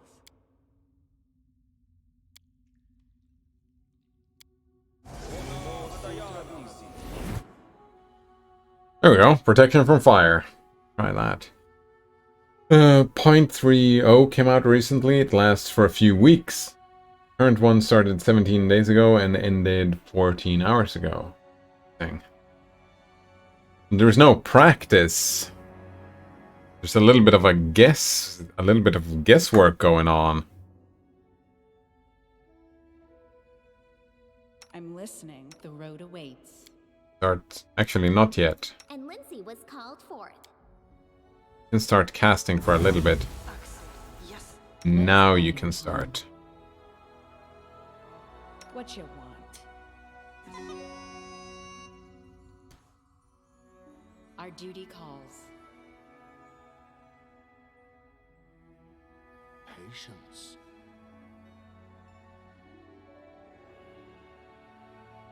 We should move. Well, sorry, was lost in thought. I shall not fail. Grotus awaits us. Come on, there we go. That's what we like to see. Mary can now rage and charge. All of you can run up here. Alright. Mary, charge! You need to do Dirge of Doom.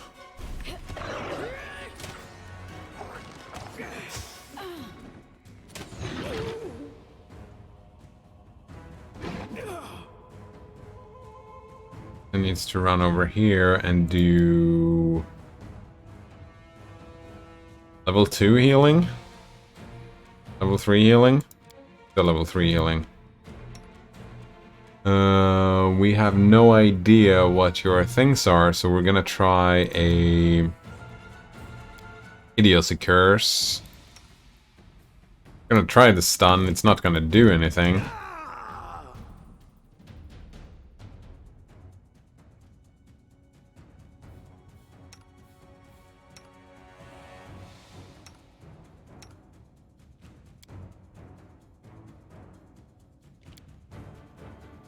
I do a haste.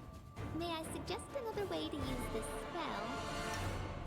They're still just attacking, that's fine. I don't know if haste was the best idea, but...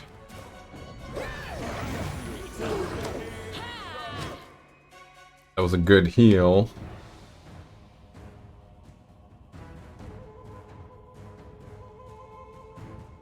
Did we get the... we've done a little bit of damage. We do have Shaken, we have freedom of movement, we have not succeeded on any debuff. So Lindsay now is gonna try and get a slow. Pavia doesn't have any debuffs. I suppose Glitter does get a blind in. Oh, there's practicing Trunk. Oh, there you go, yeah. We definitely don't want this, right? No, Bewildered is what we want. Lindsay's doing your thing. Tristan here could get a prayer, I think, yeah. You're still trying to do your curse. And you're just punching and singing.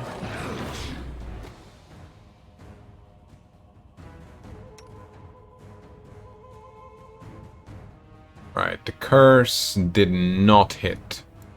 So we're gonna try and curse again.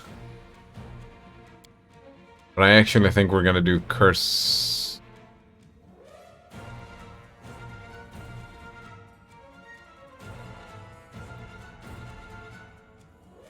oh, we're gonna do Curse of Idiocy. We're gonna try.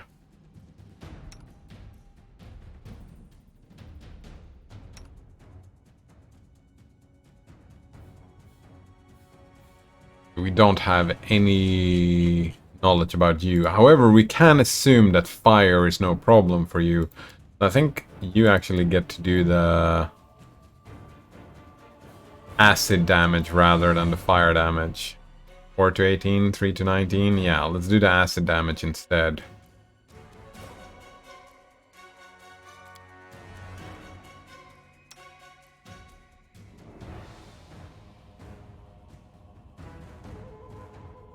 Still doing that. What's Lindsay doing over here? Still waiting to do that. Davey is still, like, you're attacking, right? Right. Low. Actually succeeded. Stunning Fist? What about the Fortitude save on the Stunning Fist? Will save. Fortitude, however, is plus 19. So we could succeed on a Stunning Fist because of the Shaken, maybe. Alright, so we do have Slow Out. That's good. It's time for Cacophonous Call.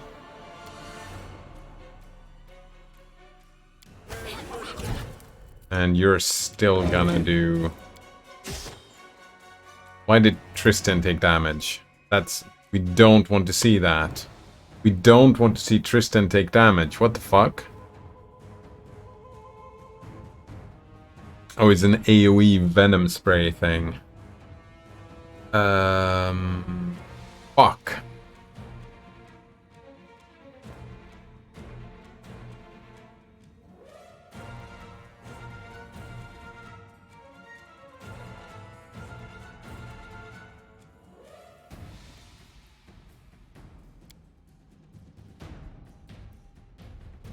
We're gonna start by doing a level 3 heal on... level 2 heal on ourselves. And hopefully... Arim is gonna stay alive. Definitely will be.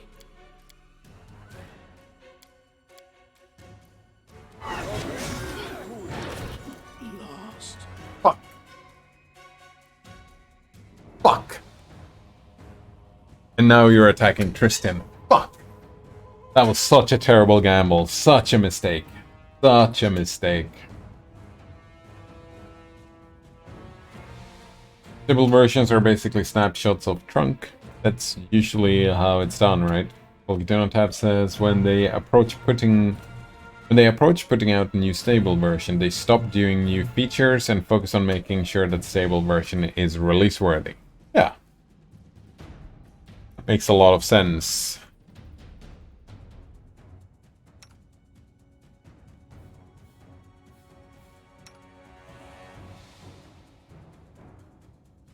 I think I did a mistake putting Harim as the tank. I should have put McDread as the tank. Definitely should have put McDread as the tank. There's no way I'm gonna, like... Tristan is not gonna survive this. Oh, I did survive.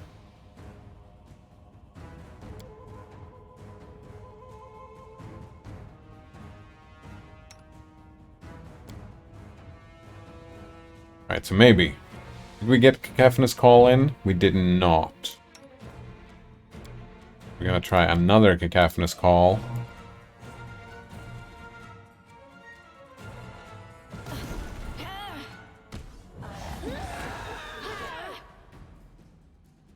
Another will save on the Cacophonous Call. 19 on the roll. Ugh, gross. Alright, so another Cacophonous Call.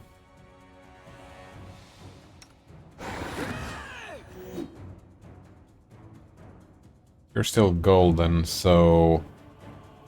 I think we do a level 4 heal at this point.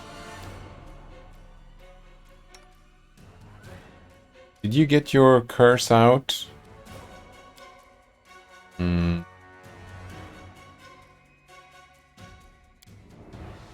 I feel like spells, maybe a Bane. Maybe a Bane. No, we're gonna do Touch of Chaos here. Yeah, that's your job now. Touch of Chaos.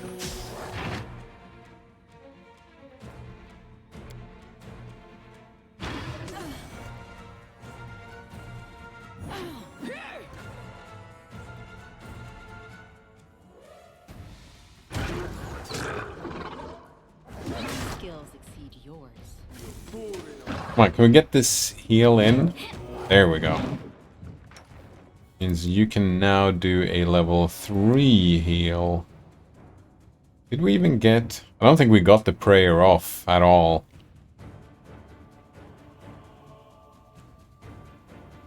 Or the Archon's... No, Archon's Aura we should have gotten off.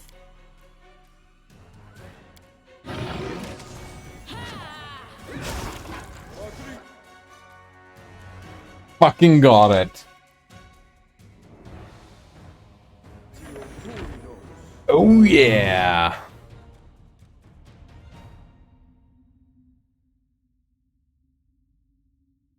Get fucked.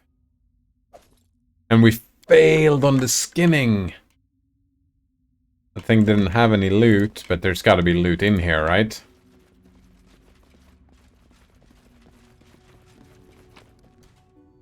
We got the Earthbreaker.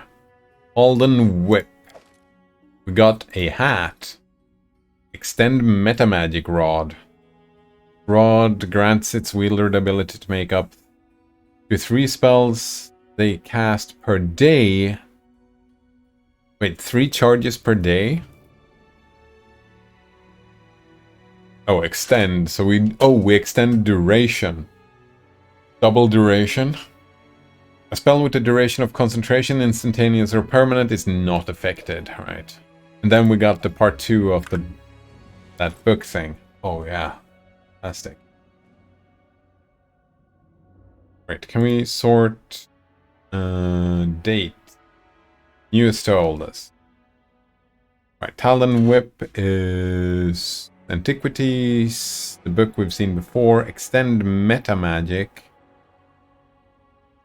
Who would we want to put a longer duration on?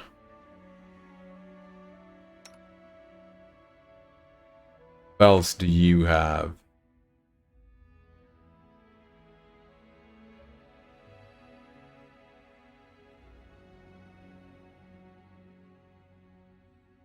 Prayer? No.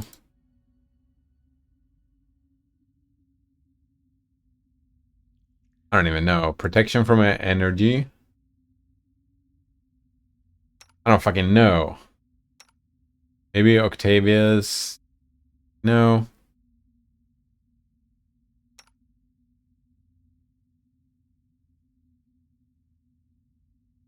I mean, we could do Shield of Dawn, but no, not really. Oh, summon Medium Elemental? That would be neat. Colgate on Tap says sometimes they have separate experimental branches if something is too experimental even for Trunk. Probably even more. What do I have here? Professor's Hat. Within the Professor's Hat is a subspace similar to Bags of Holding, but only accessible to the wearer of the hat.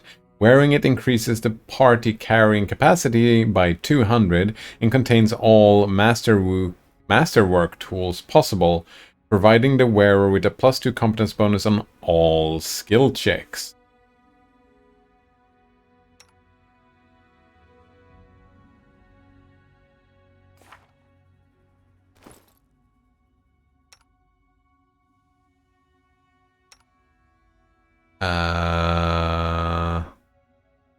This hat is fantastic. I mean, so is this, right? Also fire damage though. 5 to 20. Enhancement 2. It's definitely better than the Troll Reaper, but it doesn't have acid. But I think we've dealt with the trolls by now, right? So we don't need corrosive.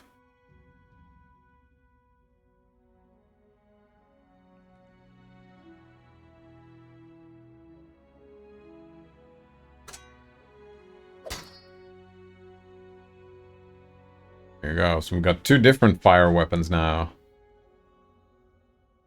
This hat is... oh, it's good.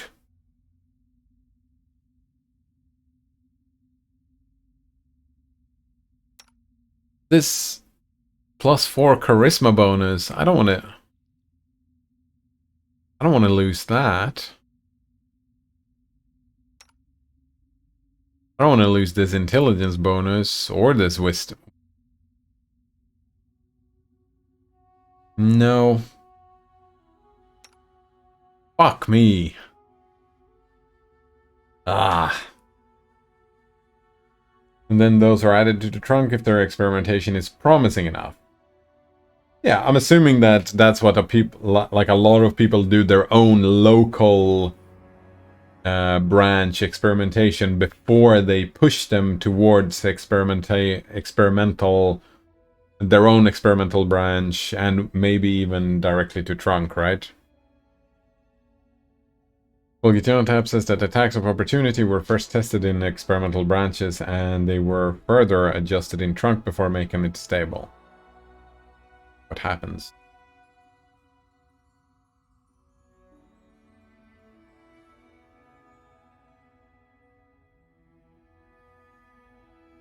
Rod is fantastic. Hat is fantastic. I'll go ahead.